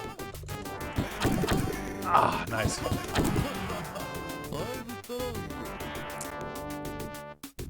Like I said, shit can go down really fast. So there's like some stupid exploit against this guy, right? Where you like, if you get a life lead, you can just like crouch in the corner or something.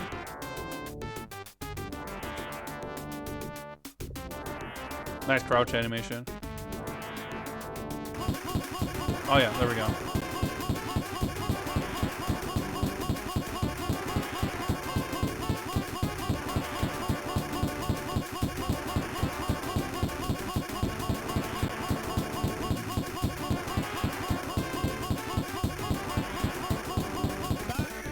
Not the fastest, but it beats getting beat up by him. I guess counting down the points goes faster. So just gotta get the life lead. Oh, there we go.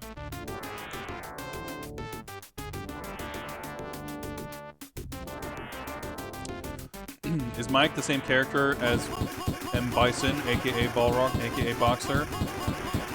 He is not the same character. They are officially two different characters. I think it's fair to say that the character of Mike Bison was an evolution of this character, and if they had wanted to say that it was the same character, they could easily do that. But as far as official Capcom sources are concerned, they are not the same character. Oh yeah.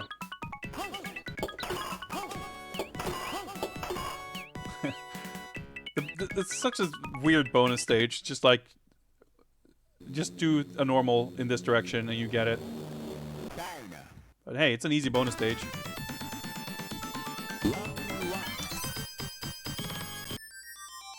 Alright.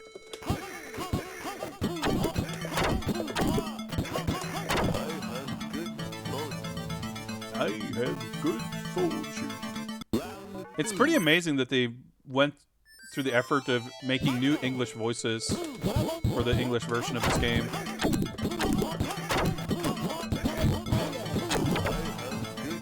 Alright, well that's that credit. Got us pretty far still. That's probably the furthest I've ever gotten in this game on one credit.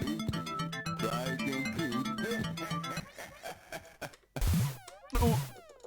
Rub. Quick, gotta rub it out. There we go. Hey, we got first place. Good continue screen.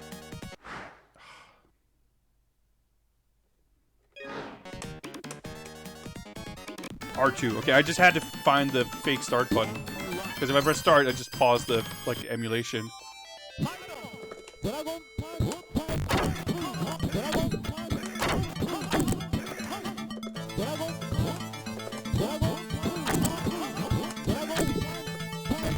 Nice. Okay. Whew. And it's funny too, because Capcom localization for the longest time was like really bad. Like Street Fighter, the Street Fighter series is a good example, I think, of like, if you look into the Japanese versions of most Street Fighter games, any Street Fighter between Street Fighter 2 and Street Fighter 4, basically, or after Street Fighter 1, but before Street Fighter 4, basically.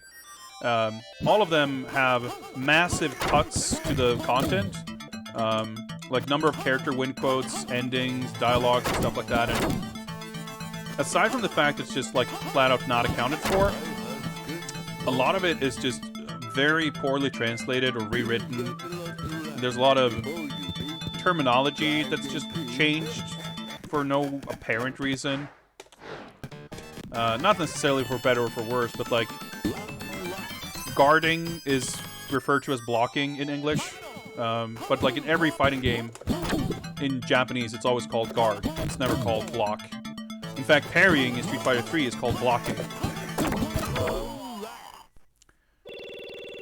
And there's so many like terms for, and it's weird too, where like when stuff was in English in the games and they just changed it. Like in X vs Street Fighter, you can do an aerial rave, which is when you combo and launch the enemy, you jump after them into the air, and you combo them in the air. That's called an aerial rave. But in the English version, they changed it to air combo. Like, why would you change an awesome term into something bland and generic?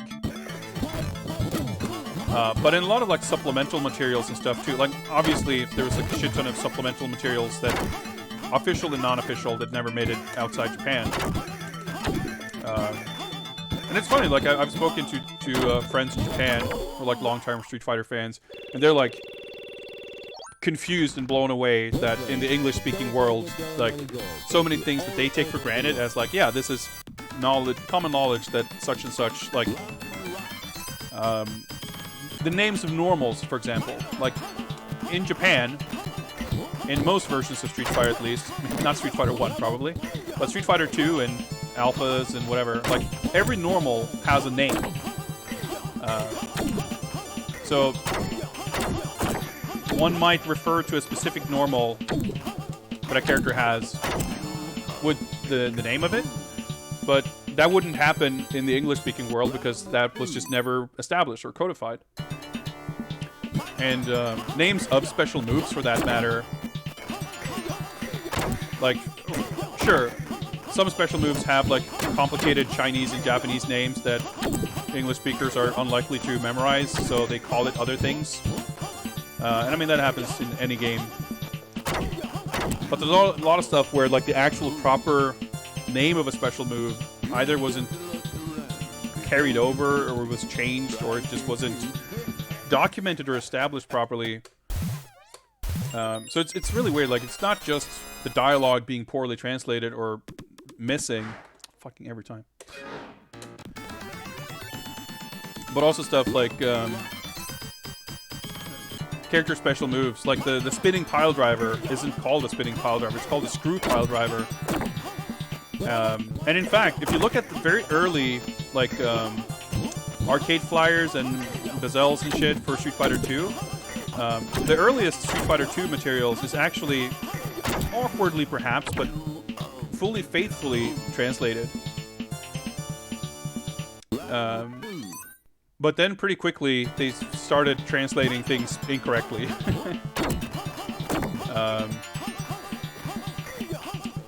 But here, again, like, before everything started being translated terribly, not to say that this is a great translation per se, but they recorded English dialogue, or synthesized it, or however the hell they did it.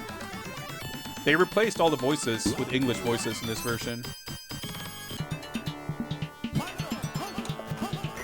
And yeah, I mean, of course you had, like, magazines, writing guides and shit, having no access to any materials, just making shit up. I mean, not necessarily making up strategies or combos that didn't exist, although that happened too, I'm sure. But like, well, we gotta call this something. What do we call it? Helicopter combo? Basically, yeah. Yeah, let's...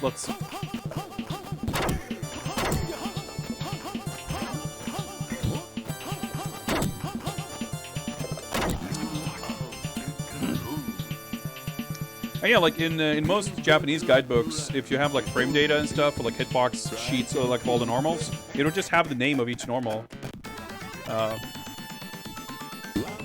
which is cool. And there's so much, like, it's been interesting just like learning Japanese and reading more of these books, or just flipping through them, and from getting to know people who are into fighting games in Japan, just getting kind of a sense for how many of these things are just fully sort of culturally ingrained, that it makes sense why players in Japan would assume or take for granted that those things are just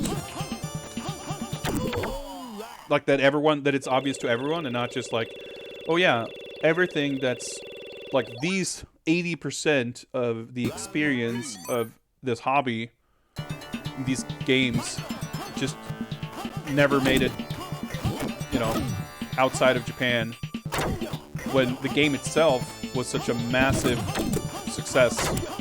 It's kind of fascinating.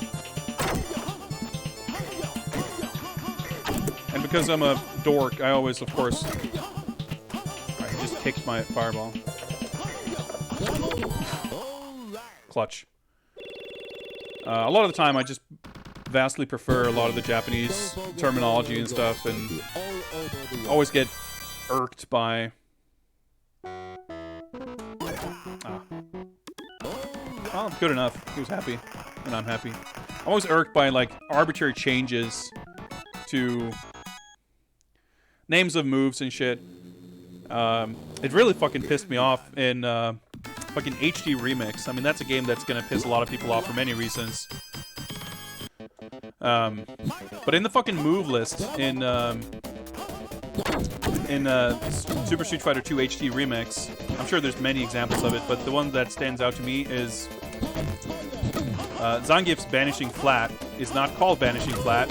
In the official move list of an officially released Street Fighter game, the move is referred to as Green Hand. And just like, fucking hell. Just changing shit in the in-game move list. Oh, that pisses me off. Oh boy. Oh. Yeah, Street Fighter 2 is like just one of those miracles, honestly. I mean, it's obviously, it is a broken mess, and that became clear pretty quickly. That was meant to be an uppercut. But at the same time, so many of the fundamentals, like, very few kind of core concepts of Street Fighter 2 have not survived to this day. Like, there's some things that are just, like, not really part of the, you know, common fighting game experience. But a lot of it is, like, it's all right there. Yeah, good old Birdie. Birdie actually is the only character whose theme song made it out of this game. Birdie's theme song in the Alpha series is a remix of this song. And I remember being kind of blown away when I realized that. Nice. And the win post, like, they made some, like, when they brought him back in Street Fighter Zero, they obviously redesigned him quite a bit and made him a lot more interesting and cool. And they shat all over that in Street Fighter 5. But it's kind of cool to see, like, he's got a headbutt. Some of those normals are kind of the same. The theme song is the same.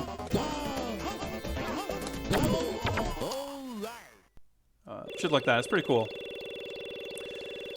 I forget who Bill Cravens is, but I think it's someone that had something to do with Capcom USA. I'm sure you can find trivia that explains who it is. Although I'm sure you can also find a lot of trivia that's just completely wrong.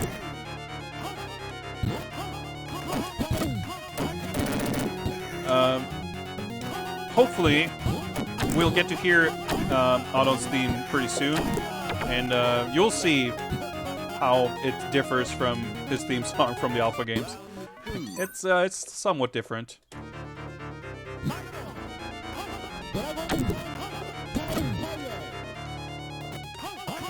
Yeah, so this game was ported to the PC Engine CD in '88, I think, is when the PC Engine CD launched. Apparently, I don't have a lot of information on this, but I've heard that it was the first game to be released on CD-ROM. It was a launch title for the PC Engine CD. I don't know if that's like a fact, but certainly it was a very early CD-ROM game. And it has CD music, and some of the music in this game, when like a little more, when when the instrumentation is a little more sophisticated, when the mixing and balancing is a little better, some of it's pretty damn decent.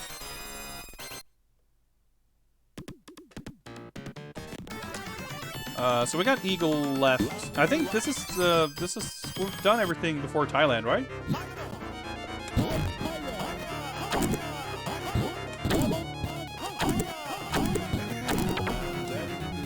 Yeah, like the game doesn't have combos, but it doesn't. I don't know. It's hard to relate this. I mean, especially talking about how Street Fighter 2 got so much right and how it like effectively codified the genre in a way that's still sort of maintained 30 years later. In comparison to that, this game has so many different parts that just do not at all function like you think a fighting game should.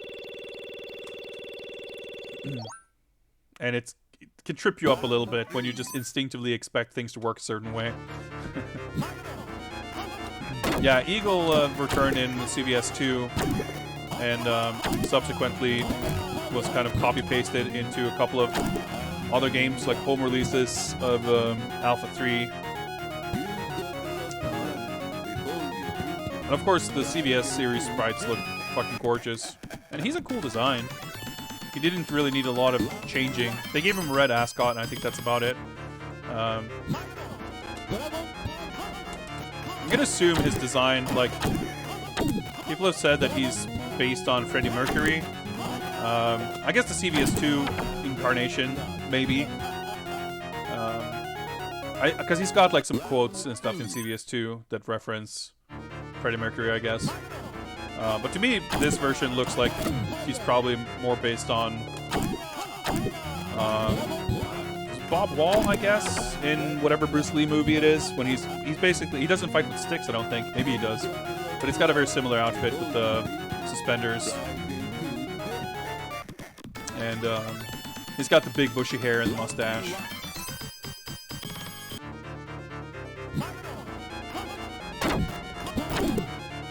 Good trade, I guess.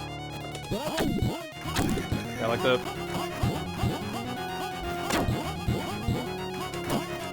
Like, you can't, like, anti-air... Oh, nothing, like, works. It's almost like the characters sort of move on a grid. It's like, very... Both in time and in space. Movements and, like, transitions are so rigid that just...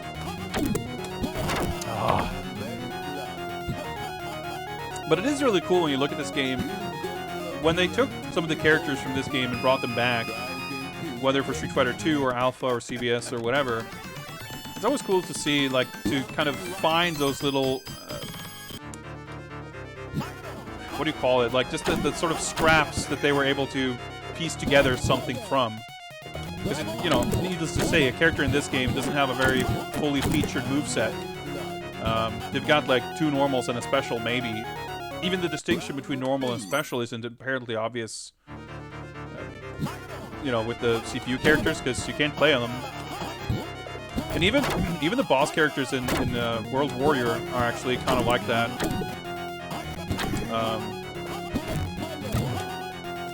Like before they were made playable, all of them don't have like crouching normals, and I think Sagat like doesn't have punches and shit like in World Warrior, so they had to add some of that. But looking at Eagle, for example, like he's got the spinning move. Birdie has the headbutt. Like they kind of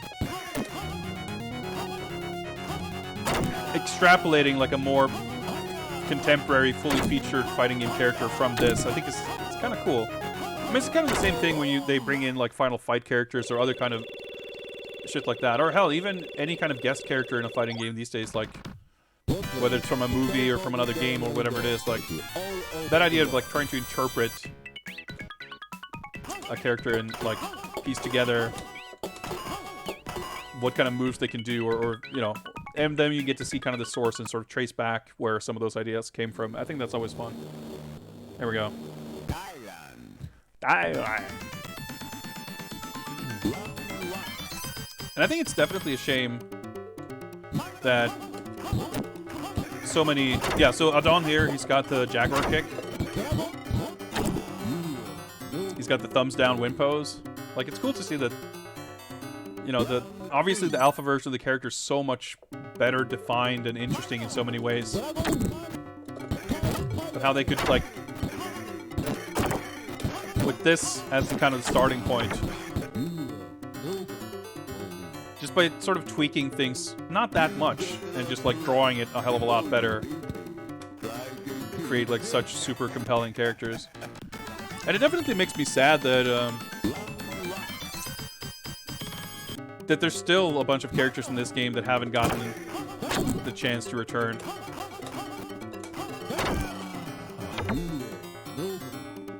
So Mike, Joe, Let's, and Geki, and Lee are the ones who've never returned. Hey, what's up, Al? Yeah, doing constant uppercuts is how you blow this game up, but the inputs are so fucked in this game.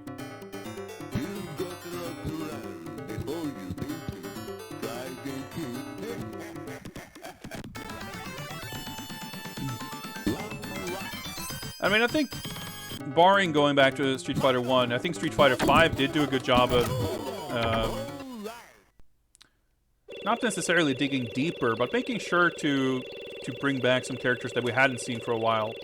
And although I don't like at all what they did with Birdie, I actually think Street Fighter 5, like, Birdie is a miss for me, but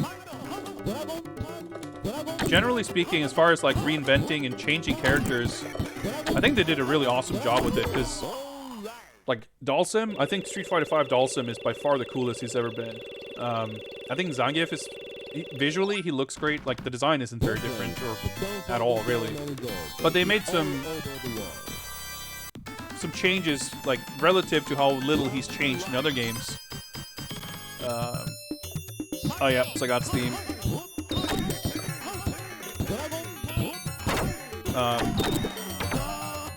Like, Rainbow Mika is a completely different character, but I think she's super fun. I love her in Street Fighter 5.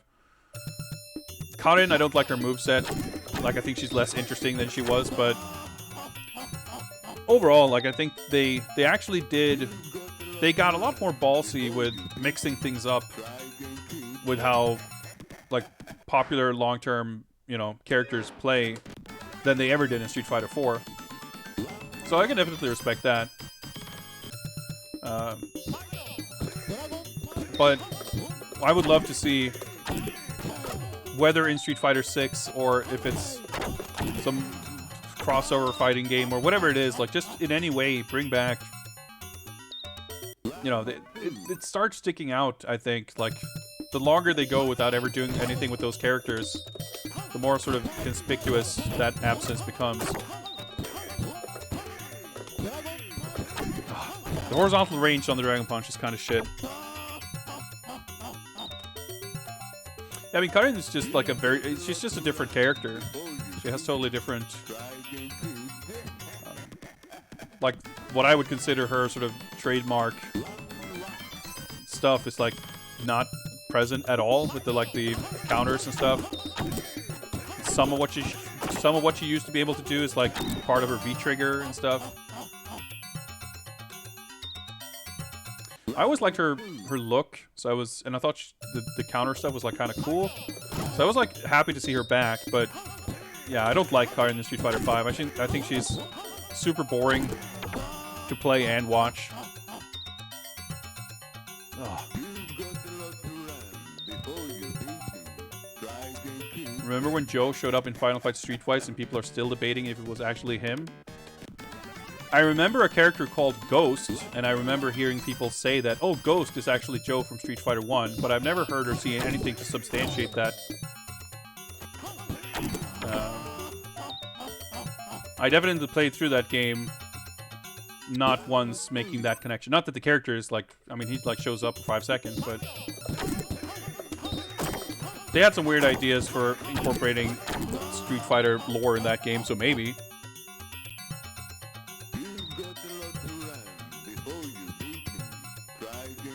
They have the same outfit and moveset, but yeah, I don't know. He has rolling Sobot in a punch. Like, there's so little to it that, you know, maybe. I mean, it's possible that they thought, hey, let's do something fun with this, but with how sort of generic and whatever so much other stuff is in that game, I don't think it's a stretch whatsoever to imagine that they would come up with a guy who wears red pants and does a kick. So I'm just not convinced. I mean, I've not been like studying this very deeply and collected all the evidence and come up with a you know, a strong thesis or anything, but to me it seemed like people were kind of grasping at straws. But that's just basically my gut reaction based on having played the game and not at all making the connection myself. So maybe I'm just oblivious. Fucking Sagat in this game, man.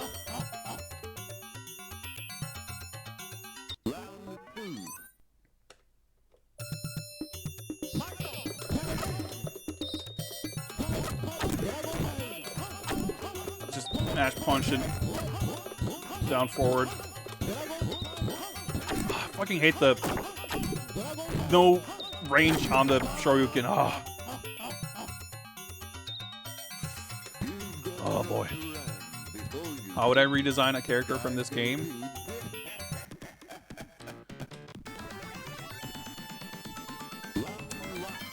I don't know. I mean, the thing is too with these guys, I think if I guess you could go a different route.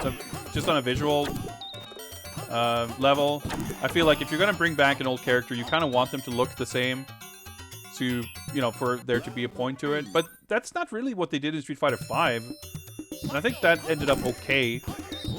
Like,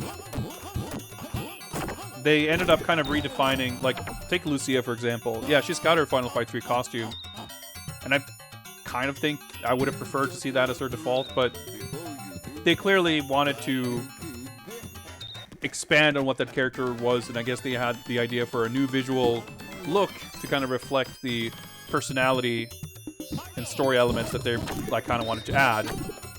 And I guess I would say I wouldn't be against that, because that can be a little limiting. At the same time, like, you could do what they did with the Dawn and just like very, you know, kind of tweak more so how he was drawn than anything. Nice, a 70% damage fireball, sick. And just made him a lot more interesting that way.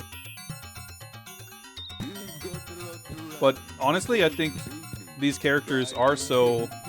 They're like a blank canvas, really. Like, you could kind of, like, take whatever they have and make sure that isn't lost. Because I think there is so little to these characters that if you strip away anything, there's nothing left. So whatever moves they have, I feel like you gotta, like, you know, Geki has got to be able to throw Shuriken in the air, and he's got to be able to teleport. So what kind of character does that make him? And, you know, at the same time, of course, you got to make sure that it doesn't just end up overlapping with another character that exists. Well, Ibuki has, like, 12 special moves, one of which is an air projectile, but so does Rolento. Like, also, she doesn't teleport exactly. Not like him, anyway. But, you know, it's not like you couldn't do it in a different way. I mean, Ibuki obviously is not like a keep-away zoner type character, but they could make Geki one.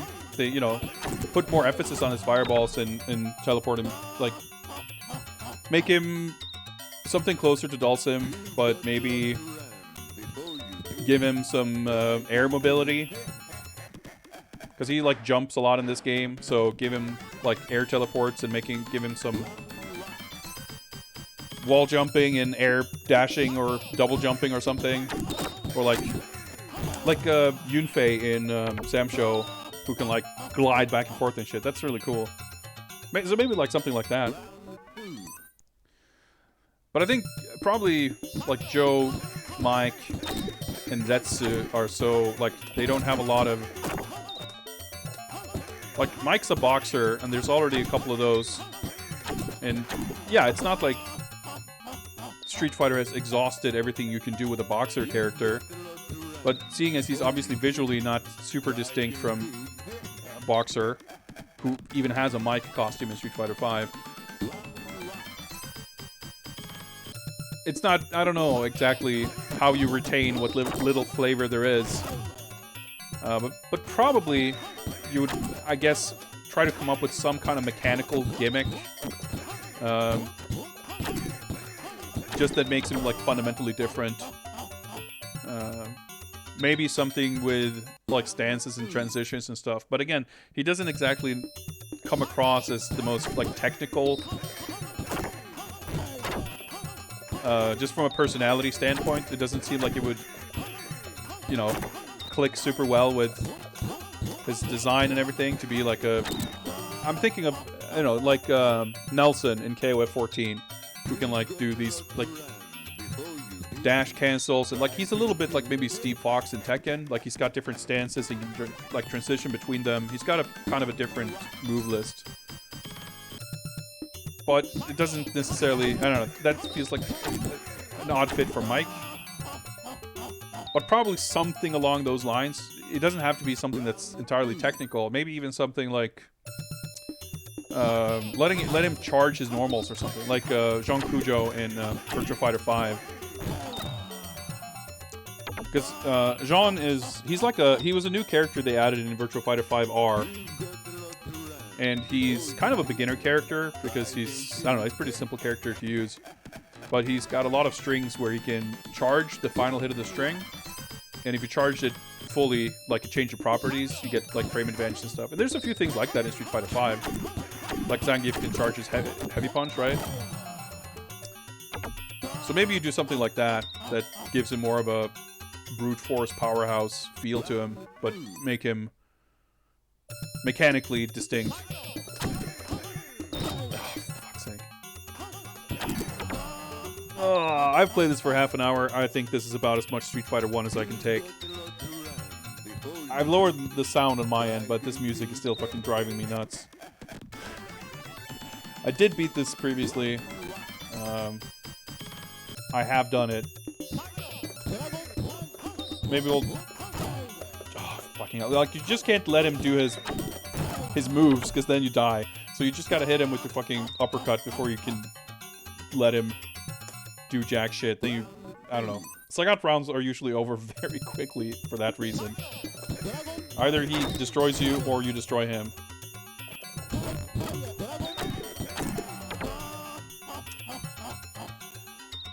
Fuck it.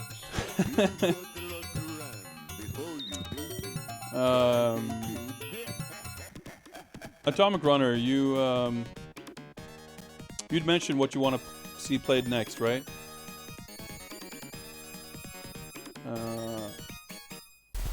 Zan Kabuki, right? That was it. Just scroll up in chat. Well, yeah, I think we'll leave Street Fighter 1 there. I also just did not continue, so we're not going to start over. Whoa, sorry about that. But hey, Street Fighter 1 is done. Over. I'm going to need to do a tiny bit of setup here to switch to the old Xbox. So I'm going to hop over to the BRB screen. I'll be back in a minute with Zan Kabuki for the Xbox. Be right back.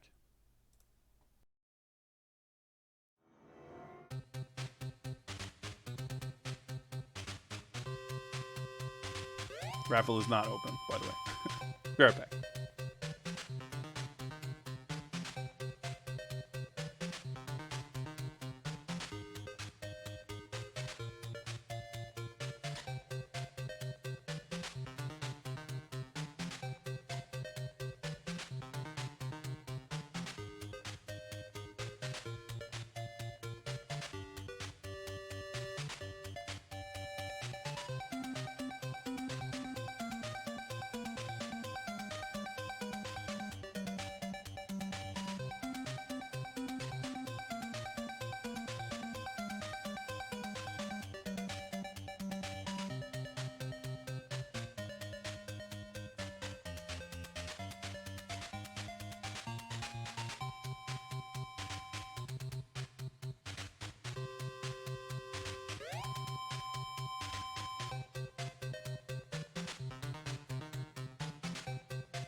All right, let's set this up here.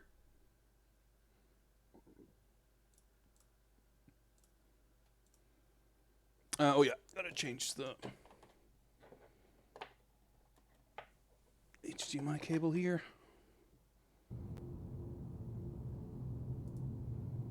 Oops. Change the input resolution. There we go. We do have my legit Japanese imported copy here of Zan Kabuki. I believe this was released in North America as Kabuki Warriors or something like that, some generic title. And hang on, where's the button? Come on. No. What the heck? The drive just doesn't want to close?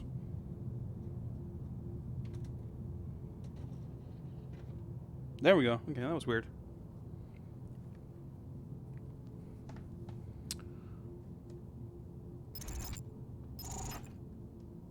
Guess it's gotta load the disc first.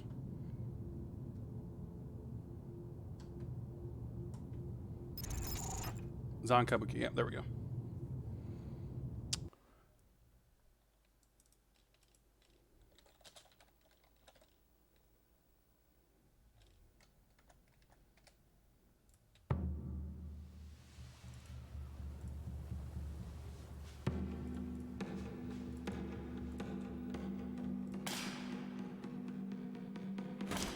Sick Xbox era CG cinematics.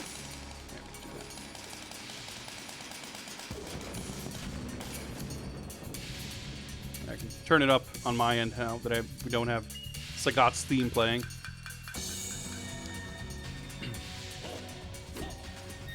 Oh yeah, let me go back to my list and mark Street Fighter 1 as having been played.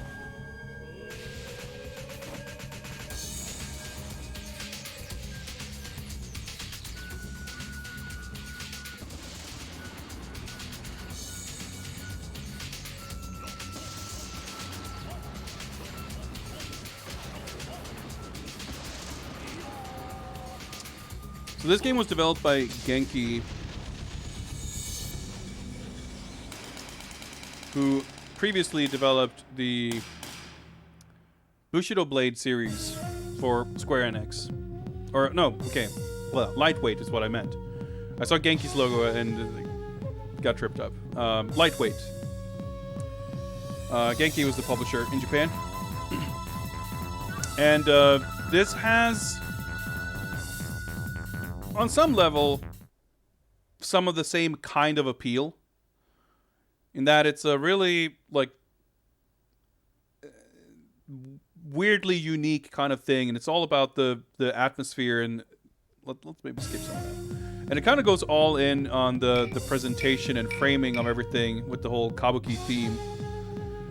But even as someone who finds themselves like relatively eagerly making a fuss about Bushido Blade not being as good as people claim, I still think it's a pretty self-evident claim that this game is not quite on that level. Almost thought this was... I think this is Kabuki Warriors Horseplay. This did have an English language release. I don't think it came out in Europe. But yeah, so similar to Bushido Blade and like many, many games that have this kind of olden times Japan setting, everything is all kanji. But I guess this is probably the main mode, the story mode or whatever. Yeah. So I think Bushido Blade's greatest appeal, in my opinion, is its setting and character designs and just atmosphere and tone and style. This game is similar in that it goes all in on its sort of style, but the style itself and what it's doing is far less interesting. there's also kind of less to everything, and it doesn't. I mean, I don't think Bushido Blade plays super well, but it has more depth to it, I think, than this. So I'm curious if this is. I did play this before, but probably. You know what? Let's. Okay, I can't go back. I was gonna say, let's see if I could. Maybe the other option on the menu was to like load a save game or something. But yeah, we're traveling through Japan here, I guess. So it's, yeah, I guess that's the cost. It takes that many ryo, yeah.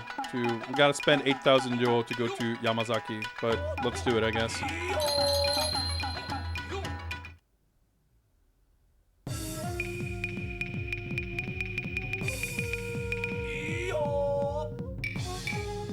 All right, so okay, I wasn't sure if I could. I pressed left or right, but I couldn't change anything. But I guess we're playing as Shiroko. And maybe we have to recruit other characters. I don't remember at all how any of this shit works. But yeah, so everything is like a stage show. Alright, that's a block, I guess. That's a roll. That's an attack. And that's a jump. And there's just money being thrown on stage when I do good stuff, I guess.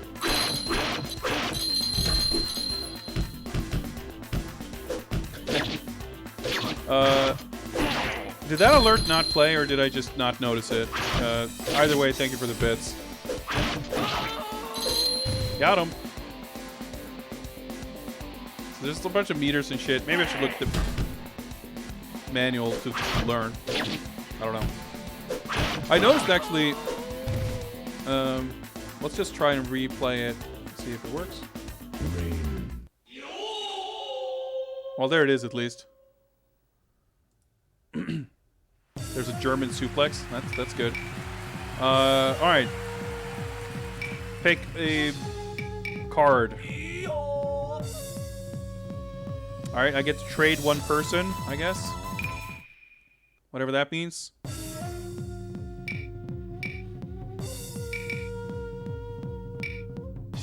So wait, why is the line connecting? Because I'm not playing. Oh, this is for the trade. I see. Okay. Well, oh, okay, I get to pick. All right, whatever.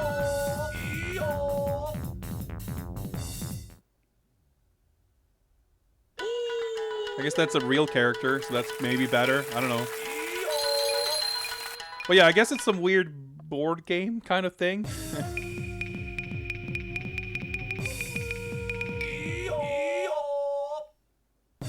We're just watching them. Okay, cool. Oh, all right, we don't have to actually watch it. That's probably good. Oh yeah, timer. I forgot. He gets to trade 2 people. But yeah, I noticed with the bits, I didn't notice it until after the fact, Atomic Runner, but I just happened to see today when I was setting up for the stream. Then when you made the last cheer to get over 5,000, that you cheered 250, and I have things set up, or I thought I did anyway, to enable text-to-speech. There's like a threshold for like 200 bits or something, but that definitely did not play. So I got to look into that if I set that up properly. Twitch alerts are just... There's always something with them. Alright, let me just super quickly... I'm just going to pause. I'm going to quickly consult the manual to see what the controls are. Text occurs, yeah, pretty much. There's like some actual cool characters in this game, but it's been a while, or it's going to be a while until we get to see any, I guess. Yeah, got what you wanted, yeah. Yeah, I'm just annoyed when you set it up. Like, it's just one of those things that there are like test buttons. You press the test button, it plays. But with any like alerts that are conditional for like, you know, host alerts for only certain thresholds of number of people, and same with bit alerts. Like testing it with those particular variations on it just gets a little weird and it's confusing to set up. Or it's not super confusing to set up. It's just like you can't really confirm that everything works as intended. All right, right trigger to run. All right, left. All right, either trigger you can run. Okay.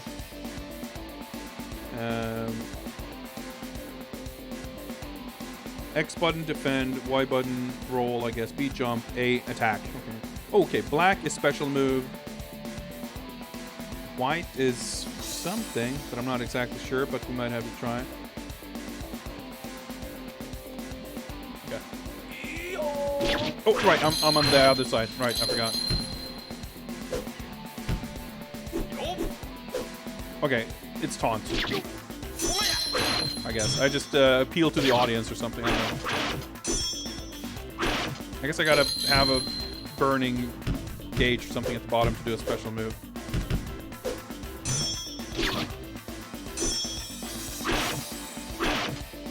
Yeah, so unlike Bushido Blade, this seems to be a pretty straightforward, like, historical style. But there's still a little bit of anachronistic flair to it with the music, which isn't bad, actually. But it just ultimately isn't as interesting or unique as the atmosphere in... Oh, shit! in Bushido Blade.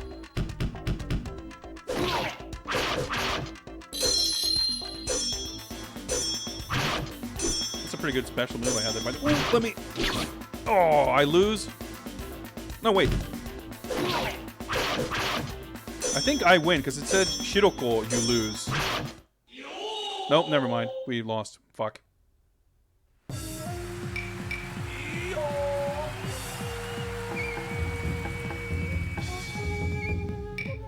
Moichima, I get to pick another card. Hazure. That's dud. Oh, I get to pick a loser card. Shit.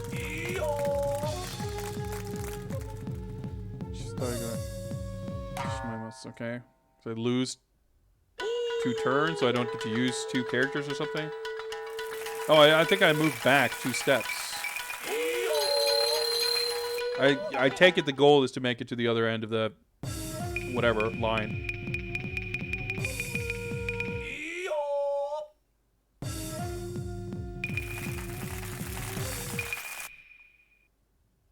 But yeah, it's funny. There's a whole bunch of these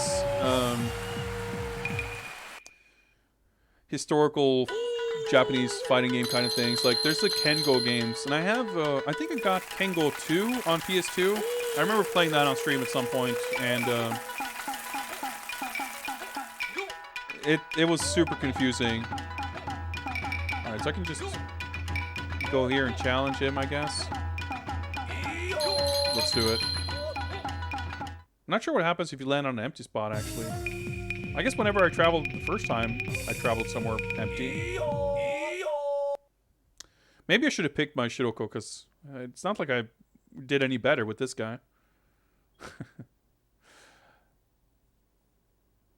But maybe I'll just try to actually remember the controls.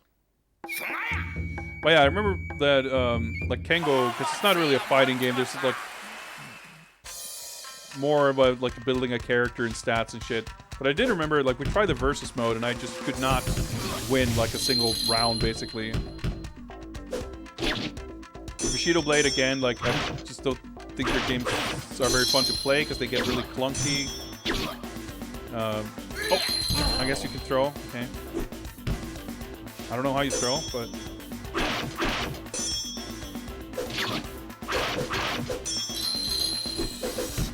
Nope. Shit. Jump forward. There's like one attack button, so that gets a little awkward.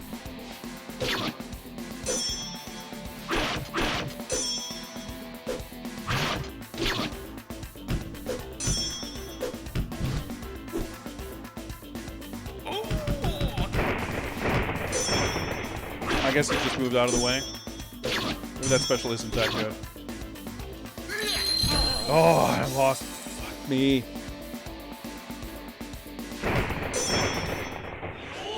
Weirdly similar to Street Fighter 1 in a way. Obviously, you know, doesn't feel like that game, but it's clunky and you like commit to stuff in an awkward way. Well, I guess we might just game over pretty quickly. All right, let's pick another loser card. What do we got? Hazude. All right. Let's, we got nothing, which is probably a good thing. Okay, you just move back. If you lose, I guess.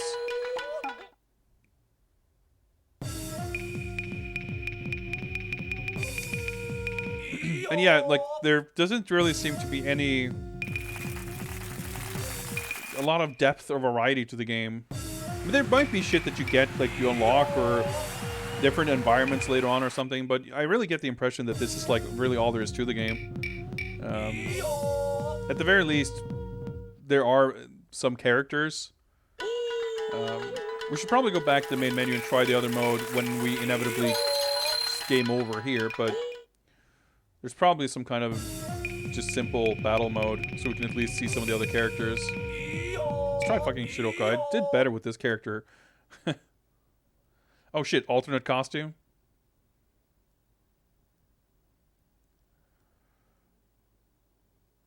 But like, whether it's historical or there's some twist to it, like there is with Bushido Blade, I guess it's just like, I can't think of a lot of games that capture the kind of samurai feel in like a fighting game, whether it's like a very traditional fighting game or not. I mean, there's like Samurai Showdown, of course, but even that is so like fantastical. Last Blade, maybe, I guess, but even something that like leans a little bit more towards simulation, I guess, like anything that tries to do something like what this is doing, like but actually does it well. Oh, I guess it doesn't have a special move. Oh, fuck me. Like, damage is not very high. Just fucking mashing my one attack button. It seemed to work. Well, we got it. Get to pick a winner card for once.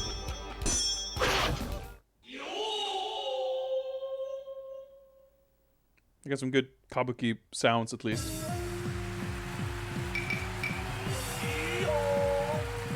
Alright, we get to trade. Which is not worth very much.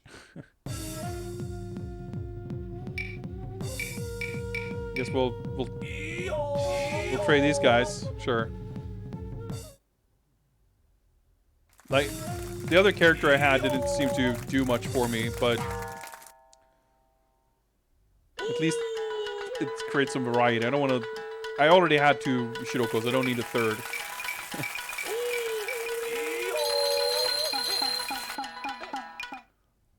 I'll definitely try to move to an empty spot next time and see. I'm not sure exactly on what... Yeah, because there's like... Yeah, I think I basically get to fight in like a computer opponent that's separate to the actual AI opponents I'm fighting. If that makes sense. Like, you'll always fight, but either you fight another player who may be piloted by a human or not. So, okay, so this is like empty, and here's there's...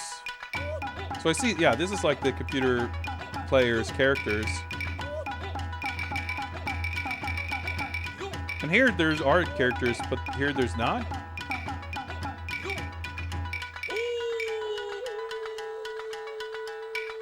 I'm confused.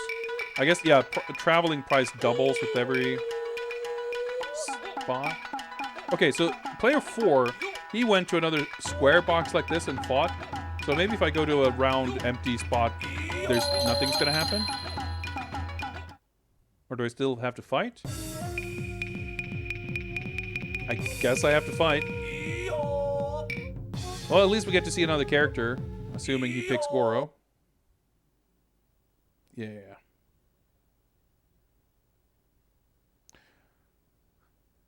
They're not as, maybe, exciting as the characters in Bushido Blade. But I think, again, that comes down to the setting.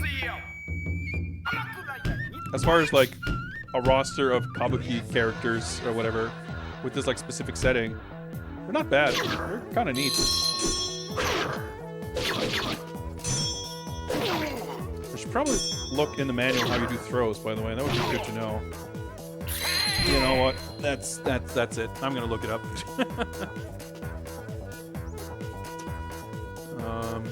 If I can find any info on that. Okay, here we go. Oh wait, what? There's 3 stances, like high, mid, low. 構えを変化することで様々な攻撃ができます。Alright, by changing your stance, there's nothing in the controls about changing stance, but I guess that probably just means holding up or down, because you don't jump, and I guess you can't crouch.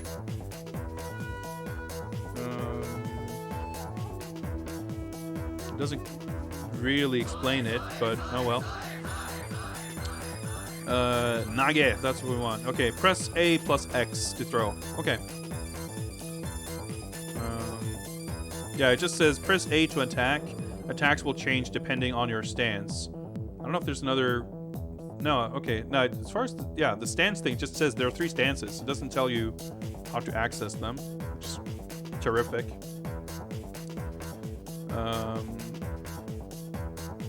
It seems like you can parry or like just defend by just blocking right as you get hit. Okay, well, wait, hang on. Down kogeki. Okay, up plus A to do a down attack. Yeah, the computers. Oh, yeah, there's a down attack. See, we're learning so much. Oh. Didn't mean to roll. Oh my god, as soon as you fucking block.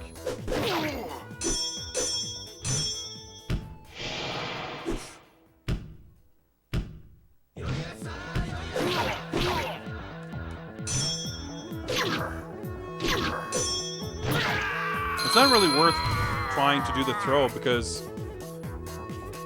in order to feel secure in attempting to throw, I like want to block something he does first.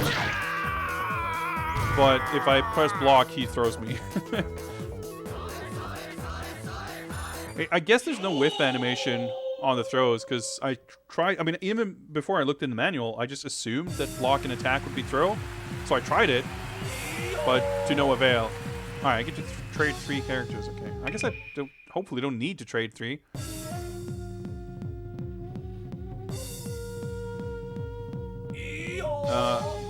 I guess I do. Well, that's fine. The first guy didn't do any good for me anyway, so that works. So I still don't understand what the distinction is with their square boxes. You might get more bonus money for taking less damage. Yeah, I guess so, probably. Because you do make money during the fight, but then when you win, there's like a bonus. And it would make sense if that's based on damage taken. Alright, CPU 2 is going to miss 1 turn. So player 3 went to my spot, so now we got to fight. So now the big question here, do I try Goro? I guess it's Goro the second. Well, it's not. Well, that's not how you write that. But wait, Heiko. This is a different character. Let's try Heiko. Oh, I guess it's gray. Yeah. Because Shiro Kuro means white and black, and Hai means ash, I think, but it's used. Essentially, it means gray. Fucking car canceled. Oh, throw worked. Okay. Yep. Just no whiff animation.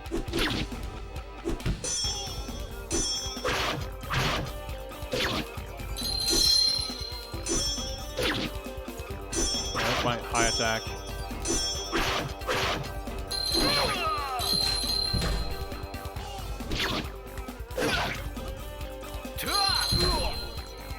Doesn't have a special either.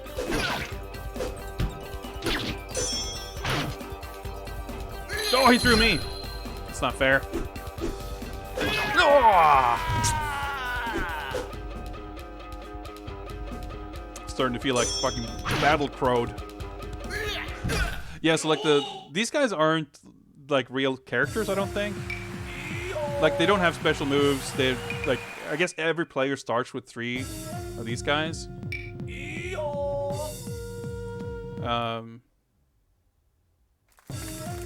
But yeah, it's a bit fucked that like, that's all we get to see. Alright, we're going on vacation to Nihonbashi, which is the first, like, that's where you start. Cool. Lost a bunch of money, and we're back to the first, like, to square one, quite literally.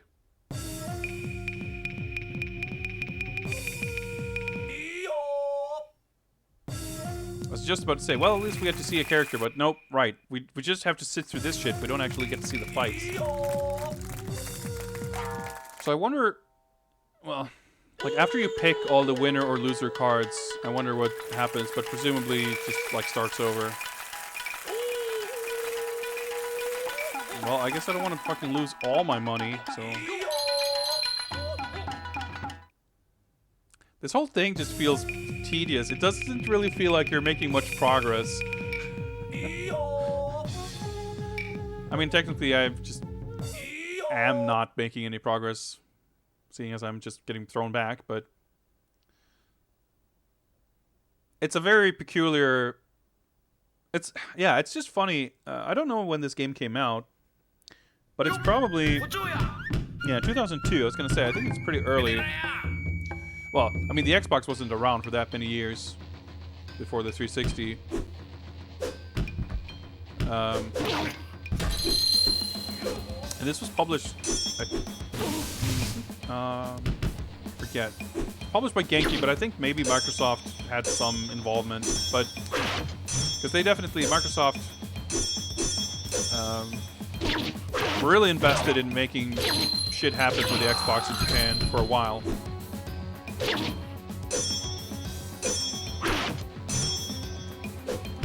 But anyway, what was I gonna say? Yeah, I think this is from that period where, similar to Street Fighter EX3, that only works if... Oh, throwing me. Whereas it was like, hey, what do we do with a fighting game for the home market? I mean, Bushido Blade games obviously weren't arcade games either, and they were also kind of peculiar. Better than this, I think, in terms of the structure and the main single-player mode in that game, or those games. But I think, or I want to think, I hope. Nice, I switched place with the first place dude. Okay, we're back on track.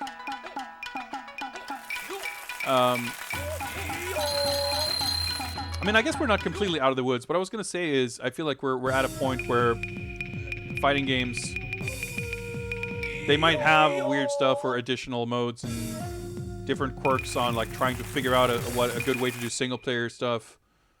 But usually not at the cost of having an arcade mode. But that's, like, not really true, because there are a lot of games that either flat out don't have a proper, typical, classic arcade mode, or just have a very half-baked one. So, I guess we're not, like I said, we're not quite out of the woods, but we're still, I think, more okay. Like, people who make fighting games for consoles aren't quite as enamored as I think people were maybe at this time with the idea of, hey, let's do something that's so different because we don't have to worry about the arcade. We can do whatever and then just end up making something really weird that isn't any more appealing or better.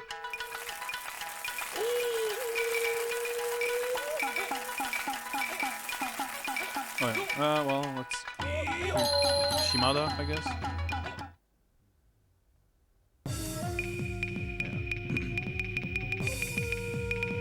Yeah.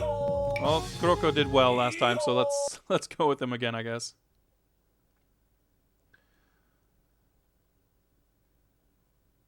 Like, I think it's really annoyed me when I played stuff like Tekken 7 and Marvel Infinite.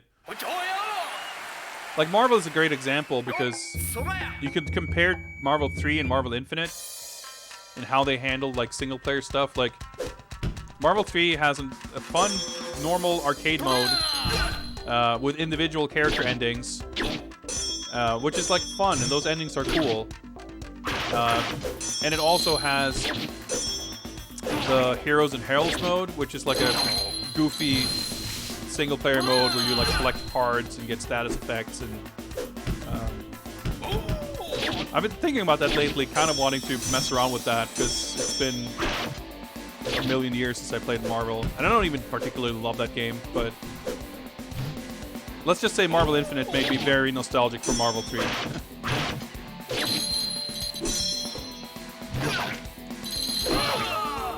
Shit, I took a lot of damage there, but I still won. And in Marvel Infinite, obviously Heroes and Heralds, there's nothing like that. The arcade mode is like 3 matches long and it's shit and there's no endings. And like they took out all of that stuff in favor of a super shitty Mortal Kombat style story mode. And it just annoyed me. Tekken 7 kind of did the same thing. Soul Calibur 6 had more stuff going on, but all of it's really boring. It's like endless dialogue and shit that just gets really tedious. I think so many fighting games are just flat out worse at doing that kind of stuff than they used to. Like Soul Calibur again. Soul Calibur 3, actually, funnily enough, was the first time that series was not made for arcade. And I think Soul Calibur 3, it had a lot of fun, cool stuff, but it made some of the unlocking a little weirdly tedious because of the weird story mode with the QTEs and shit.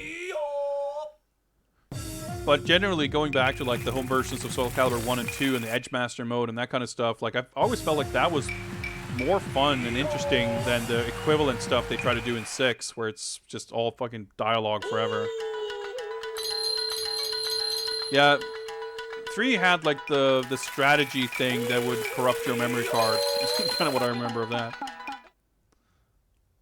I mean, I think Soul Calibur 3 did more. I have no real complaints with that because I think it still had all the like versus arcade, survival, time attack, team battle, all that shit. It just had the sort of story mode as this kind of main mode with all these branching paths and stuff. And I think it's more. I just remember like some details about it being a little tedious. Not really the point, like, not the same way as Soul Calibur 6 or Tekken 7, where it's a frustrating experience because there's just nothing there, or like, all of the things that used to be present in the older games is missing, but in its place is something else that's so much, like, lesser and just worse and more boring, which is a pretty shitty trend. Like, to me, it's funny. I think the whole idea of figuring out how to make fighting games appealing for lone offline players, I mean, it's very much a real concern, obviously. Fuck it, let's just go as far as we can.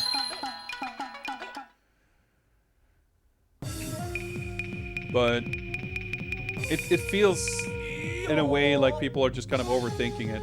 You know, I kicked that guy's ass. Let's just fucking stick with Kuroko. Like, I feel like it sometimes gets, like... I mean, not that I can claim to speak for everyone, but in terms of what I feel in my experience, you know, I will have so much more fun playing through Tekken 5 arcade mode 20 times to see all the endings than I had playing through the story mode in Tekken 7 once. But the endings are fun.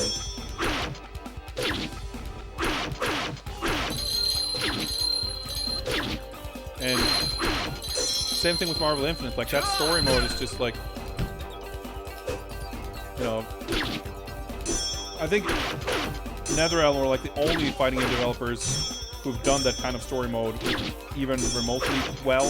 And even then, it's just like they have a shit ton of money throwing at it, so Like, they can make it work, I guess.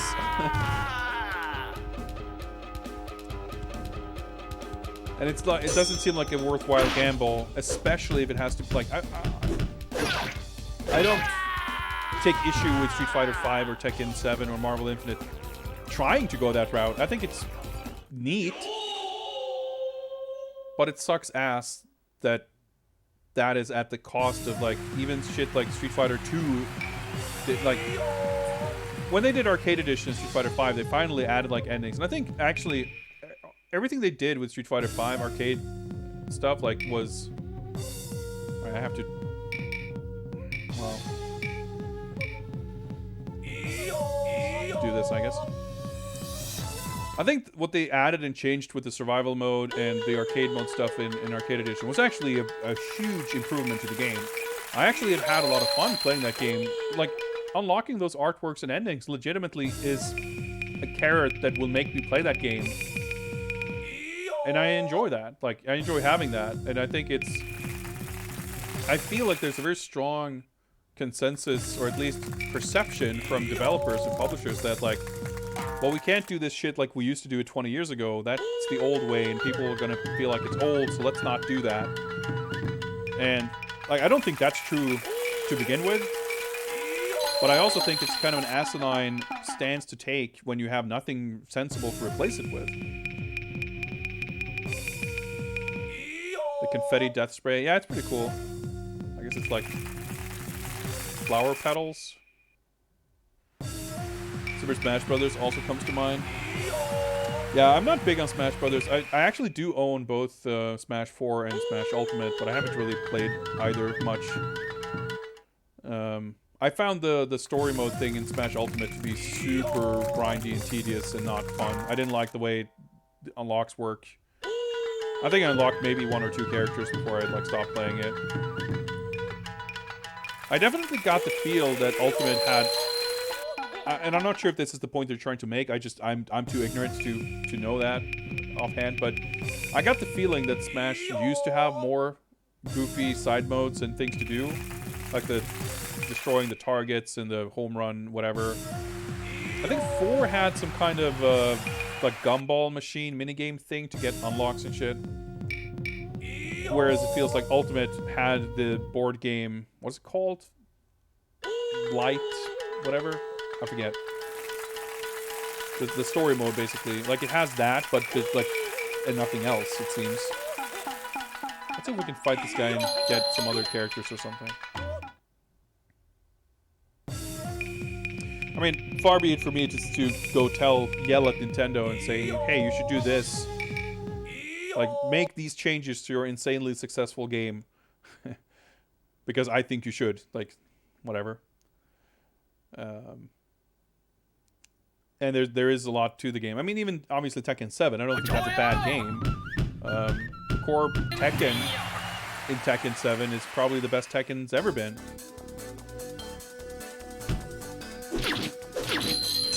But I think it's unfortunate that, like, that core, like, that has to be all, you know, all there is to it. If there can't be more around the edges. So I really want there to be. Oh, fuck's sake, the lingering smoke hitbox. Oh, I'm stunned.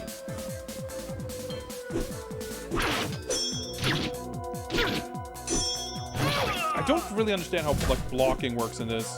Because sometimes you can, like, block a string and then you just get hit like that. Oh, I'm not winning this. Stage hazards. Oh, I try to block after my string, and of course I get thrown.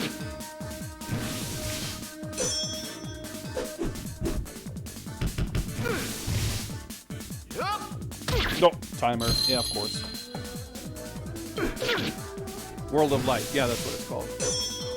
Get what they were going for. Some of the challenges are clever, but holy crap, there's so much, and the feeling of progression was glacial. Yeah, that's definitely how I felt. I mean, I fell off really quickly because it was just... This character's pretty sick, though.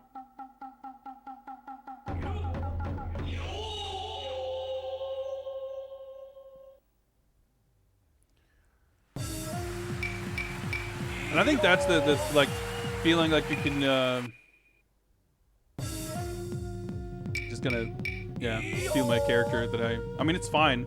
Maybe I'll get to fight against that character and win easily next time too. Alright, I gotta pick a loser card. Alright, I gotta pick another card. Alright, this is Hazuda, this is nothing, so let's just grab that.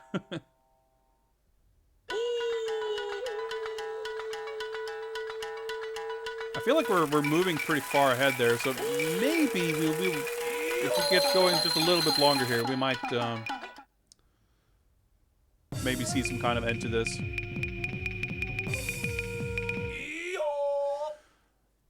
But yeah, I just think it's you know, I can go back even to like playing on MAME, just like playing fucking KOF 98 or whatever to watch well, I guess 98 doesn't have endings, does it? Well, whatever, 97. And like that simple joy is something that, you know, KOF 14 does that just like KOF always did. But in so many other cases, I just can't get that simple joy. And I feel like it's, you know, there is, I think, a perception and maybe even complaint from certain fans and consumers that having these like endings that's a picture and some text, that's such a low effort thing, like it's cheap, it's whatever, so don't do that. But for me, I feel like, well, it should be simple, so please do that. Please include that. Don't omit it because it's simple and then just do nothing or something more boring instead. I think it would have been less onerous if you had more choice of characters to use. Yeah, I don't remember how it works. I guess you start with, like, I forget if you start with one character, if you get a pick or something. But I vaguely recall that being a thing too, yeah, because I think with Smash 4, the addition of Little Mac was like, hey, finally there's one character in Smash that I would be kind of curious to play with. So I don't really care much for the cast and the roster in Smash Brothers. So when you heading into this like 400-hour grindy mode and you don't get the choice of characters, like yeah, that can kind of suck.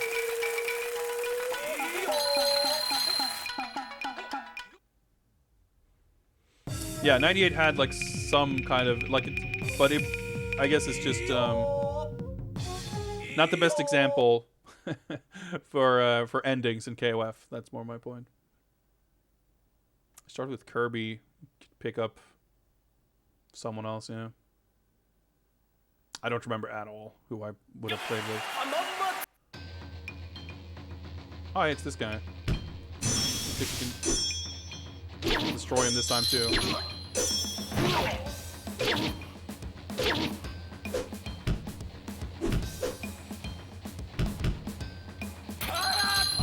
I accidentally canceled my attack with a block and immediately got thrown, because of course.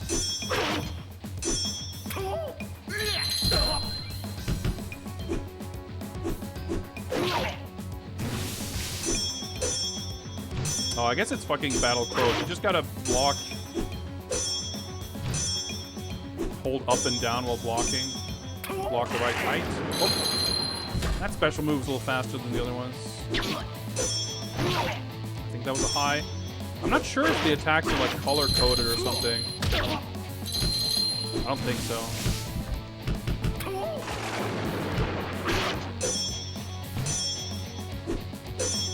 Timer. Doesn't matter.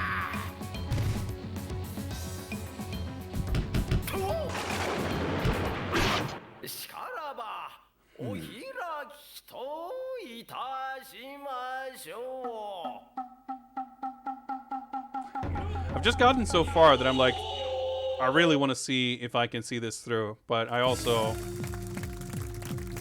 am not really having a great time. Oh yeah, pick a loser card. Oh yeah, I thought I was waiting for him to pick a winner card, but I didn't lose against another player. I just lost against the town, I guess. Lost half my money, but that's one of the weaker punishments I could have gotten because I didn't have much. But I might not have enough money to actually travel anywhere. I guess I'll have to just fight in the same place again next turn. Pretty sure it's the same sound as Dungeon Keeper used. You know, we talked about how Hurricanger had really like high production values.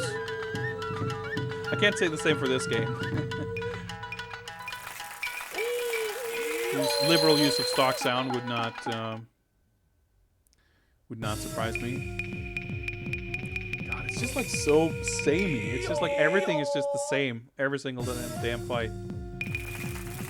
And because it's this weird campaign thing, like I can't imagine there's like character endings or anything like that in this game either. I'm fairly certain that we've now played this like longer, or that I've gotten further into this than I have previously. I did play this like when I first bought this game. I just did like an unboxing stream with whatever games I got, and we checked this out. But I haven't played it since. And I suppose it's obvious why. You may be shocked to learn that this is not a great game. And I can live with a game being not great if there's like, if this game, well, I shouldn't say if, because maybe that's the other mode and we've just been, okay, I can travel one step, I think. I was gonna say, if I could just pick a character, win 6 fights, and get an ending, I'd be happy to put up with this. But not understanding or knowing what the heck's going on and really what we are even aiming towards here, like it's so tedious and meandering, and you spend so much time, like percentage-wise.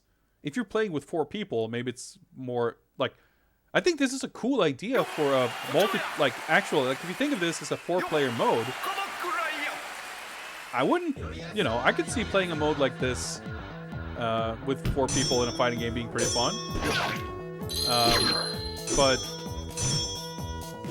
to have that be the main mode is questionable. And to have to sit through so much menu shit before, like, in between getting to fight, it's just like, what were they thinking, really?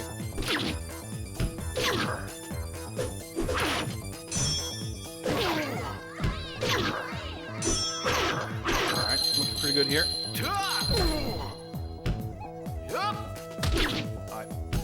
Should not have been hesitating that long. I didn't think it would stay down that long from the throw. Got him. Nice.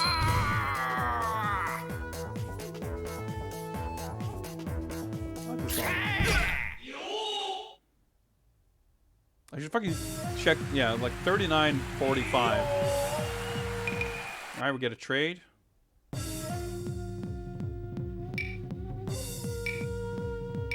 Let's check out this guy.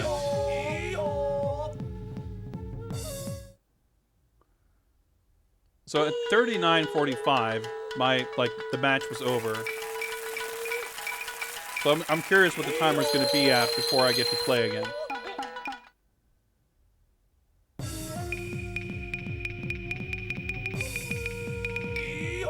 Like, we really don't need to see all this.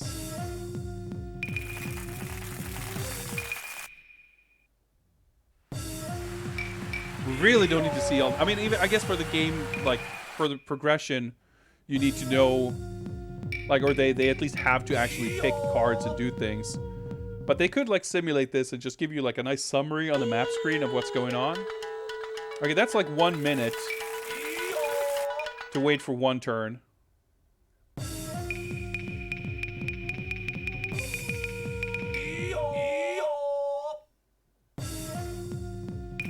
So I guess we're looking at probably around 3 minutes to wait for the other 3 players to do their shit.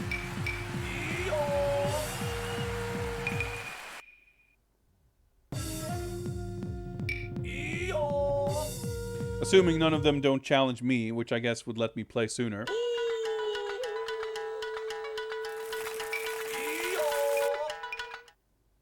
Like, CPU 2 could, like, feel like travel across the fucking map. He's got, like, 500,000. More, actually.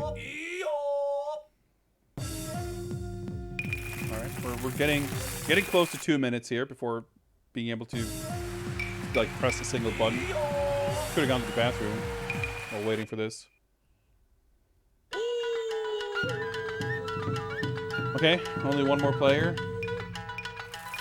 Oh, shit. Okay, nothing happened. Alright, so actually just a little bit over 2 minutes. So why didn't he have to fight? I guess I didn't understand that. Well, it's my turn. We haven't really gotten to play yet.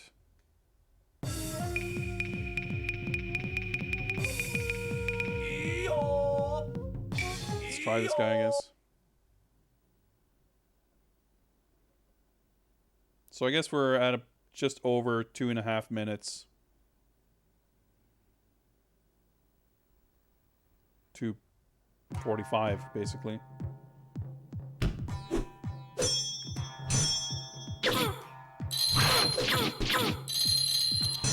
Finally get to see some, like, actual characters.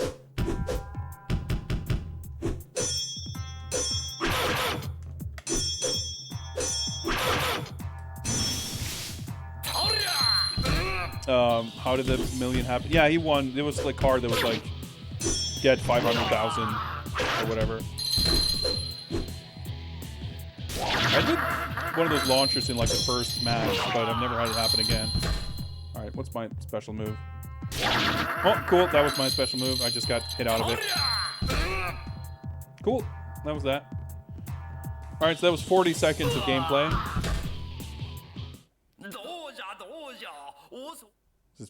Well, I guess I shouldn't have skipped that. But oh well.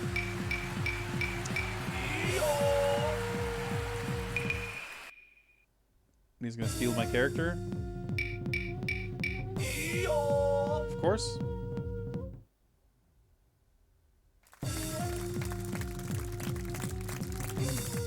Oh yeah, I gotta pick a looser card.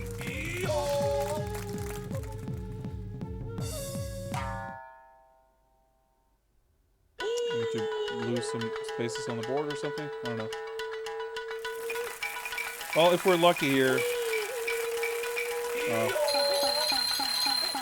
I guess because the price doubles with each step, you still can't really travel super duper far. He just spent all, like, as much as he could, I think. Actually, that would probably been the max, because the price was 256,000, and he had over 600.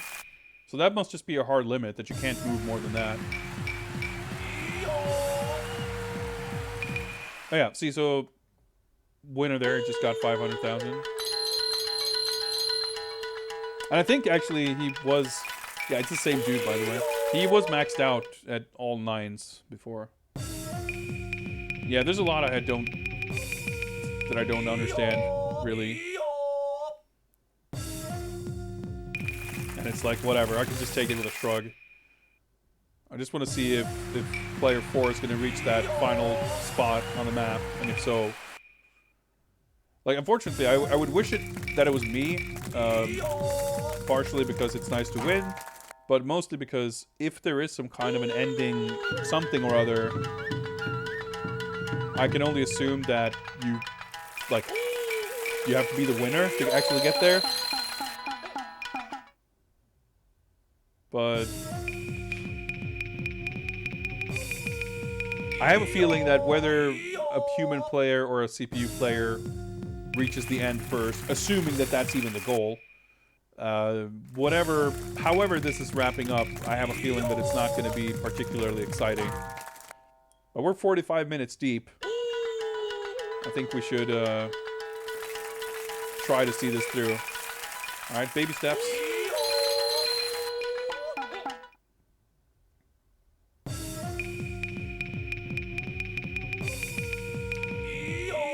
Well, not much choice there. Well, I didn't keep track of the time, but yeah, that's like another 3 minutes or so to do another 40 seconds of gameplay, or however long.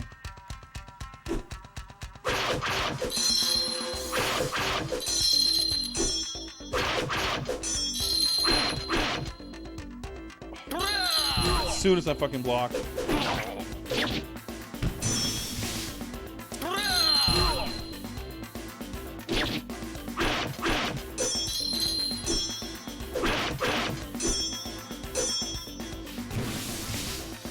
God damn it. Like, I whiff a move and I expect him to, like, punish, so of course I block, but no, I just get thrown. Throw. Shit, I should have down attack. Oh, he has 5 iframes on his wake up. Okay.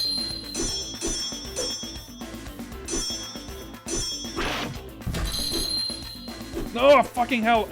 Ah! Holy shit, I got lucky there. I tried to do the down attack, but I just got a normal attack. And the recovery was slow, so I couldn't block. I knew he was going to do a wake-up attack. I was holding block, but I couldn't get it. So I knew his wake-up attack was going to hit me, but worked out. All right, what we've got?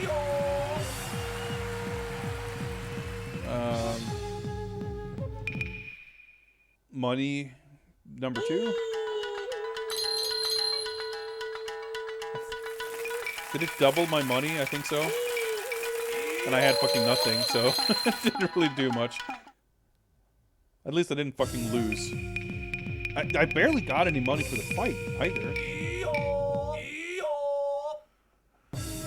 Jesus Christ.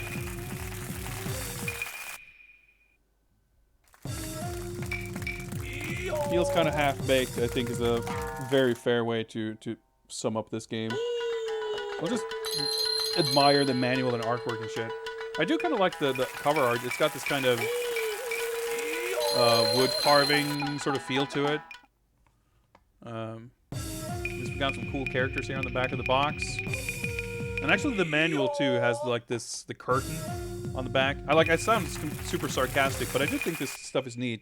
And it's like, what else am I gonna fucking do? Just stare at this? Might as well stare at the manual. There's more cool shit going on in the manual than in the game anyway. So we got these like sick character, well, they're not artworks exactly, they're like renders, but pretty cool. We haven't even seen all these guys, I don't think. Oh, maybe we have. Actually, I'm not sure about this guy with the white hair. Some of these characters are maybe somewhat less distinct than others. Danjo and Kadonobu, these guys are like pretty similar. Yeah, the female character is pretty cool. And then we got the drunkard or whatever with the big hat. I liked him. Kikunosuke, the lady. Yeah, so there's like, what, 8... Oh shit, it's my turn. Holy shit. So I guess that's going to be a real character that I can trade for if I win and pick the right card. Well, let's go for broke.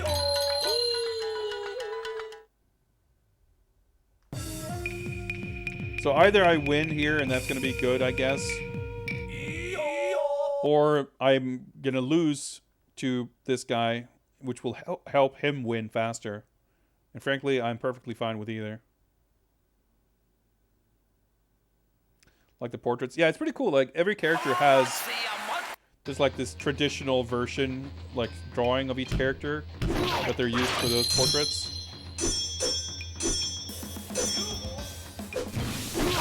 Why did that fucking not hit? Well, I'm not gonna win this, I don't think.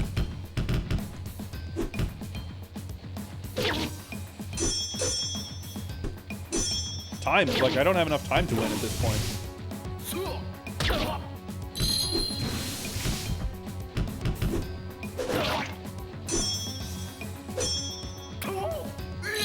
Like, if I had a special move, maybe, but... Oh, wow, I actually still hit him.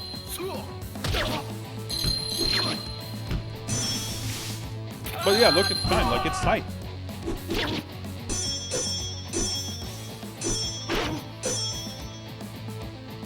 Oh, okay, I tried to throw a hand there. Well, I guess I could win with life lead, maybe? Can I timer scam this? Looks like it. Okay, we did it.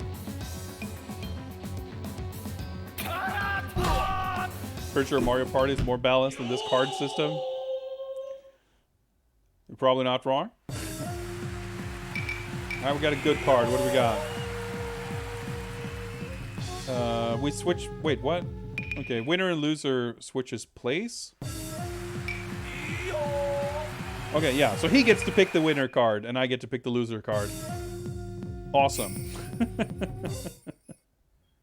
Oh shit, you can refuse the trade? I didn't even realize. So now I got to pick a loser card, even though I won. That's great. And I get to move to Mia, which I'm not sure where it is, but we'll find out. Oh, it's actually... Oh, okay. So it's like... Maybe not. I was going to say, maybe I go back to, like, the nearest, like, checkpoint, but the card would be the same anyway, so it's not the case. Anyway, this guy's a fucking millionaire, so he gets to travel pretty far. And, pretty close to the end here.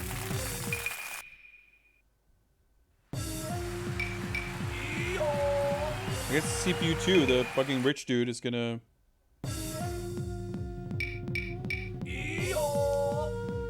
maybe, sneak in and steal this.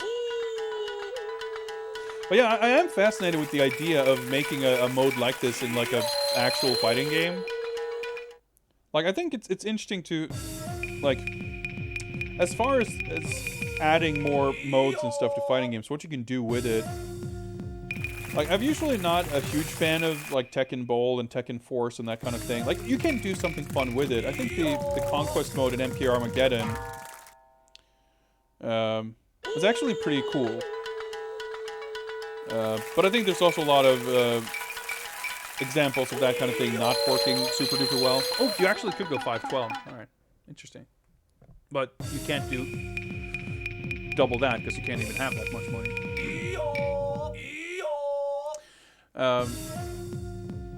And the other, you know, as far as creating alternate modes and stuff in fighting games, either you do the fighting mode with some stipulations, or you do fighting modes with, like, story cutscenes or whatever, or you do something totally different.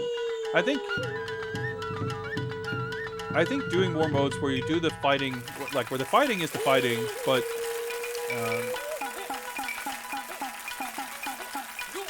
well, let's fight this guy again, and maybe, regardless of who wins, maybe he gets to pick a good card.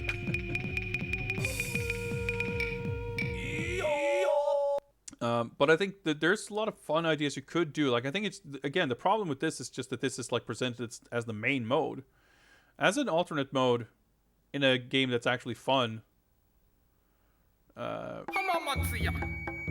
could see this being a really interesting kind of idea.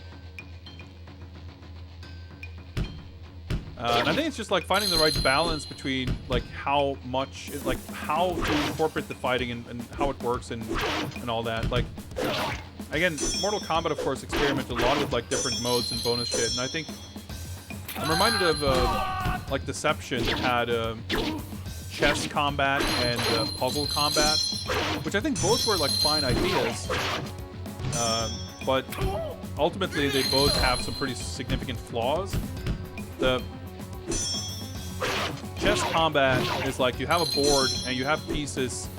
You pick characters for each piece or each, like, role, and the different roles have, like, different abilities and stuff. But instead of, you know, a chess, you know, oh shit, wall jumping. Like in chess, you know, pieces just take each other.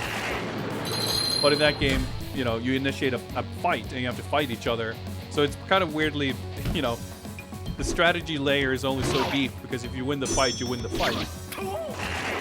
But it's a pretty neat idea. It's just like some abilities are super powerful and it's a little long in the tooth, like tedious. A lot of stuff just kind of takes long. But the idea, I think, is novel and potentially really interesting. I mean, it's a lot more interesting than the test your luck shit in, like, MK9 and MKX, where they just add modifiers that are not fun. And hey, even the towers that they have in MK11, and it was the same in MKX basically, like, all the modifiers they have in those towers were just, like, all this shit on screen, or like, hey, you're not allowed to block, or hey, you can't do this. Like, those are never fun, pretty much. Sick, I lost 50,000. Well, that's fine. Joke's on them, I was already broke.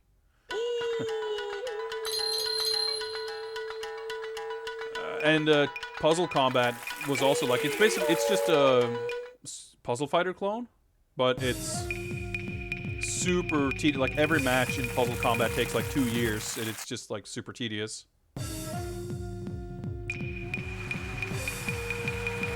Alright, so I guess you have to, I guess that's like the boss, maybe? You have to win the fight in the last spot, because he just lost. Can we find out if and how this ends before the hour is up? But yeah, like having some sort of like this layout with the map and moving around, it actually reminds me of the Conquest mode in MK Deadly Alliance, which was like a weird story / tutorial mode. It wasn't entirely successful, but it was kind of neat. Like basically, it functioned pretty well as a story mode, but it wasn't like the fact that the story was all told like interspersed with tutorials was weird, and it didn't work very well for a tutorial either. But having that kind of setup and this kind of quest thing, you know, if you imagine this was Mortal Kombat, you have your little crew, and there's like, yeah, you fight each other. Like, it wouldn't probably be the main storyline, but like maybe you're playing as like, I don't know, a bunch of Lin Kuei dudes and whatever. You get these characters, you recruit them, and I think you could make something pretty fun out of that. That's kind of actually what the Shadow Lords mode is in the Killer Instinct, and that's a super fun mode. It's a really awesome single-player mode. But of course, the kind of multiplayer aspect of this makes it kind of a unique thing. I enjoy what Melee had: arcade, adventure, a few mini-games, and a big list of challenge stages. Sounds good to me. Alright, well, just baby steps, I guess. At least the player 2 is rich enough that he will have no problems getting to the last spot and trying again. Yeah, so this is the white-haired dude who we didn't see previously, I don't think. I don't recognize the portrait anyway.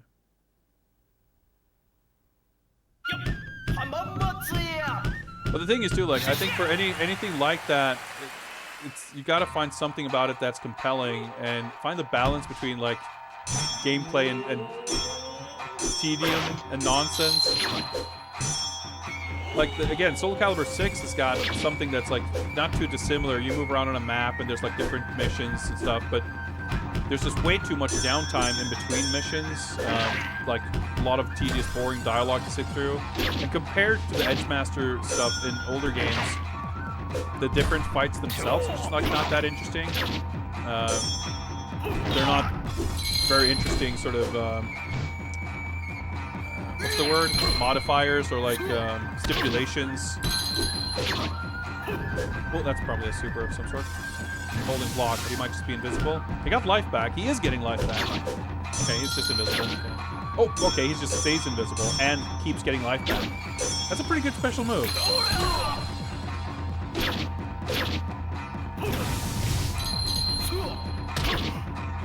Alright, well, not good enough.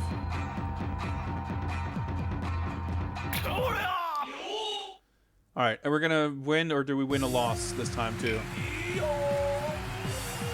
Alright, I get to trade 2 characters. Well, might as well get some actual characters. Like, even that mechanic I feel like could be something. Alright, please fucking end this. We broke the hour, by the way.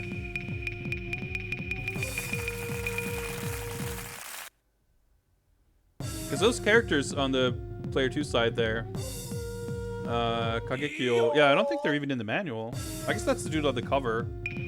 Oh, they actually have to do the full 3v3? Oh, never mind, he is here in the manual. What about the other character with the big red hair? Oh, dude, you gotta win. Holy shit. You gotta win all 3, right? Because he lost once. He won the first and lost the second. Even they can't fucking do this, it seems like. Oh boy. It's just like this sinking feeling that this is just fucking never gonna end. Is it?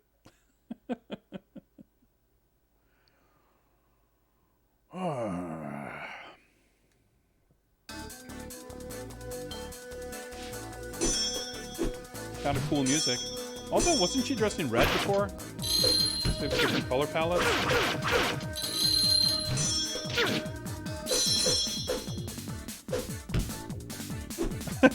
Nice, I can do a jumping attack and I can still fucking cancel the start of frames with blocking.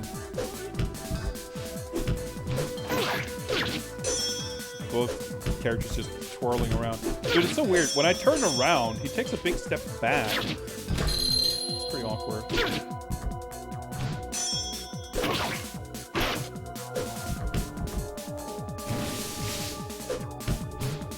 Holy shit, that's a slow move. Oh, that was my throw. Looking pretty good.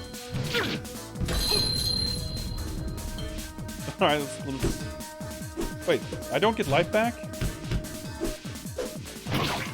Oh shit, I was looking at the wrong meter. Never mind. I had the massive life lead. I did get life back by the way. I guess I was just used to... I was used to looking at the player one side, and I was used to not having the life lead.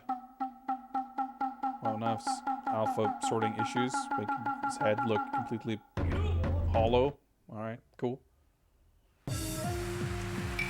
What do we got?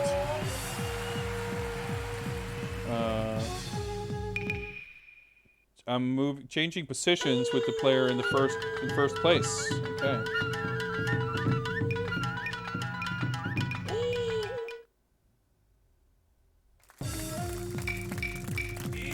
Well, I just have to win against 3 guys, I guess. 14. Yeah, it definitely feels like it's been 14 days. Oh, I'm mashing everything to make this, to try to skip this, except I don't want to like accidentally soft reboot or something.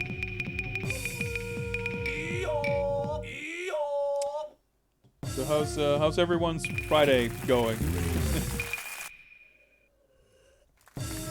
Well, that alert worked. I feel bad picking this. No, you shouldn't feel bad. I'm honestly, it's mostly just that I'm getting pretty tired. I'm actually curious to see where this is going, and I'm still appreciative. Like, you know, if I'm doing a stream where I let people pick what's happening, I'm not gonna let people pick something that I'm gonna be like legitimately upset about it being picked.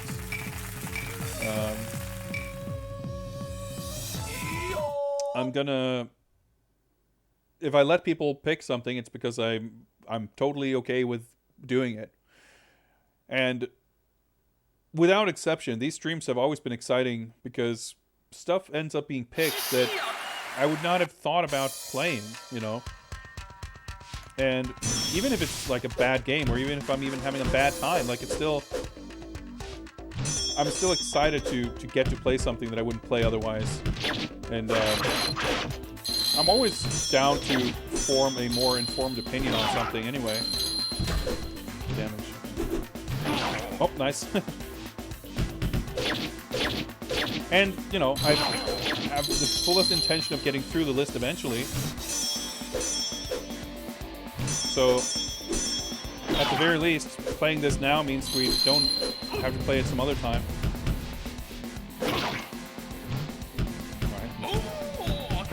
Fuck! Right, I forgot that. Well, I'm still getting life back, though. It's a pretty cheap super move. It's not over yet, though. Go.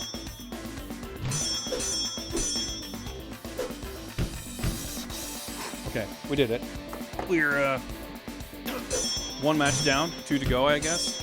At least we get to play for more than, like, 30 seconds. That's how I understood this to go anyway. I believe it's just the 1 loss and you're done, because that seemed to be the case. This is come from behind ridiculousness incarnate. Well, we'll see. If I manage to win this, then holy shit. I don't think I've played this character before. So, I mean, I guess I'm just kind of mashing. Anyway. Throwing, of course.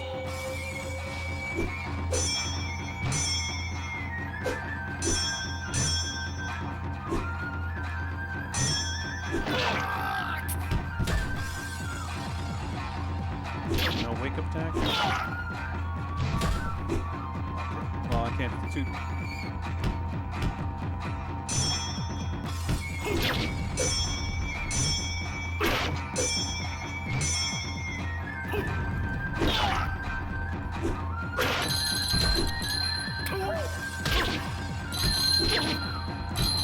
after I beat this.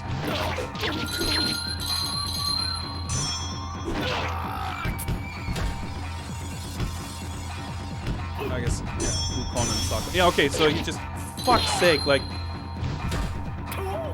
that's the dumbest fucking move. Like, if it had like 5-second startup, I can see it.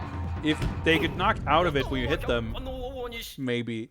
But like, holy shit, it's like a second startup.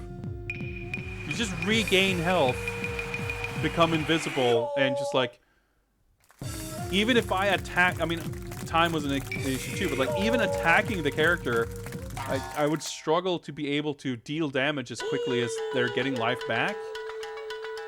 It's just like a fully absurd move. So, like, oh. So I think if I get to second shot here and I have the same character, I'm definitely not going to waste the character with that ability in the first match. I suppose. You just gotta wait fucking 5 minutes before we get to try again. Oh boy. I feel like that's probably the best shot we're ever gonna have. So we gave up on Street Fighter on the last boss. Is that the theme for tonight, or we're giving up on this game? The finish line? I've been streaming for 5.5 hours, which is probably longer than I expected anyway. I wonder if this is more interesting if you know a lot about Kabuki. I kind of doubt it. I mean, depends on your definition of interesting, I suppose. I'm sure there's a lot of touches here and there, references and things that make sense. I'm sure there's plenty of details to appreciate. But, you know, it kind of plays a bit shit regardless. And it's also pretty unvaried. Wait, okay, it's our turn already, huh? Okay. We'll give this one last shot. Because right now, like, it doesn't seem like anyone is even close to getting there. Okay, so Sakon is the equivalent, whatever. Oh, cool, I lost all my characters. Sick.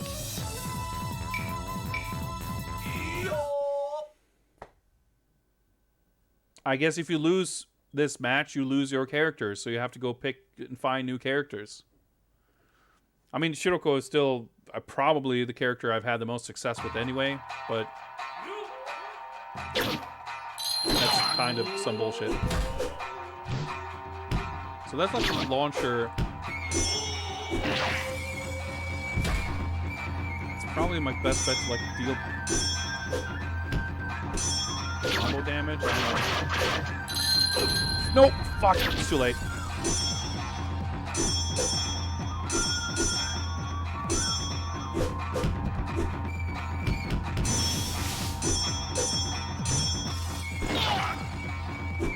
Fuck, the timing is so fucking awkward.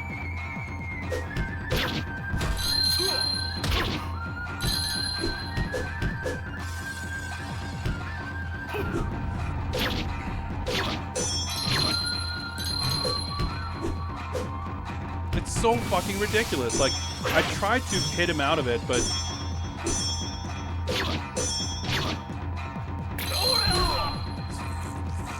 goddamn game. Oh.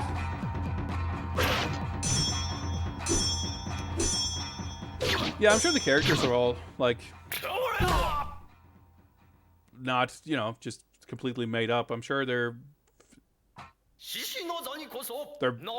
based. I mean, the characters are kind of all there is to this game, so I'm sure that's has its basis in Kabuki.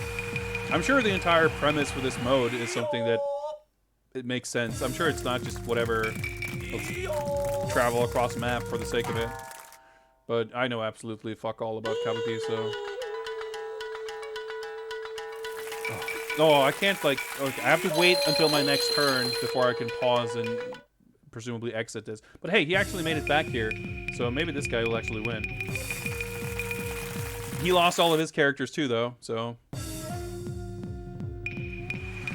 And of course, he loses immediately. Alright, I feel like whatever charitable thing I may have said about the premise of this mode, I'm kind of taking it back. Also, he drew a card that moves him back. So, maybe CPU 4 can travel all the way there. With, oh, he doesn't have 256 though. I don't think 128 is going to be enough.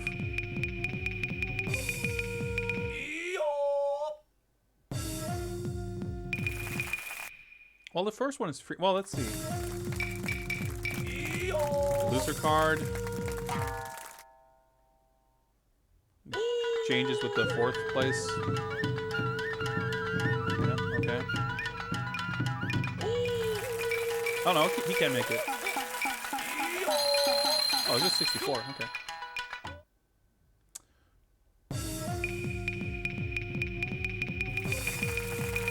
Okay. He at least has characters. But he might still lose the first one. And he did, of course. Jesus Christ.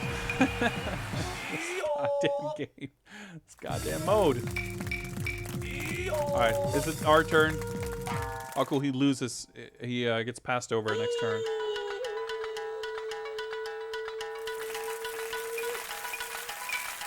End mode.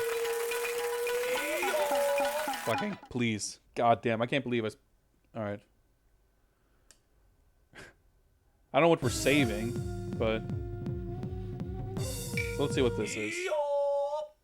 I think this is presumably, yeah, just like a battle mode. It's kind of funny. You just have to like know what the characters look like here. I don't think we actually got to see Kagekyo. I guess this is the arcade mode, which is what we should have been playing the entire time instead of that bullshit. But oh well. I mean, for as much as I hated that, it's a unique experience that we wouldn't have gotten in any other game. So there's that. So holy shit, this dude's sword. Into time. Oh, I guess this is like time attack or whatever, because timer. The range on that move, though.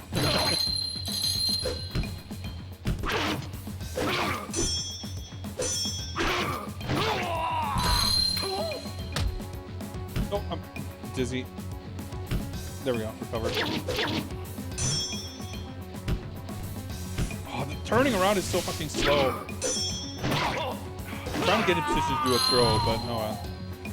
I guess we can confirm that it's not really any easier in this mode.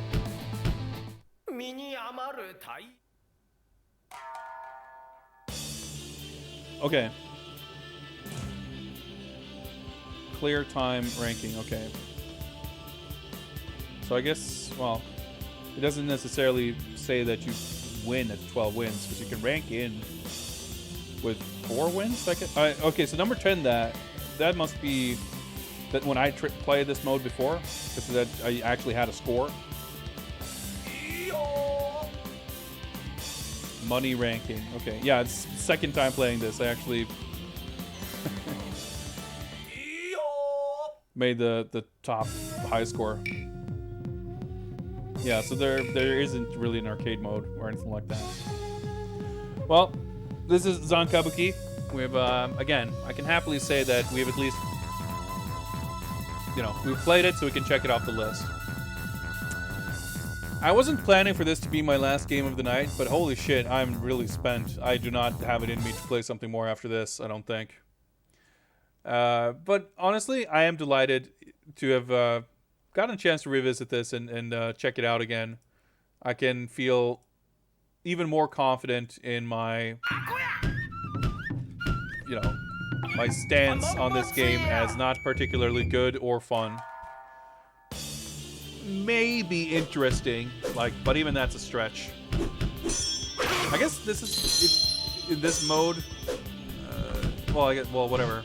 This isn't that mode anymore, but I guess there are more stages, is what I meant to say. But I guess you only get to see them in like versus mode. It's all on a stage, regardless, but at least the background looks different. This kind of, you know what? It just kind of dawned on me that, you know what this game kind of seems like? It kind of seems like a Simple Series game. Like, there's some simple series fighting games, and I feel like this is kind of, you know, up there. You got like 4 moves with the character. There's 8 characters. There's like 1 stage. There's 1 weird mode, and there's like not quite an arcade mode. I feel like if this was like Simple Series Volume 62, the Kabuki, I'd believe you. So I think I'd say it's 33 out of 100 bad. I don't know that I would give it much more than that, really. I don't know, like, I could find things to appreciate. I mean, granted, I don't like giving numbered scores anyway, but, like, this is not... It's a game where watching this intro and maybe seeing some pictures of the characters is going to give you more enjoyment than actually playing it. And that's, like, not a good thing to say about a video game, I feel. Especially not a fighting game, which is a genre that's definitely pretty mechanically, like, dense. And, you know, obviously you could say for a story game that, you know, if the story is fun and it's interesting to watch rather than play, then yeah, that's not necessarily an indictment of the game. But as a fighting game, you kind of want it to be actually fun to play. Like, this intro is cool. This is really sick. But then you play the game and it's just... Man, what if the game was this cool? Well, we can watch this and have it end on a high note at least. I'm just fascinated that this exists, I guess. But holy shit, like I said, for everything I might hate on with Bushido Blade, it fucking runs figure 8s around this game. Holy shit. 2001 copyright even. I wonder, well, there's a 2002 copyright on the box. So I can only assume that this was developed to be like a launch title. And, although I guess I don't know when the Xbox launched in Japan. It might not have launched in 2001. Because it came out in like November 2001 in America, right? But essentially, well, if there's a 2001 copyright in the game itself, I reckon the game was done by the end of 2001, but it just might not have been actually on shelves, printed and published until a little bit later. But it probably was early 2002. And yeah, if this was rushed to make the launch or the launch window, I can see the level of ambition perhaps not being super high, making some degree of sense. It doesn't really give passion project vibes the same way as the Bushido Blades kind of do. But we're gonna call it there. I'm gonna wrap up for tonight. I need to do some relaxing mental exercises after this, I feel. But I don't want to overstate the awfulness of my experience. I had a good time. It's always fun to do these streams. I'm just upset that I spent this much time on that stupid mode, because whatever. I guess I'm upset that we didn't actually get to see it through, but it didn't seem like we got any closer to actually clearing it. So I feel good about pulling the plug at least. Versus fighting games viewers' choice streams will return, of course. We'll be doing more of these. It's been a while, but I'm going to try to get back to that every other week or so cadence that we've had over the first half of the year, for the most part of the year at least. Other streams coming up in the near future. I should be getting a box of games from Japan next week. I don't know when, but it should hopefully come at some point in the middle of the week. Maybe by the weekend. We'll see. Hopefully during next week anyway. Next Friday, I believe, is the release date of WWE 2K Battlegrounds, and I really want to play that. So I'm going to do that on stream, I think. Next Friday, probably. If I have the release date right. My birthday is on the 22nd. I still haven't confirmed exactly how it's going to work out, but I'm hoping to be able to take a day off work either on the 22nd to stream all day, or maybe the 23rd and stream all night. Something like that. I want to do something for my birthday. It's kind of a tradition at this point. I need to workshop exactly what it's going to be, but I want to do something. And in between all that stuff, who the heck knows? We finished the Spy Hunter games, so that I kind of got into the whole idea of playing the Spy Hunter games from playing Wheelman, which was a very much like, fuck it, just a backlog thing I've been wanting to play. So maybe I'll just pick something else random from my backlog that's like, you know what, fuck it, I want to finally get around to playing this. So, in other words, it could be anything. But I will probably chill for the rest of this weekend. But who knows? Maybe I really get an itch to stream. I'll stream again. But otherwise, probably streaming on maybe Monday. I'll probably be working from home on Monday, and it's a little easier for me to get into the streaming stuff when I don't have to spend a bunch of time getting home from work and shit. So maybe Monday or something like that, but we'll see. As always, keeping an eye on my Twitter and or Discord is always the best bet to keep up to date with upcoming streams. Is Wheelman related to Driver? Not at all. Not whatsoever. Wheelman is a Vin Diesel vehicle developed by Midway Newcastle, I think. A British studio that was acquired by Midway, at least, which is formed by, well, like, I feel everyone doing games in the UK, former driving game developers. But it has absolutely nothing to do with the Driver series. Cool game, though. I quite enjoyed it. I'm gonna see if someone else is streaming and send you people their way, but I will be back probably within, you know, a couple of days or so with whatever the heck I feel like playing then, I guess. Thank you very, very much for tuning in, hanging out, joining raffles, picking games, cheering, and all that other good stuff. All that other good stuff. If it weren't for you guys, I would not be doing this, because hanging out with people as I'm playing games on the internet is a lot of fun. I enjoy it a lot. Take care, everyone. Stick around, and I'll host someone, as mentioned, and hope to see you guys soon. Bye.